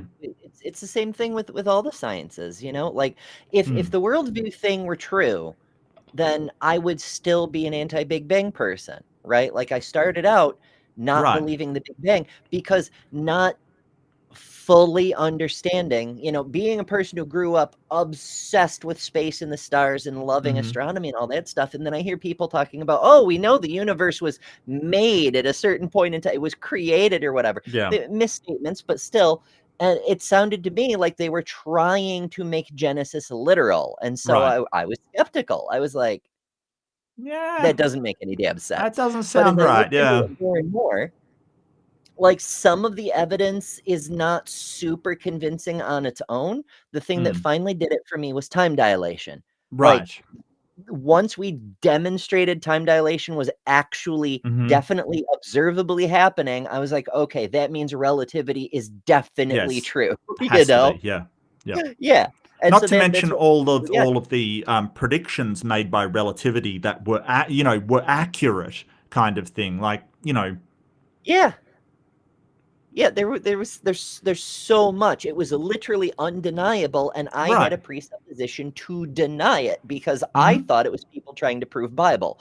And it's just wild to me. Like, if we started from a worldview perspective and tried to make everything fit our mold, I would never have changed my mind. I did. Yeah. Because we worked with the evidence. Yeah. Yeah, absolutely. They could have a hypothesis that this hominid was not bipedal, and therefore, or on the way to becoming bipedal, and therefore had some traits that would indicate in the future these traits would change in such a way to where it would become bipedal. That's true. So that's not Okay, well, I appreciate you both being willing to engage my clarifying questions. Erika, since you get the first closing statement, if there's anything there you want to respond to, perhaps do it in your closing statement. We do have 5 minutes each, so we do have a good opportunity right. So in we're light almost of everything discussed, which was a lot. This was thorough. Yeah, thanks. And again, Donnie. I appreciate the video. I don't think Donnie really achieved his objective of saving Jerry on that one. I really don't think so. Possible Once representation. he agreed with Erika. But I love how he catches it. Like, both sides had the latest and best arguments. So it's like, wow, if that's the latest and best for the creationist side, you've got big problems, Donnie. Like, seriously, man, that was pretty bad. Like, there's a conspiracy among paleontologists because they don't let you in if you don't agree with. It's like, dude, what? That's the latest. Woof. Of tonight's viewpoints. So, Erika, whenever you're ready, please let me know. I will reset the. Sure, take your time. Let me get my timer up here because I'm always running over. Now, I actually had a version of this PowerPoint that when I was about halfway done with it, I hit 17 minutes. So I was like, okay, I got to shorten this PowerPoint up a little bit and get a little tighter. Brevity is not my strong suit. So I got to keep myself in mind with my. She's not wrong. and we love you for it, Erika. Trust me. Like, seriously. Like, yes, brevities. Like, but this is the thing. It was God is a simple answer. It's a simple answer. It can be summed up like he's magic, he's powerful, he can do whatever. It's God. That's simple. But when we're dealing with things in the real world, they're rarely simple. So this expectation by creationists for you to say explain evolution and genetics, but do it simply. There's sometimes no way to do that. She's trying to explain concepts in paleontology which are not simple. It's just impossible to do. And that's not her fault. It's not the fault of the discipline. It's just the complexity of what she's talking about. That's it. This expectation, it's got to be simple. Like, if you ask a tech person to explain something simply, sometimes they can't do it. Sometimes they have to say, hey, it's a lot more complex than I can explain simply. That is just the reality of the situation. Almost everything anybody discusses ever, especially when it's a topic with any depth, is you either have to leave out increasingly large portions of nuance or break it down into many, many, many steps. But what annoys me is when they are simple and say do an evolutionary tree in simple stages instead of the massive, vast network that they would use themselves. We're then accused of like, oh, look how ridiculous this is. Look how babyish this is. It's like you can't win with these people. If you go into complexity, they're like, that doesn't mean anything, you're making it up, you're doing all this stuff. If you go into simplicity, they're like, oh, that's ridiculous because it's too simplistic. Look at the complexity of humans. It is this idea of, well, either way, I gotcha. And that's kind of what's annoying me at the moment. But that's another thing aside. We see that with a lot of conspiracy theories too. Like Yeah. glasses, for example, because they just are up on stream. Like you'll get some haters and critics who are like, oh, Erika's only wearing glasses because she thinks they make her look smarter. But if she takes her glasses off and wears contacts, then it's a double standard with that one too. It's like, oh, she thinks she looks more natural and therefore naturally intelligent without glasses. Like, no matter what you try to do to connect with them, you find some reason to just not engage with what you said. Right. Timer. Okay, I've started. Okay, I feel very happy with how this debate went, in the sense I said what I needed to say, and I feel like Jerry just kind of agreed with me that not in the sense that this proves evolution, right? That's not what the title of the debate was, though. The title of the debate was, do the hominin fossils support human evolution? And what I heard from Jerry, at least in this past, the little exchange that we just had now, is that yes, they do. As scientists have laid it out, and as they laid it out from Darwin to Haeckel to Eugene Dubois, all the way up through our paleoanthropologists like Raymond Dart, and into the Johansons and Leakeys and so on and so forth, like all the way up through that, right? These predictions are being made over and over and over again. They keep coming to fruition. The details change because that's how science works. But overall, this resounding theme that we see in the hominin fossil record from Miocene apes roughly 7 million years ago, all the way up to anatomically modern Homo sapiens, we see the characteristics that make humans humans emerge slowly through geologic time in mosaic specimens, in mosaic bones, in mosaic species, in mosaic genera, right? And I'm very happy to hear that Jerry at least was on the same page with me that, yeah, like according to the predictions set out, that's what we're finding. I don't think that proves evolution, but that's because I don't think you prove anything in science. That's another part of the scientific method that's super important to remember, is that science. Well, so when you when you're talking proofs in science, what we don't get is general proof, right? We don't get affirmative proof. Like there's smaller local proofs. Like we can prove that it wasn't, the Australopithecus didn't live in Asia, kind of thing. Like we have local proofs, right? We can prove negatives just fine, right? Like we don't have this overarching, well, this theory is true. Is we have proof this theory is true. No, that's not what it does. But like local proofs, we can certainly eliminate certain things and certain hypotheses. So sort of these smaller local things, we do have proof, if you will, that Australopithecus is not a chimpanzee, right? Like it's not a chimpanzee skeleton. So small local proofs we can do. So I just thought it's important to sort of say that. Yeah, it does do that. There's also some disambiguation here. Proof means two different things.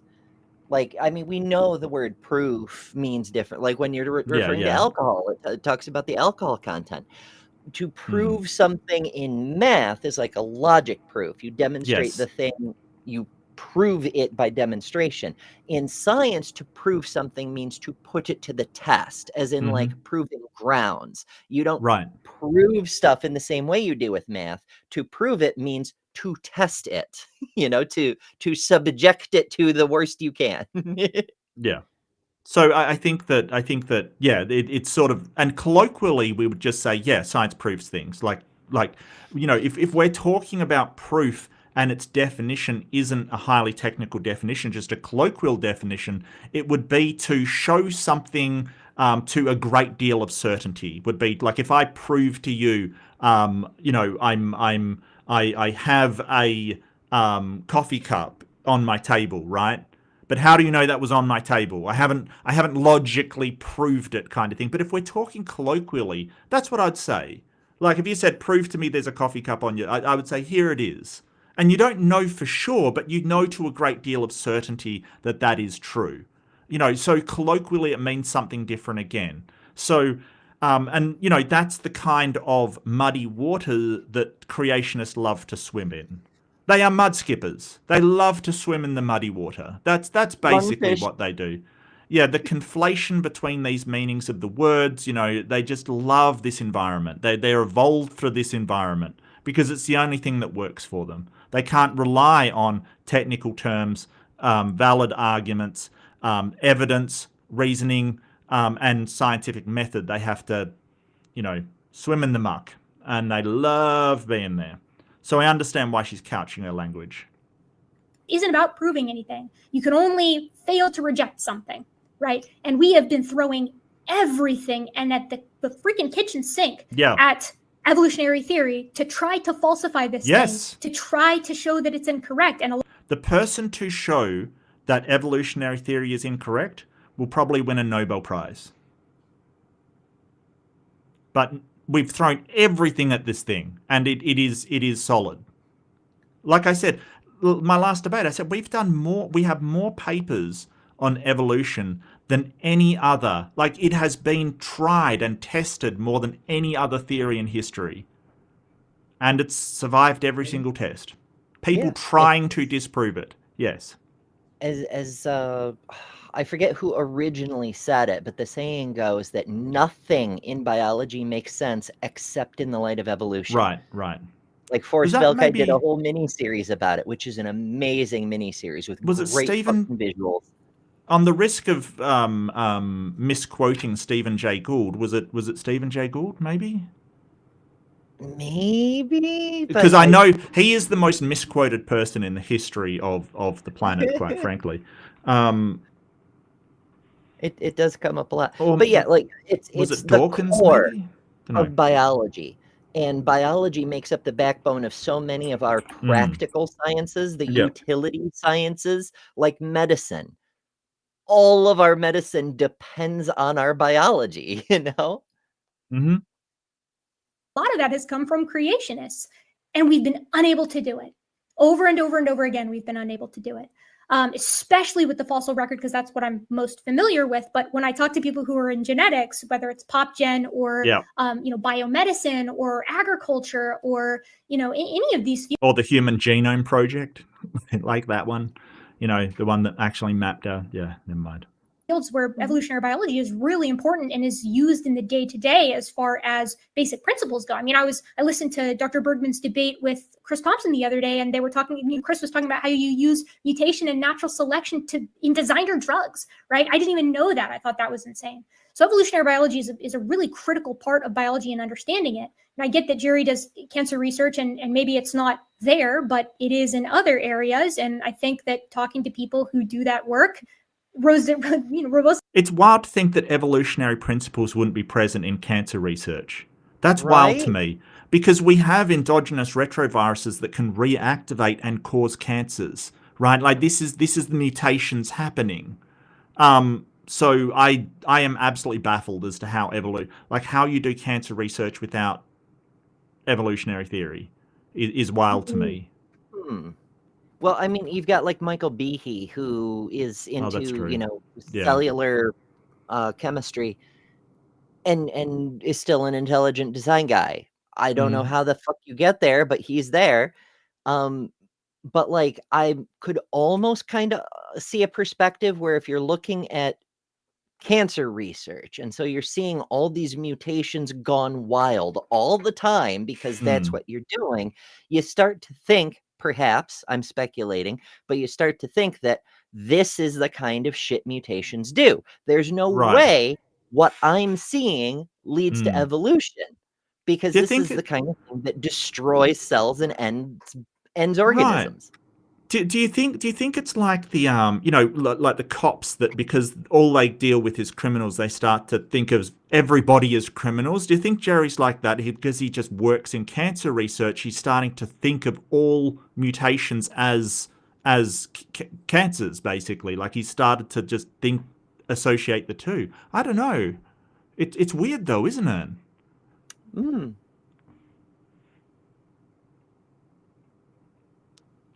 Okay. Yeah. Take care, Jedi. Yeah. Take care of yourself, mate. Absolutely. Yeah. Thank you so much for coming, and do take care. Yeah. Poor Jedi. Night, Jedi. Yeah. Hope Yeah. you feel better. Yeah. Yeah. Take care of yourself, Random mate. pains suck. Mm. Y'all probably have noticed I keep trying to rub my ears because Ears again. Yeah. Random pain. It's Mhm. not the same as back pain. I've had that before too, and thank goodness I'm not having it right now. But random pains suck. Yeah. Well, I mean, I get sort of pain, but I know where it's coming from, so it's not really random. But anyway, yeah. Supports that. So, hearing a concession that the hominin fossil record does in fact support human evolution makes me feel good about my presentation, because all I really wanted to show is exactly that. There is a ton of there are a ton of questions that we still have about human evolution, but do these hominins show like the human characteristics emerge slowly over geologic time? Is not one of them. Australopithecus being a bipedal hominin is not one of them. The nature of the common ancestor of humans, chimps, and gorillas is like, how did that thing move? We don't know the answer to that. So certainly there are open questions, and that's a question that I'm super interested in myself. But I can imagine Donnie's chap just going crazy right now. There's just losing their minds kind of thing. Just so angry. Yeah. I've been there when it's happened, Woman have the stage. Exactly. And like he's a well, man. They're not that bad. They're not that toxic. But yeah, just say, oh, she doesn't know what she's talking about. Oh no, she just studies it all her life. Yeah, obviously, yeah. Like, yeah. But all that being said, I don't really think that I have anything more to add. I feel very happy with how this debate went. I'm excited to hear some questions. Erika, thank you very much for that 5-minute concluding statement. I do appreciate it. I will reset the timer and hand it to Jerry. Jerry, you also get 5 minutes for a concluding statement, and I will start the timer now. Go ahead. Okay, my concern is you may have found fossils, various means of identifying them, various theories relative to them, but I'm saying that it's limited in trying to show whether or not indeed evolution occurred. And a good example is I wrote a book called Fossil Forensics. And what I did is looked at the evidence for evolution of insects, of mollusks, of a variety of organisms. And I found clearly the fossil record, or what record we have, does not show any evidence of all of the categories that I looked at. For example, insects. We have tons of insects in amber. And ironically, pretty much all of them look like modern day insects, even though they are so many thousands, whatever. Oh, it looks like a thing. This is the problem. This should be on the damn bingo card. It looks like a right. It looks like a thing, therefore it is that thing. That is not, we can't just look at it, say, we have to investigate further. And that was the maple leaf thing. It was a debate between, wasn't it you and T-Rock? Who was it? Who was in that debate? We were doing it, and he says, but it was definitely T-Rock who said it, but I can't remember. It was definitely T-Rock. It may have been me and T-Jump, but it may have been you and T-Jump. I think it was. I think it was a while back. Yeah, it was a while ago, and we've done a lot of these debates, and we're still getting better, still working on it. But basically, he saw a leaf, and he said, "Look, this leaf was from a maple, and underneath, and this was his picture. It had sweet gum." Like, he was basically referring to it, look, this maple leaf existed way back then. But it didn't, because it wasn't a maple leaf. You can't just look at it, say it looks like this, therefore that is what it is. Because what it was actually a sweet gum leaf, which is in no way, like, biologically, it's not that similar to a maple leaf. So his entire point was underscored, but it really did highlight just looking at something and assuming what it is without any further investigation, right? We can't do that.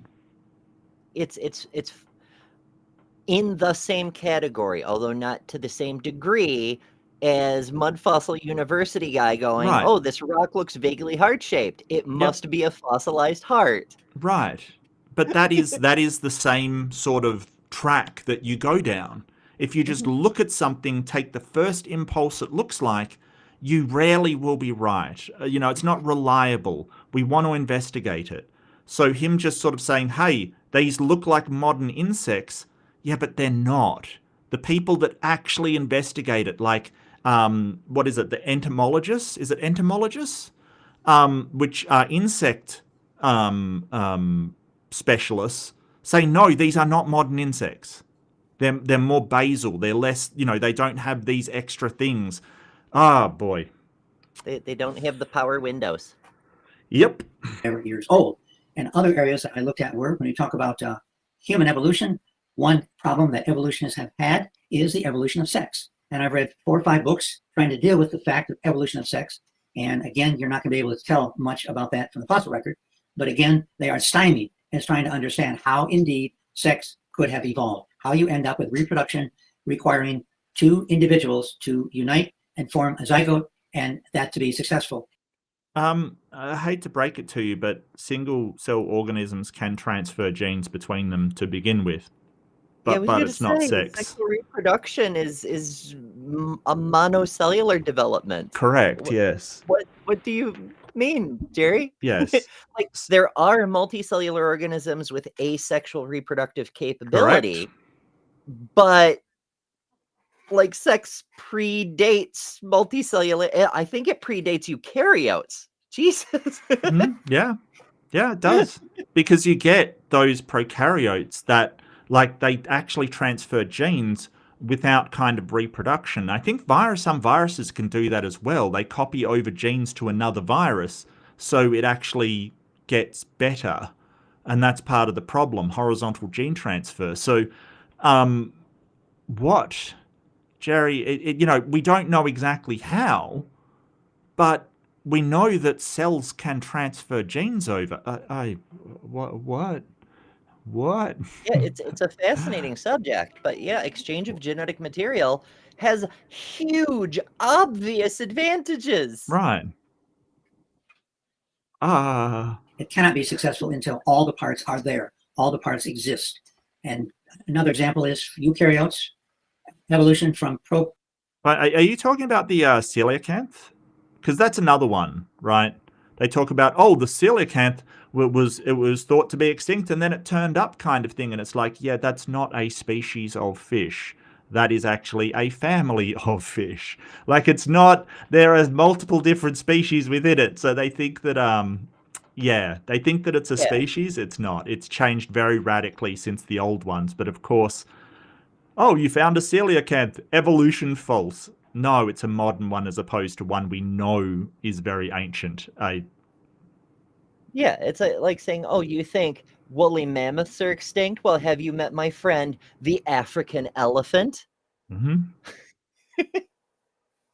Yes, I have. Just a hairless, hairy mammoth, that's all. Yeah, that I have. That's why I think mammoths are extinct, yes. That is why. From prokaryotes to eukaryotes, I've spent a fair amount of time looking at this, and they're simply, the endosymbiosis theory proposed is severely problematic. We have no clear idea how prokaryotes evolved into eukaryotes. And there are many other examples of these questions. This is nothing to do with the topic of the debate either. Don't forget, this is his closing statement. This is where he gets to wrap up everything he said about the topic into one neat bundle to give you. And he's going on not about hominin fossils, which was the topic of the debate, but prokaryotes and eukaryotes, and we still don't know exactly what happened. Yeah, he's a creationist through and through. He's like, we dodged the topic. We're going to try to nitpick things, and we're going to be incorrect about them because, we don't know every single freaking step about the endosymbiosis of mitochondria, but we're freaking observing it in our lifetimes with other organelles. Like, it was the nitroplast, wasn't it? Like the bacteria ate a nitrogen producer and it couldn't digest it, it couldn't get rid of it, so it became an organelle, like, which is just wild and astounding and cool, Yeah, like the surprising thing about the mitochondria isn't that it exists, it's that the circumstance happened so that whatever the basal bacterium that became that organelle was able to survive, but also rein in its reproduction to the point it didn't do the virus thing and explode the host cell. Right.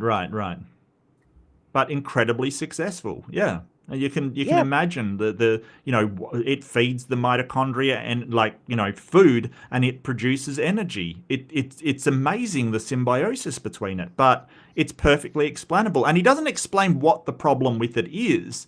He just says there's a problem. It has many problems. You wanna tell us one, Jerry, or you're just gonna glaze that over, mate? Just introducing new things to be like, well, evolution doesn't know everything. Well, all the shit you're talking about, Jerry, you know what else doesn't provide any answers about it? The Bible. The Bible doesn't give us any answers about any of these things. Yep.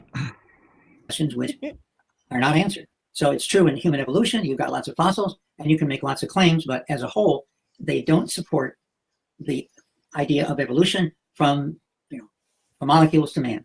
And indeed, if molecules to man, evolution is not true. Molecules. We are still made of molecules. Yeah. I want to pull my hair out, but it's a wig, and then I'll just be weird looking. Then you simply have to explain these findings in other ways, which is what I do. I have to admit, in looking at is the other way God? Is the other way God? Is the other way God? Because if the other way is God, you're not explaining how it happened. You're just giving what Donnie would call a rescue device, the greatest rescue device that ever lived. God done it. That's the rescue device. Didn't live because nobody's demonstrated the damn thing. But I won't get on that hobby horse right now.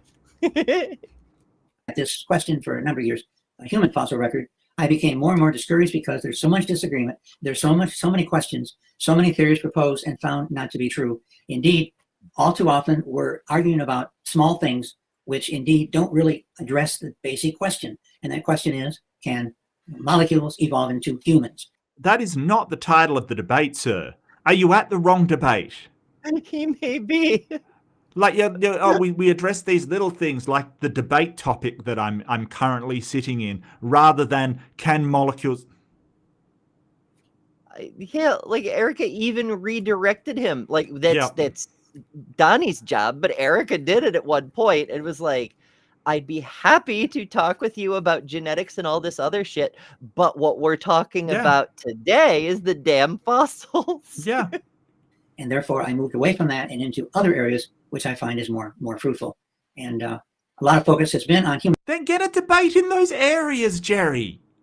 Like, get a debate. Like, if you, I thought about the topic and I moved away from it because I find it more fruitful. Then get the debate in that topic. What is wrong with you? Why are they doing this? It's like, I want to debate evolution.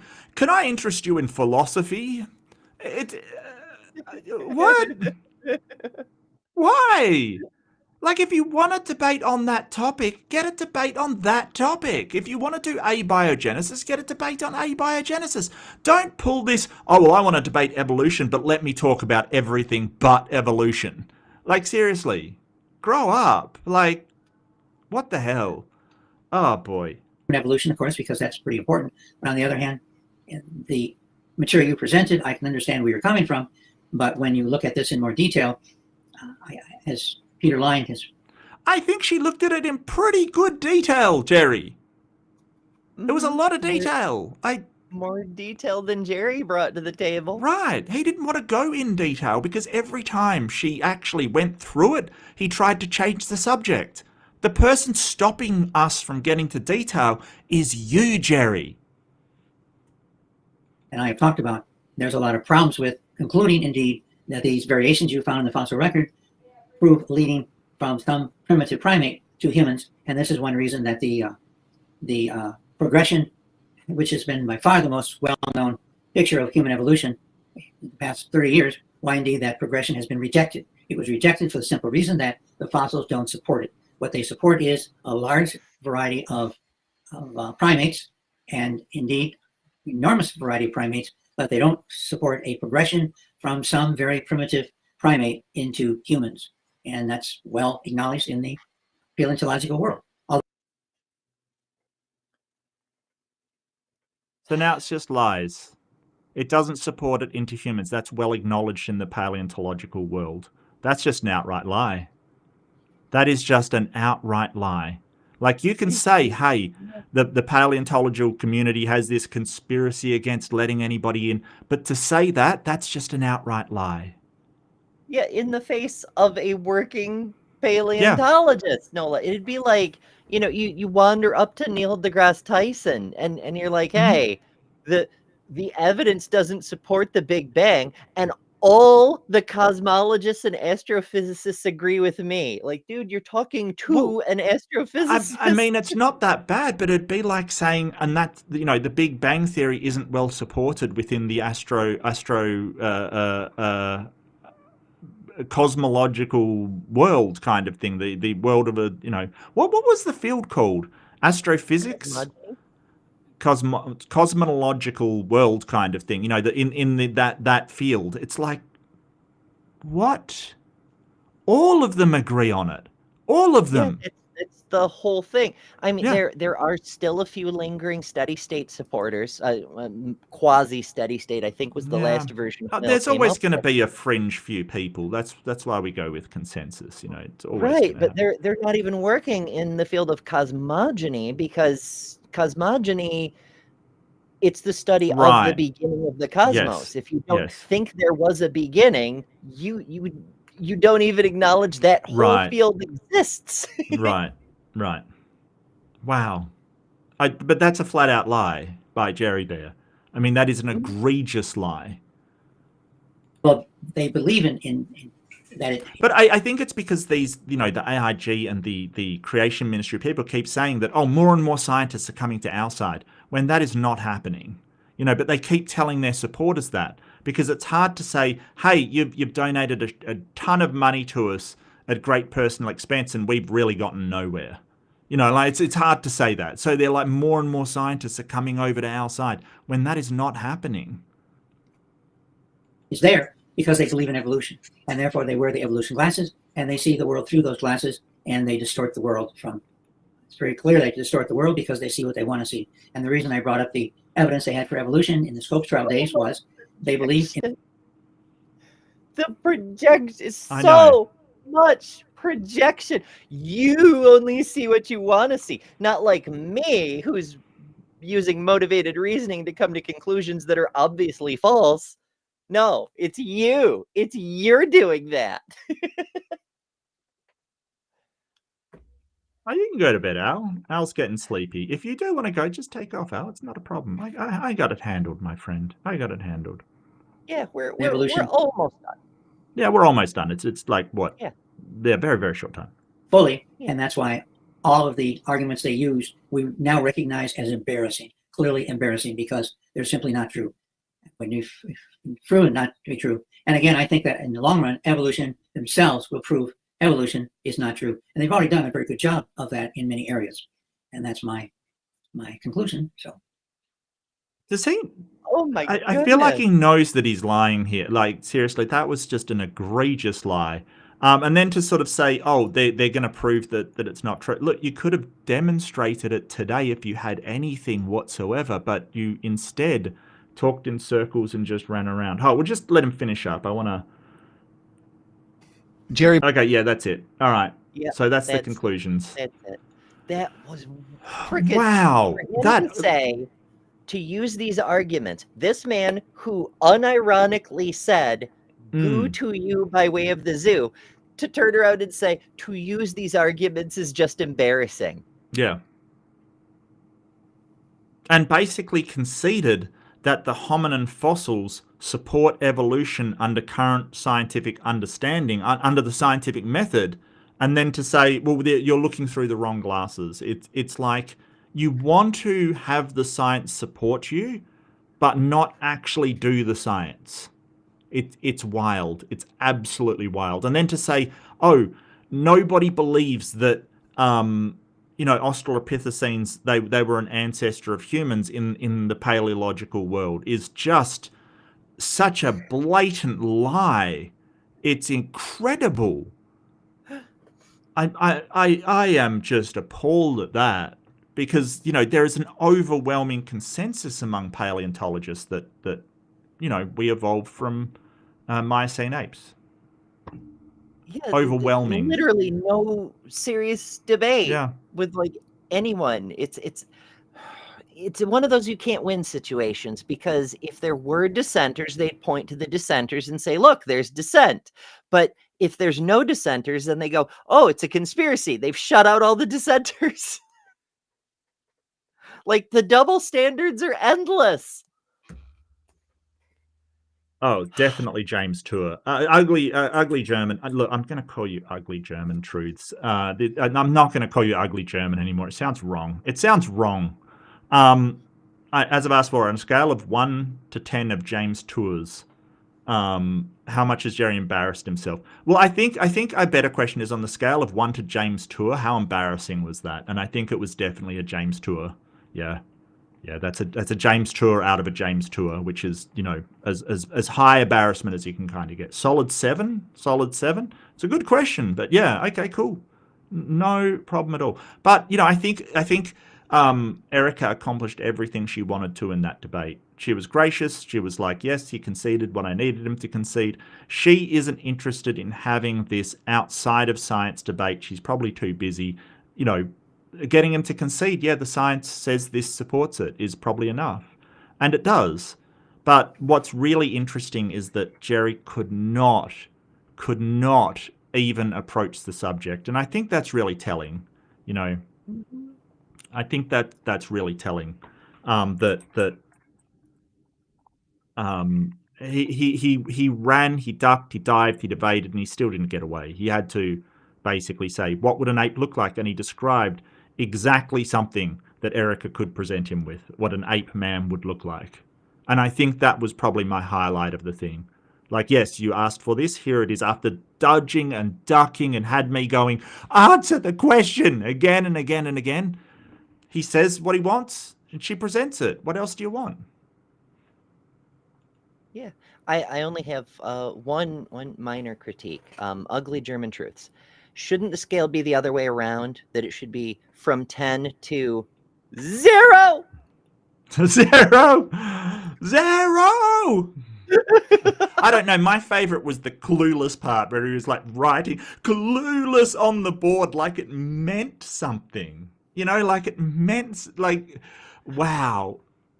He's the poster boy of crashing out. Like, that's Right. why people make fun of, Yep. of crashing out.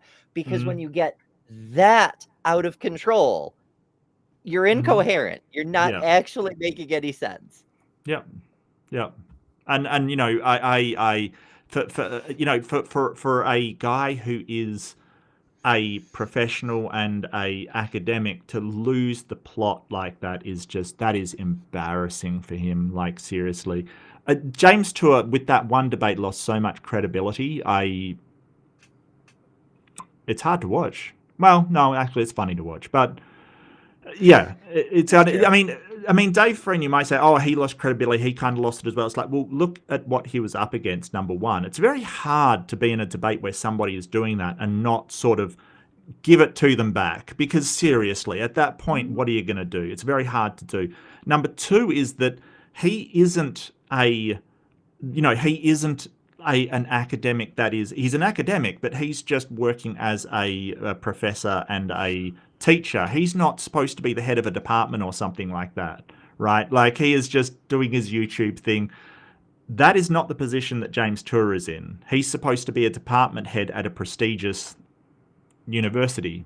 He is, but that's embarrassing. Like, seriously. Yeah. Yep. Yeah. He's lucky he had tenure.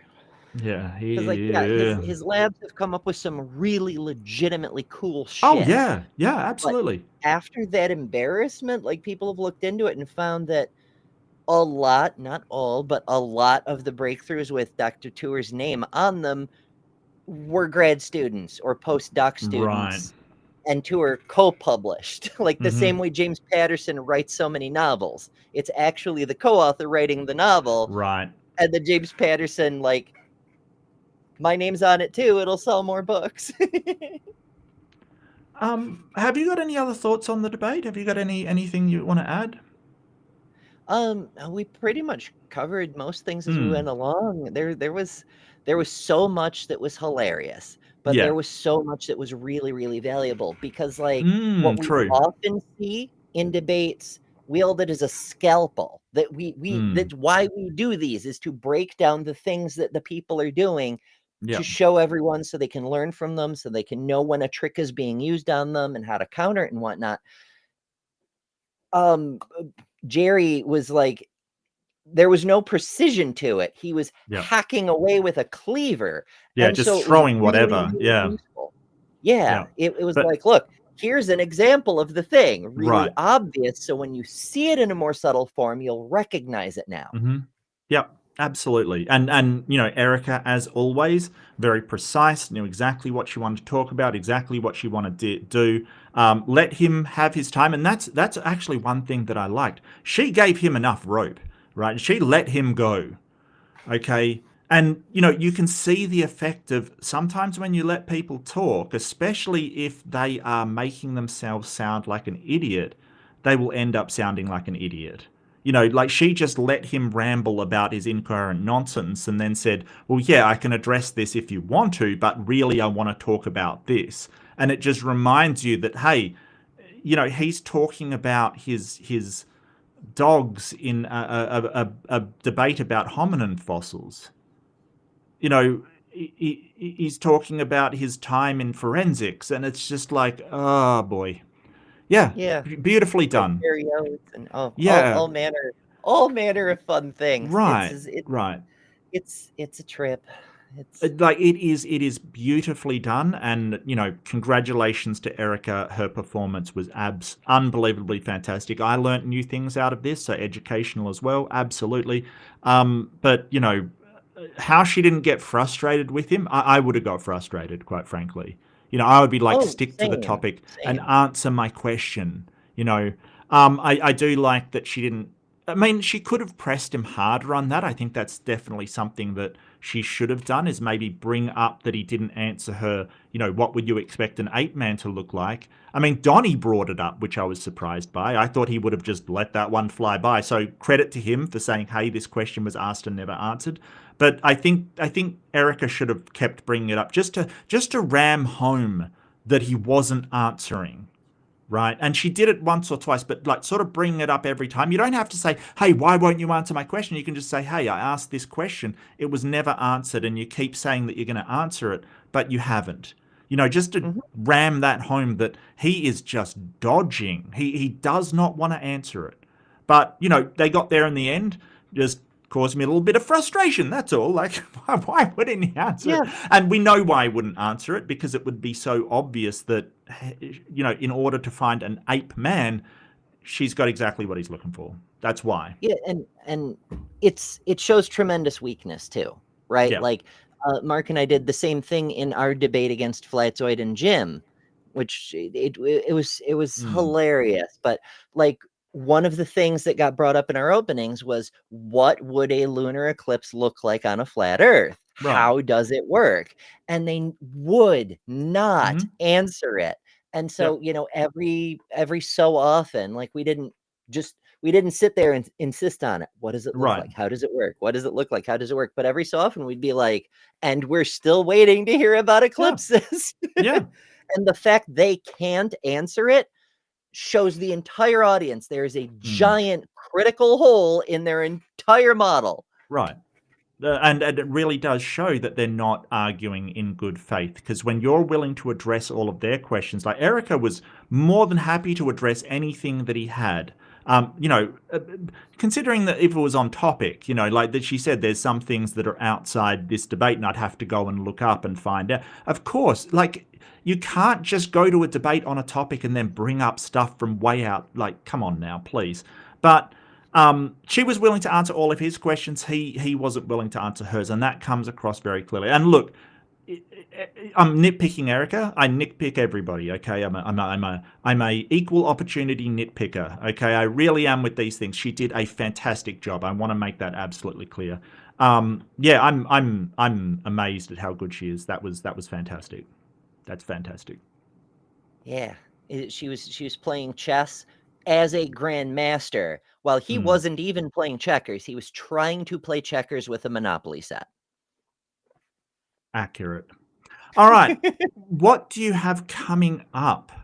What is in your life coming up that we can share and enjoy from your channel, or Oh, not your so channel? much stuff. So much stuff. I'm Yeah, good.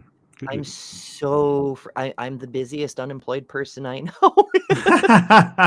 It's ridiculous. Well, Oh my technically, goodness. you're a content creator. That's Technically, come yeah, on, that's true. That's that true. is But true. let's see. Tomorrow I've got the Sunday show that leads into Bad Science Sunday over on Maya's. Yes. As per usual, I have everyone's favorite pretend but still somehow taken seriously historian, Gary Habermas, to talk about near-death experiences, Oh no. which, as longtime viewers may recall, is a subject near and dear to my heart because I myself have had a near-death experience, which is nothing like anything I've ever heard anyone describe. They vary a And lot. so the Yeah. topic fascinates me. It's so fun. But so that's Sunday. Monday, I'm doing a morning show after the damn show, as has been habitual lately. My body keeps waking me up anyway, so I may as well. I forget what the hell topic I picked because there's so much shit going on. I'm also working on a segment for Good News for Transpositions on Thursday. Mhm. Monday night, I'll be at Miss Non Sequiturs chant. My apologies if I'm confusing people. There's, like I said, there's a lot going on, but I believe it's Miss Non Sequiturs channel on Monday night. Apparently, Maya is on the road and can't stream tomorrow, so you may have an opportunity to go Maya late. mentioned And that. yeah, I'm just losing track of days. It's fine, but yeah, I'll Okay. still be doing a Sunday show. I just may go a little later.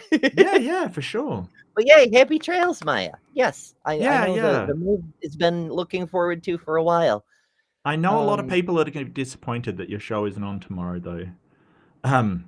Like me. For sure. But- It's one of the most popular things in our community because Yep. everybody loves Maya and loves the silliness, and that Weasel fella's okay too, I suppose. No, we love weasels. Yes, we do love the weasels. But yeah, I've got I probably will do morning shows much of next week, and then Tuesday, of course, I'll be dropping by here for Mark's 2.5K party. Yeah. PM pending, Yeah. etc. Details Yep. and things. Yep. Wednesday, probably morning show. Thursday, probably morning show plus transpositions. I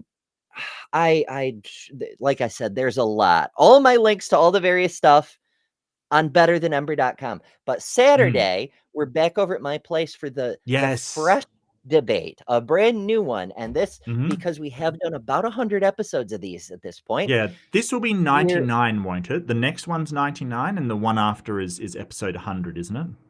I believe so. Right.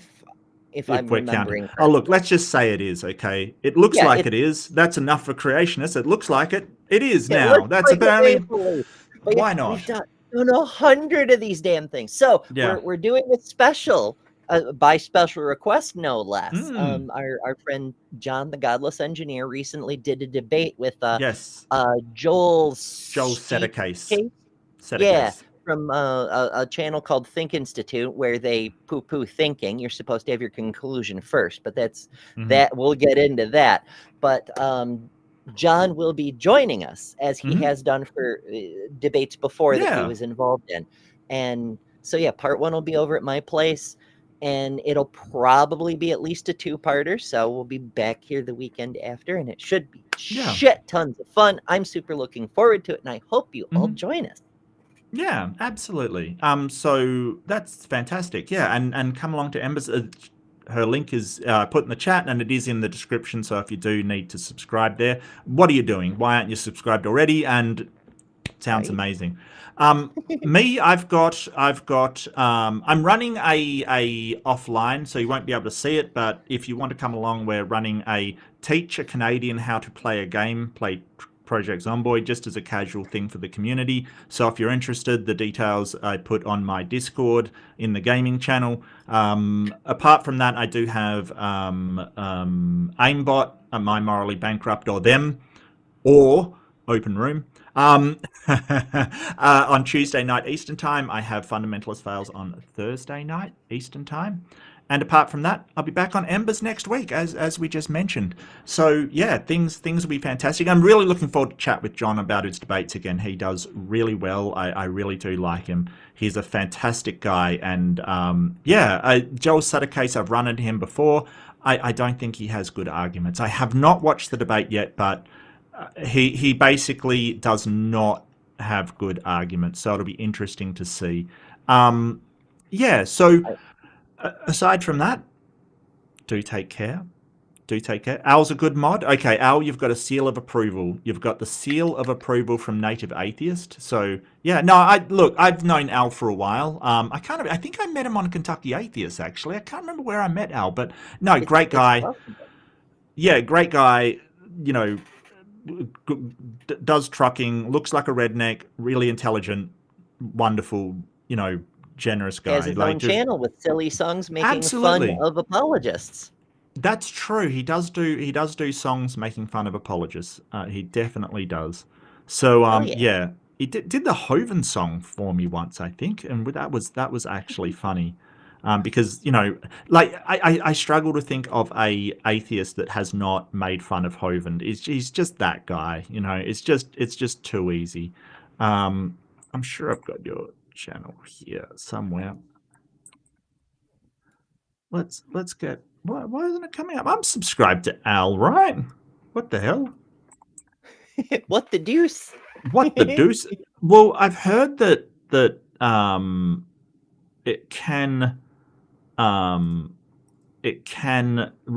can unsubscribe you for one reason or another. I'm not 100% sure why. There's a whole. No, I am subscribed. Why didn't that? What the hell? All right, I'm very confused now because I am 100% subscribed. But yeah, let me drop that in chat for you people.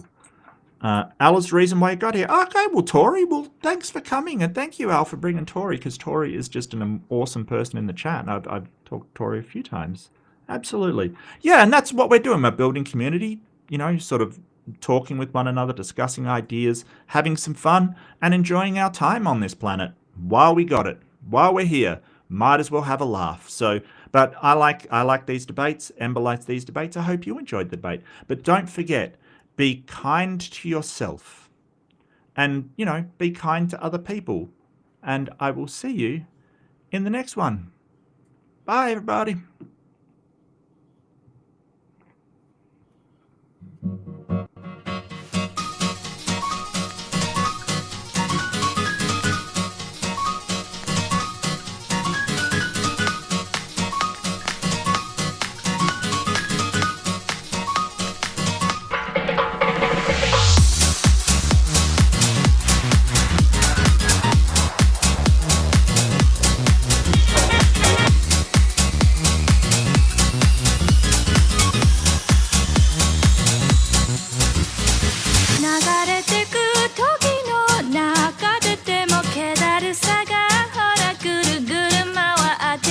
She got